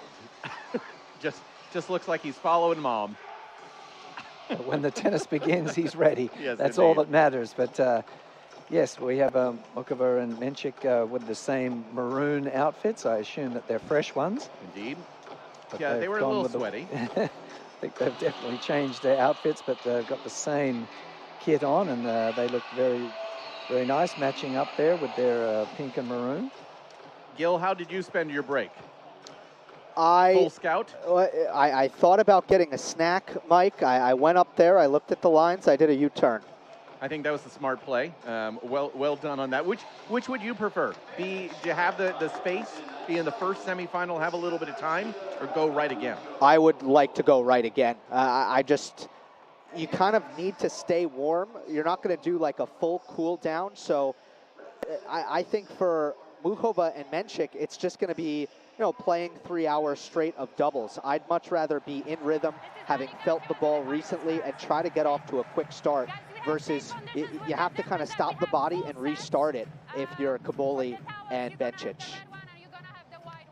You can hear we're in the midst of our coin toss. Boy, we have a youngster out there doing the coin toss. She can't be more than 6 years old. Oh, she's up late. Bless her heart. Now it's your turn. Let's see who wins this coin toss. It's up in the air. And it's the city. Serve. Mensik says he wants to serve. Let's have a photo together. So indeed a photo, and yeah, listen, Belinda Bencic, the mom out there on court, is the first one over to that youngster, making sure she feels comfortable. Huge smile on her face. That's a pretty cool moment right before we get started here with this mixed doubles final. House of Pain pops into your ears. It's going to be a fun one here tonight. Belinda Bencic, Flavio Cobolli taking on Karolina Muchova and Jakub Mensik. I think we have to, listen, the serve component is going to be incredibly big. And then that return side, right? I mean, we're seeing a few dynamic points. Where do you see the return edge, Maka? Okay, well, the returners, I feel like they all can return pretty well. Look, we're looking at 4 tremendous tennis players all around. They're fantastic singles players, all of them with decorated singles careers. It is tough to pick a winner, and Gil's point about, just sort of keeping the ball rolling and you're warm, just let's you don't have to worry about cooling off and coming back. We'll just see how that pans out. It's certainly an interesting dynamic to this mixed doubles format, is that one team gets the rest, gets to scout their opponents. The other team, as you could say, you could say ride the momentum, stay warm, and just go back out there and do it again. So it'll be very interesting to me who starts the quicker. You could certainly make a case that an early start might be possible for the team that didn't have to cool down. Gil, I'm going to ask you a kind of a similar question, because I think, these 4 players, maybe there's not a ton of weaknesses amongst them, but in terms of this particular format, Flavio Cobolli's net play, or maybe lack thereof, that seems to be the lone glaring weakness out of the 4. Yeah, I would agree with you. I know that we were talking about Mensik and Muchova having a volley advantage over Andreeva and Rublev. Yep. I actually think their volley advantage is bigger in this particular head-to-head. Yeah, I mean, I think that Cobolli's volleys, Rublev, again, I don't think he's that bad a doubles volleyer. I think he's a bad singles volleyer. I think he fares a lot better in the doubles, given he's already at the net and he can just volley firm as opposed to trying to hit touch volleys. Bencic, I wouldn't say is much more comfortable than Andreeva, although she does have great swinging volleys when she has a lot of time. So look, Bencic and Cobolli have been so phenomenal off the ground, but I think the serve return and the volleys are both advantage to Muchova and Mensik. Fair enough. So that I'm assuming that means you feel that they are primed to both win their first ever Grand Slam title. Yeah, slightly in there, and it's funny because there's very little doubles resume between the two. Yep. Muchova and Mensik. Mensik's barely played any doubles in his entire career. Yep. And same with Muchova, whose career high in doubles is 156. Yeah, and that's mostly due over the last couple of years just to that inability to stay healthy for years. And again, you think back to 2024 with that wrist injury for Muchova. I don't know that at that stage, especially before we had mixed doubles being what it is here at the U.S. Open, I don't think she ever thought she would be in a doubles final of any kind, and yet here she is, a huge opportunity for her. Yeah, it's a fascinating story, and I agree with Gil. The Cobolli volleys are certainly a little bit of a concern. He's not afraid to go for them. I'll say that for him. Like, he's not a statue up there. He's applying pressure, and I commend him for that. He certainly has his share of misfires on the volley as he attempts his moves, but still, I commend him for his aggression up there. He's certainly trying to impact the point. And yeah, that's exactly it. It wasn't always about his hands. It was about his movement. The way he was pinching and moving things while he was at the net. When those two players are at the baseline, he's giving them just a very small target, and I don't think that can be discounted in terms of what he does to them. Yeah, he's definitely got some moxie, but I'll say that for Mensik too. Like, I mean, not the perfect volleyer, but he was certainly getting in eye formation, making some moves. He also had a couple of misses, stretching for backhand volleys in his semifinal, but he also is a big man with a presence. He's looking to hunt the ball at every opportunity, and certainly I think his dominant serving is, I think Cobolli's got a pretty good serve too. It's a coin flip for me. This is going to be a fascinating final. Yeah, I'm looking forward to it. Hopefully you are as well at home. Just watching us on ESPN Plus, also on YouTube, and listening here on US Open Radio presented by American Express. Flavio Cobolli just getting a little bit of protein popped in there. Bencic getting one last serve. Again, Jakub Mensik very quickly saying he wanted to serve first in this race format. And again, we are going back, though, to full sets, to 6. As it should be for a Grand Slam title. Let's play this 3 full sets. I really believe they've got the format exactly right. Short format to get us here on the Monday, Tuesday, Wednesday, and now we're Wednesday night, and let's make sure that these players earn their Grand Slam title. It is Mensik serving to start the proceedings here. The mixed doubles final, the 2026 U.S. Open. Serve, T, return miss from Flavio Cobolli. Again, just going over the particulars. Mensik, 20 years of age.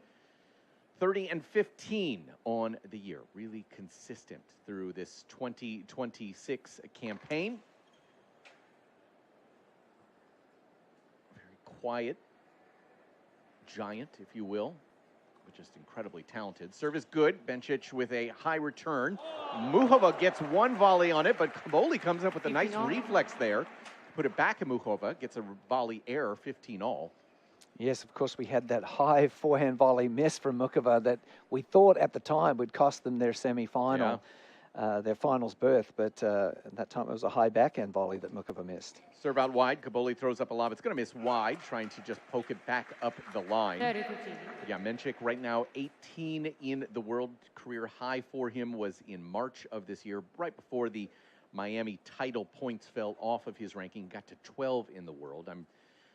Honestly, I'm still a little bit surprised he hasn't gotten into the top 10 at this stage. Serve here for him out wide, misses wide, 30-15 in this opening game. I'm a big believer here in Jakub Mensik. Second serve is good. Bencic with a backhand rolled into the bottom of the net for 40-15. Gil, you've watched a lot of him. I think he has the capability of being one of the guys who does push Yannick, Carlos. You? I agree, Mike, but he's got to improve the forehand. Yep. He's only won 48% of his baseline points. That's the number that has to get up at least to 50.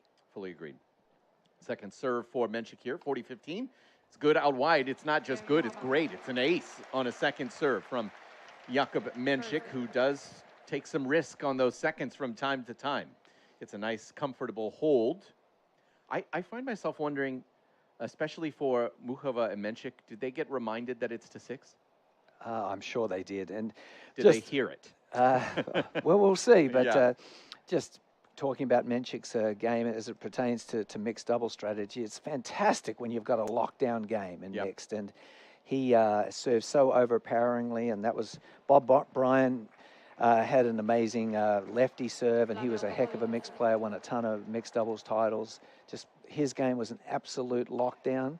And then, of course, he also, another strength of his is he had an amazing forehand, a powerful forehand that he picked on the net player a lot. He used to get involved, get the return in play, and then just go to work on the net player with his forehand. And that was a very successful mixed doubles tactic for Bob in particular. Cobolli is serving right now. Love 1, 15 love after a missed return from Muchova, who is playing in the deuce side. Cobolli's second serve, good. Mensik back and right at Bencic. Now he gets a forehand again, goes at Bencic. That reflex volley will miss long. So Belinda already knows she's going to be a target up there inside the box. It's 15-all. Excellent mixed doubles tactics. Good solid return, and then the first short forehand, instead of engaging the baseliner, a nasty body shot at the net player. Missed first serve again for Cobolli. Both guys struggling early with their serve. Second for him off the net and long. It's a double fault for Cobolli. And some trouble here. Yeah, Mensik ended 2 of 5 in his opening service game. That wasn't a huge issue. This is, however, a deficit situation, and this becomes a pretty important point, right? With Mensik on the return side. 15-30 serve. T, good. Mensik with the return to a Cobolli backhand middle. Mensik forehand again at Bencic. Reflex volley misses just long. It's 3 chances for Muchova and Mensik. It really is fascinating to me, Mike, you know, how the two-handed backhand players struggle with the backhand volley. And Bencic there attempting to play a volley that really should have been played with one hand, with a two. And we've seen backhand volleys really been the story of the night on the women's side. A lot of critical backhand volleys have been missed. Wow, near return winner from Karolina Muchova. It was a body serve from Cobolli that was a slider body serve. She almost able to sideswipe that forehand into play, but just misses. It'll now be potential of 2 break chances for Mensik. Cobolli, his first here, is just long on the serve. So Mensik will, again, take a step forward. He's about a meter behind the baseline for the second serve from Cobolli, which is good. Mensik backhand cross. Cobolli rolls a forehand. Mensik backhand cross. Cobolli forehand through the middle. Mensik forehand right at Bencic, but it was high, and she put it away into the deuce corner. It is deuce. And to her forehand volley as well. I'm sure that he was... his intentions were to probably whip it at her backhand volley, but Cobolli, to his credit, made his shot so deep and nasty that it was hard for Mensik to exactly control where he was aiming his ground stroke. Deciding point, Mensik, of course, does take it. Male to male on these deciding points, or female to female. Cobolli serve long, trying to go T with a little cutter again. Second serve here for Flavio Cobolli. Good. Mensik backhand cross. Cobolli backing up the line. Muchova forehand to a Cobolli forehand. Cobolli now goes forehand to Mensik, who has a forehand right through the middle, but misses into the net. Disappointing effort there for Muchova and Mensik, as Cobolli does hold for 1-all. Heck of an effort from Cobolli there. He was under duress. He had to cover his partner's side there. He fought off a few extremely difficult ground strokes. And that was a big game because they're the team that have had the rest, as Gil said, and an opening break there would have really set a tone. Now it's 1-1, and we're still on even terms. I really thought Cobolli stepped up there under duress. Yeah, no doubt about it. So now we see the 2 women serve for the first time. Muchova has a look into the stands, as she often does. 1-all, serving from the near side, serve up the T. Return miss from Cobolli off the top of the frame. 15 love. Fantastic first serve from Muchova there. Very accurate, right down the center on the line, I'd say, to the tee. Just celebrated her 30th birthday. Current world number 7. Got to 6 in July. That was her career high. 15 love at 1-all. Service good. Bencic with a backhand right to Mensik, who pops it into play. Now it's Cobolli who's running across the court. Backhand volley winner right through the middle for 15-all. And that's what you've got to love about him. Like, he may not have the perfect volleying technique, but he's willing to get after the ball. So I've said previously, tonight so much of volleying is expecting the ball, wanting the ball, hunting the ball. And sometimes it's more about mindset than technique. So at 15-all, Muchova serving to Cobolli. Serve is good. Cobolli backhand will miss to the back tarp. So it's clear where their target is on these serves. On the Cobolli return side, it is going to be either T or into the backhand body.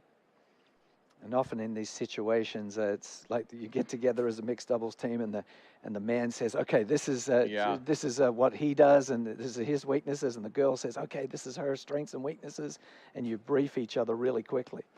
High formation for the Czechs. Lob return from Bencic. Muchova gets it. She goes forehand inside out to a Bencic backhand. Muchova volley. Cobolli there. Forehand right at Muchova, who slips on her volley. Now has another volley. Bencic backhand right at her.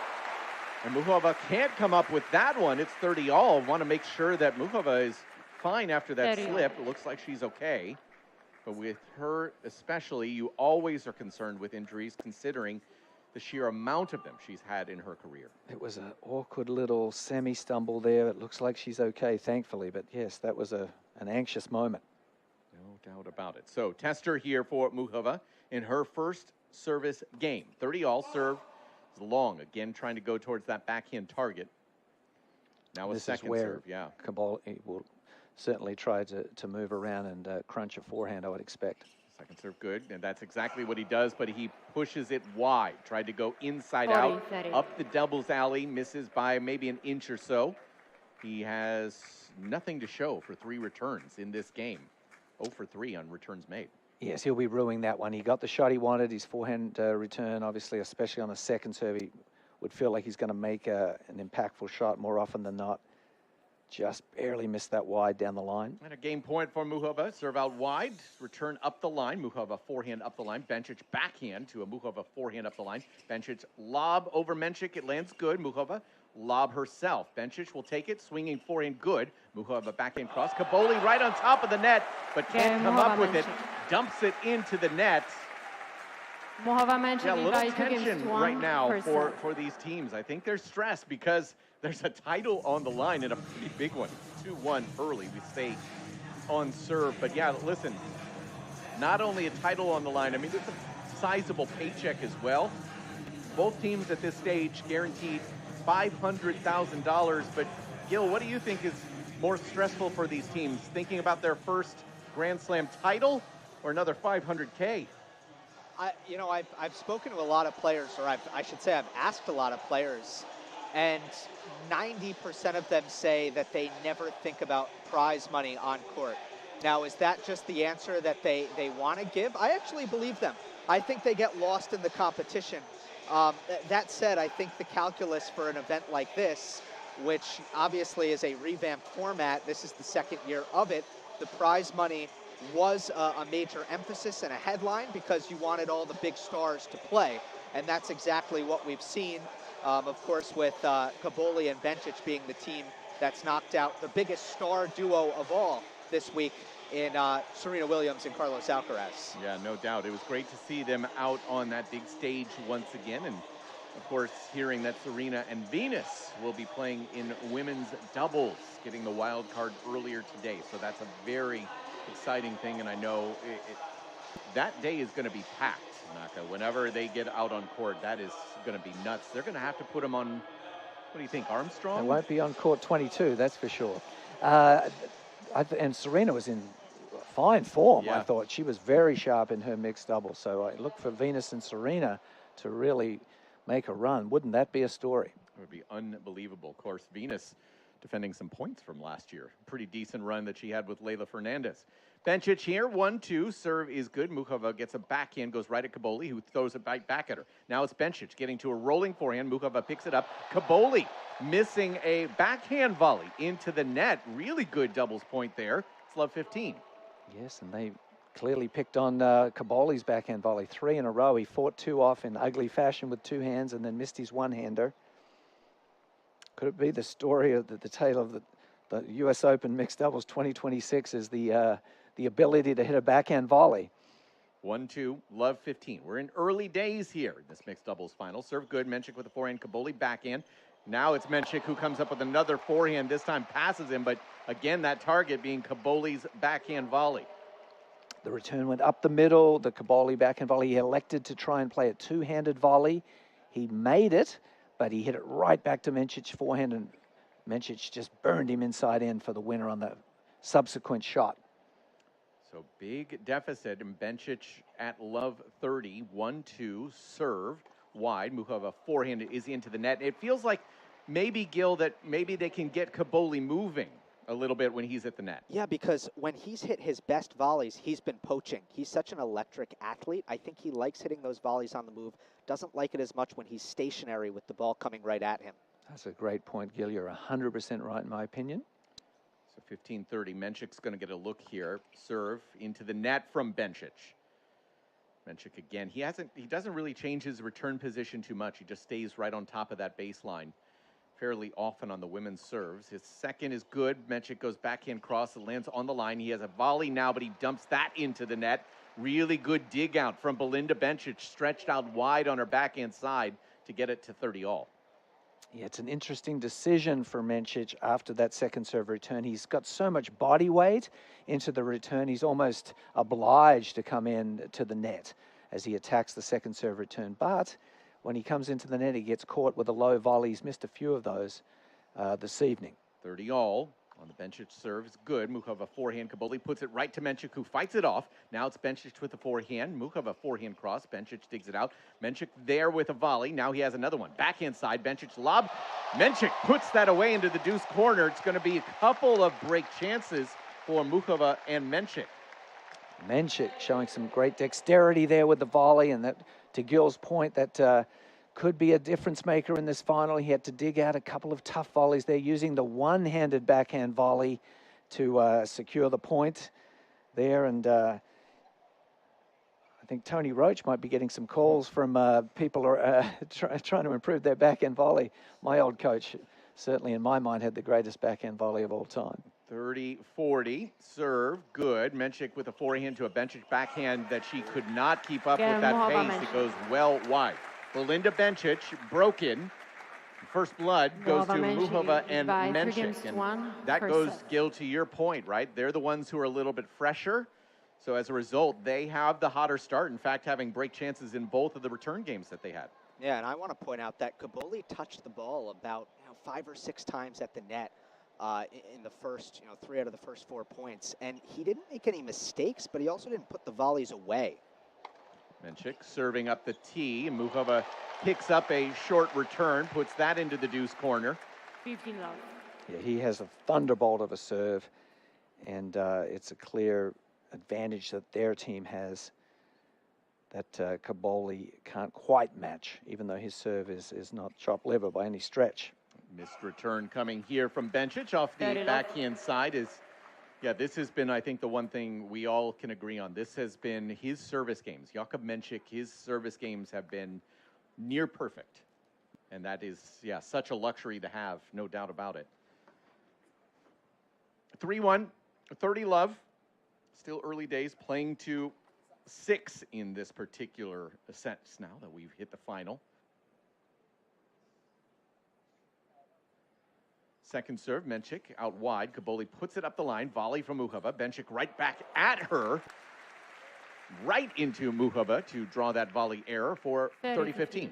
And that was a great example. Even when you're playing 2 back in doubles on return, you're always got your weight ready to explode forward, because so often the volley is either accidentally or deliberately short, and you've got to be ready to move north and south fast. And Belinda Bencic really pounced on that short volley. Serve. Oh, Bencic was just moving to the tee, thinking it was coming tee, and just having to reach back wide. I think that might have actually almost even been a body serve, but she was so cheating over so much. Gets a return missed as Jakub Mensik. Right now, they are 8 of 10 on first serve points. Muchova and Mensik, they've got game points here to consolidate the break. Serve up the tee, lob return, put away by Karolina Muchova. And indeed, this is blowout so far. 4-1. It is just a single break, but looking really strong. Karolina Muchova and Jakub Mensik early here in the first. It's the mixed doubles final on US Open Radio, presented by American Express. Chase has been a proud sponsor of the U.S. Open for 45 years and is committed to providing the best experience for customers and fans. Visit chase.com/US Open to learn more. JP Morgan Chase Bank, N.A. member FDIC. When you're flying Emirates business class, sampling our range of vintage wines from the largest selection in the skies, you'll see that your vacation isn't really over until your flight is over.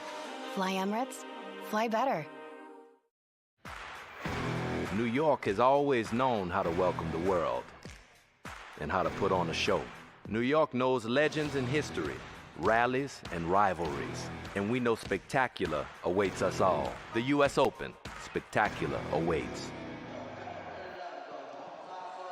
Mixed doubles title on the line here at the 2026 U.S. Open. Jakub Mensik, Karolina Muchova, the Czech pairing, have taken the opening set 4-1. The second year of this revamped mixed doubles format, which has become the showcase event of this incredible fan week. And on a Wednesday night in prime time, Ash has been sold out. This is an event that was so successful in its inaugural edition last year that they expanded it this year and added an entire qualifying round where a lot of the more traditional doubles teams competed. And this was an interesting year because the single stars really stepped up after Vavasori and Arani. The doubles purists won it last year. None of the traditional doubles teams made the semifinals this year. An interesting turn of events in this 2026 edition as Cobolli takes the opening point of this second set on his serve. All right, thank you so much, Gil, who is courtside for us tonight. Mike Case and David McPherson here in the studio. Cobolli 1-4, 15 love, serve into the net. Serve percentage, obviously such a huge thing on the doubles side. Second serve here for Cobolli, kicker to a Mensik backhand that is into the net for 30 love. 30 love. Once again, Mensik was directing that return down the line. I think they've come in with a clear plan of attacking the net player. Both Cobolli and Bencic, not double specialists by any stretch, and I think that's very intelligent strategy from Muchova and Mensik to take a lot of their returns, and certainly anything short from the ground, they are ripping up the net player, and I think that's really sound strategy. Heavily tattooed is Flavio Cobolli. Got a couple on the arm, one on the neck, right behind the shirt collar, as Mensik misses another return, so Cobolli gets a hold, and that felt a little bit long, maybe 93 seconds this time. But very quick moving is Flavio Cobolli when he gets ahead of steam, and he keeps things tight, 4-2. Last game with the original balls. Karolina Muchova to serve. You think this is the golden opportunity? Well, this has to be the opportunity, doesn't it? Because if she gets her team to 5 with Jakub Mensik to serve, then you're in big trouble. It's almost like start the car, as Wayne Bryan used to say. This set's over. Indeed. Muchova 4-2 from the near side. Serve good. Cobolli backhand. Mensik there with a touch volley. Cobolli pops it right back at him, and Mensik says, no dice, sir. Right back at you. Winner into the deuce corner. It's 15 love. Super job from Mensik there, getting out in the middle, dicing a little forehand volley short, and then recovered back to finish the ball with his backhand volley down the line. He's definitely the dominant player on the court right now. Yeah, there's no question about it. Muchova happy to help set him up, and she's doing incredible work on that side. 15 love at 4-2, serve, T. Bencic forehand to a Muchova forehand. Bencic goes backhand right at Mensik. Now she has to throw up a lob, which will miss long. Really good reflex from Mensik to throw it back with some pace right at Belinda Bencic. It's 30 love. Once again, that was a difficult backhand volley. It came on him quick, but his instincts were to just play it with the one hand. So there's an example of a great two-handed backhand that makes the switch to when it's a backhand volley situation. He has no problem taking the hand off and executing a one-handed backhand volley. We lifted the title, like you said, and like we promised.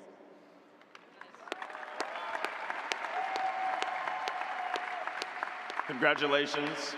And now, Brian Vahaley will present the Champions Trophies to Karolina Muchova and Jakub Mensik.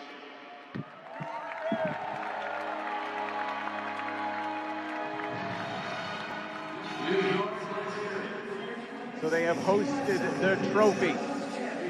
Karolina Muchova and Jakub Mensik, your champions. Mixed doubles here at the 2026 U.S. Open. The pyrotechnics back behind them. They will kiss the trophy. And a huge moment for Mensik and Muchova. David McPherson, I would just want to get your final thoughts. It's been such a fun couple of days. Just how you take on this whole thing and what these two have been able to do and how it translates for them into what they're going to do next week and the week after as well.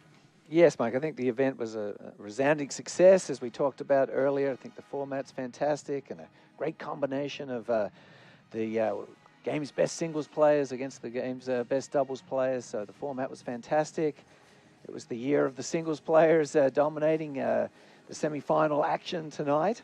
And I think the team of Mensik and Muchova were worthy champions. Yep. I mean, Jakub Mensik was just a force out there with his serving, just dominating proceedings, and Muchova so clutch when it really came down to it there in the match, tiebreaker in the final. And yeah, Maroon 2, I guess we'll call them, are our champions. And now we move on to the singles, and I do think it's as they referenced, can be nothing but a help. They've got plenty of time on Ash and Armstrong now, feeling good about their games, winning or making the finals of the mixed doubles. So I think that it'll be very interesting to see how they progress now in the singles, and if one of them makes a deep run at the championship. Macca, there's nobody better to have on doubles call than yourself. So we really appreciate that. Good work as always. Thank you, Mike. It's been a pleasure.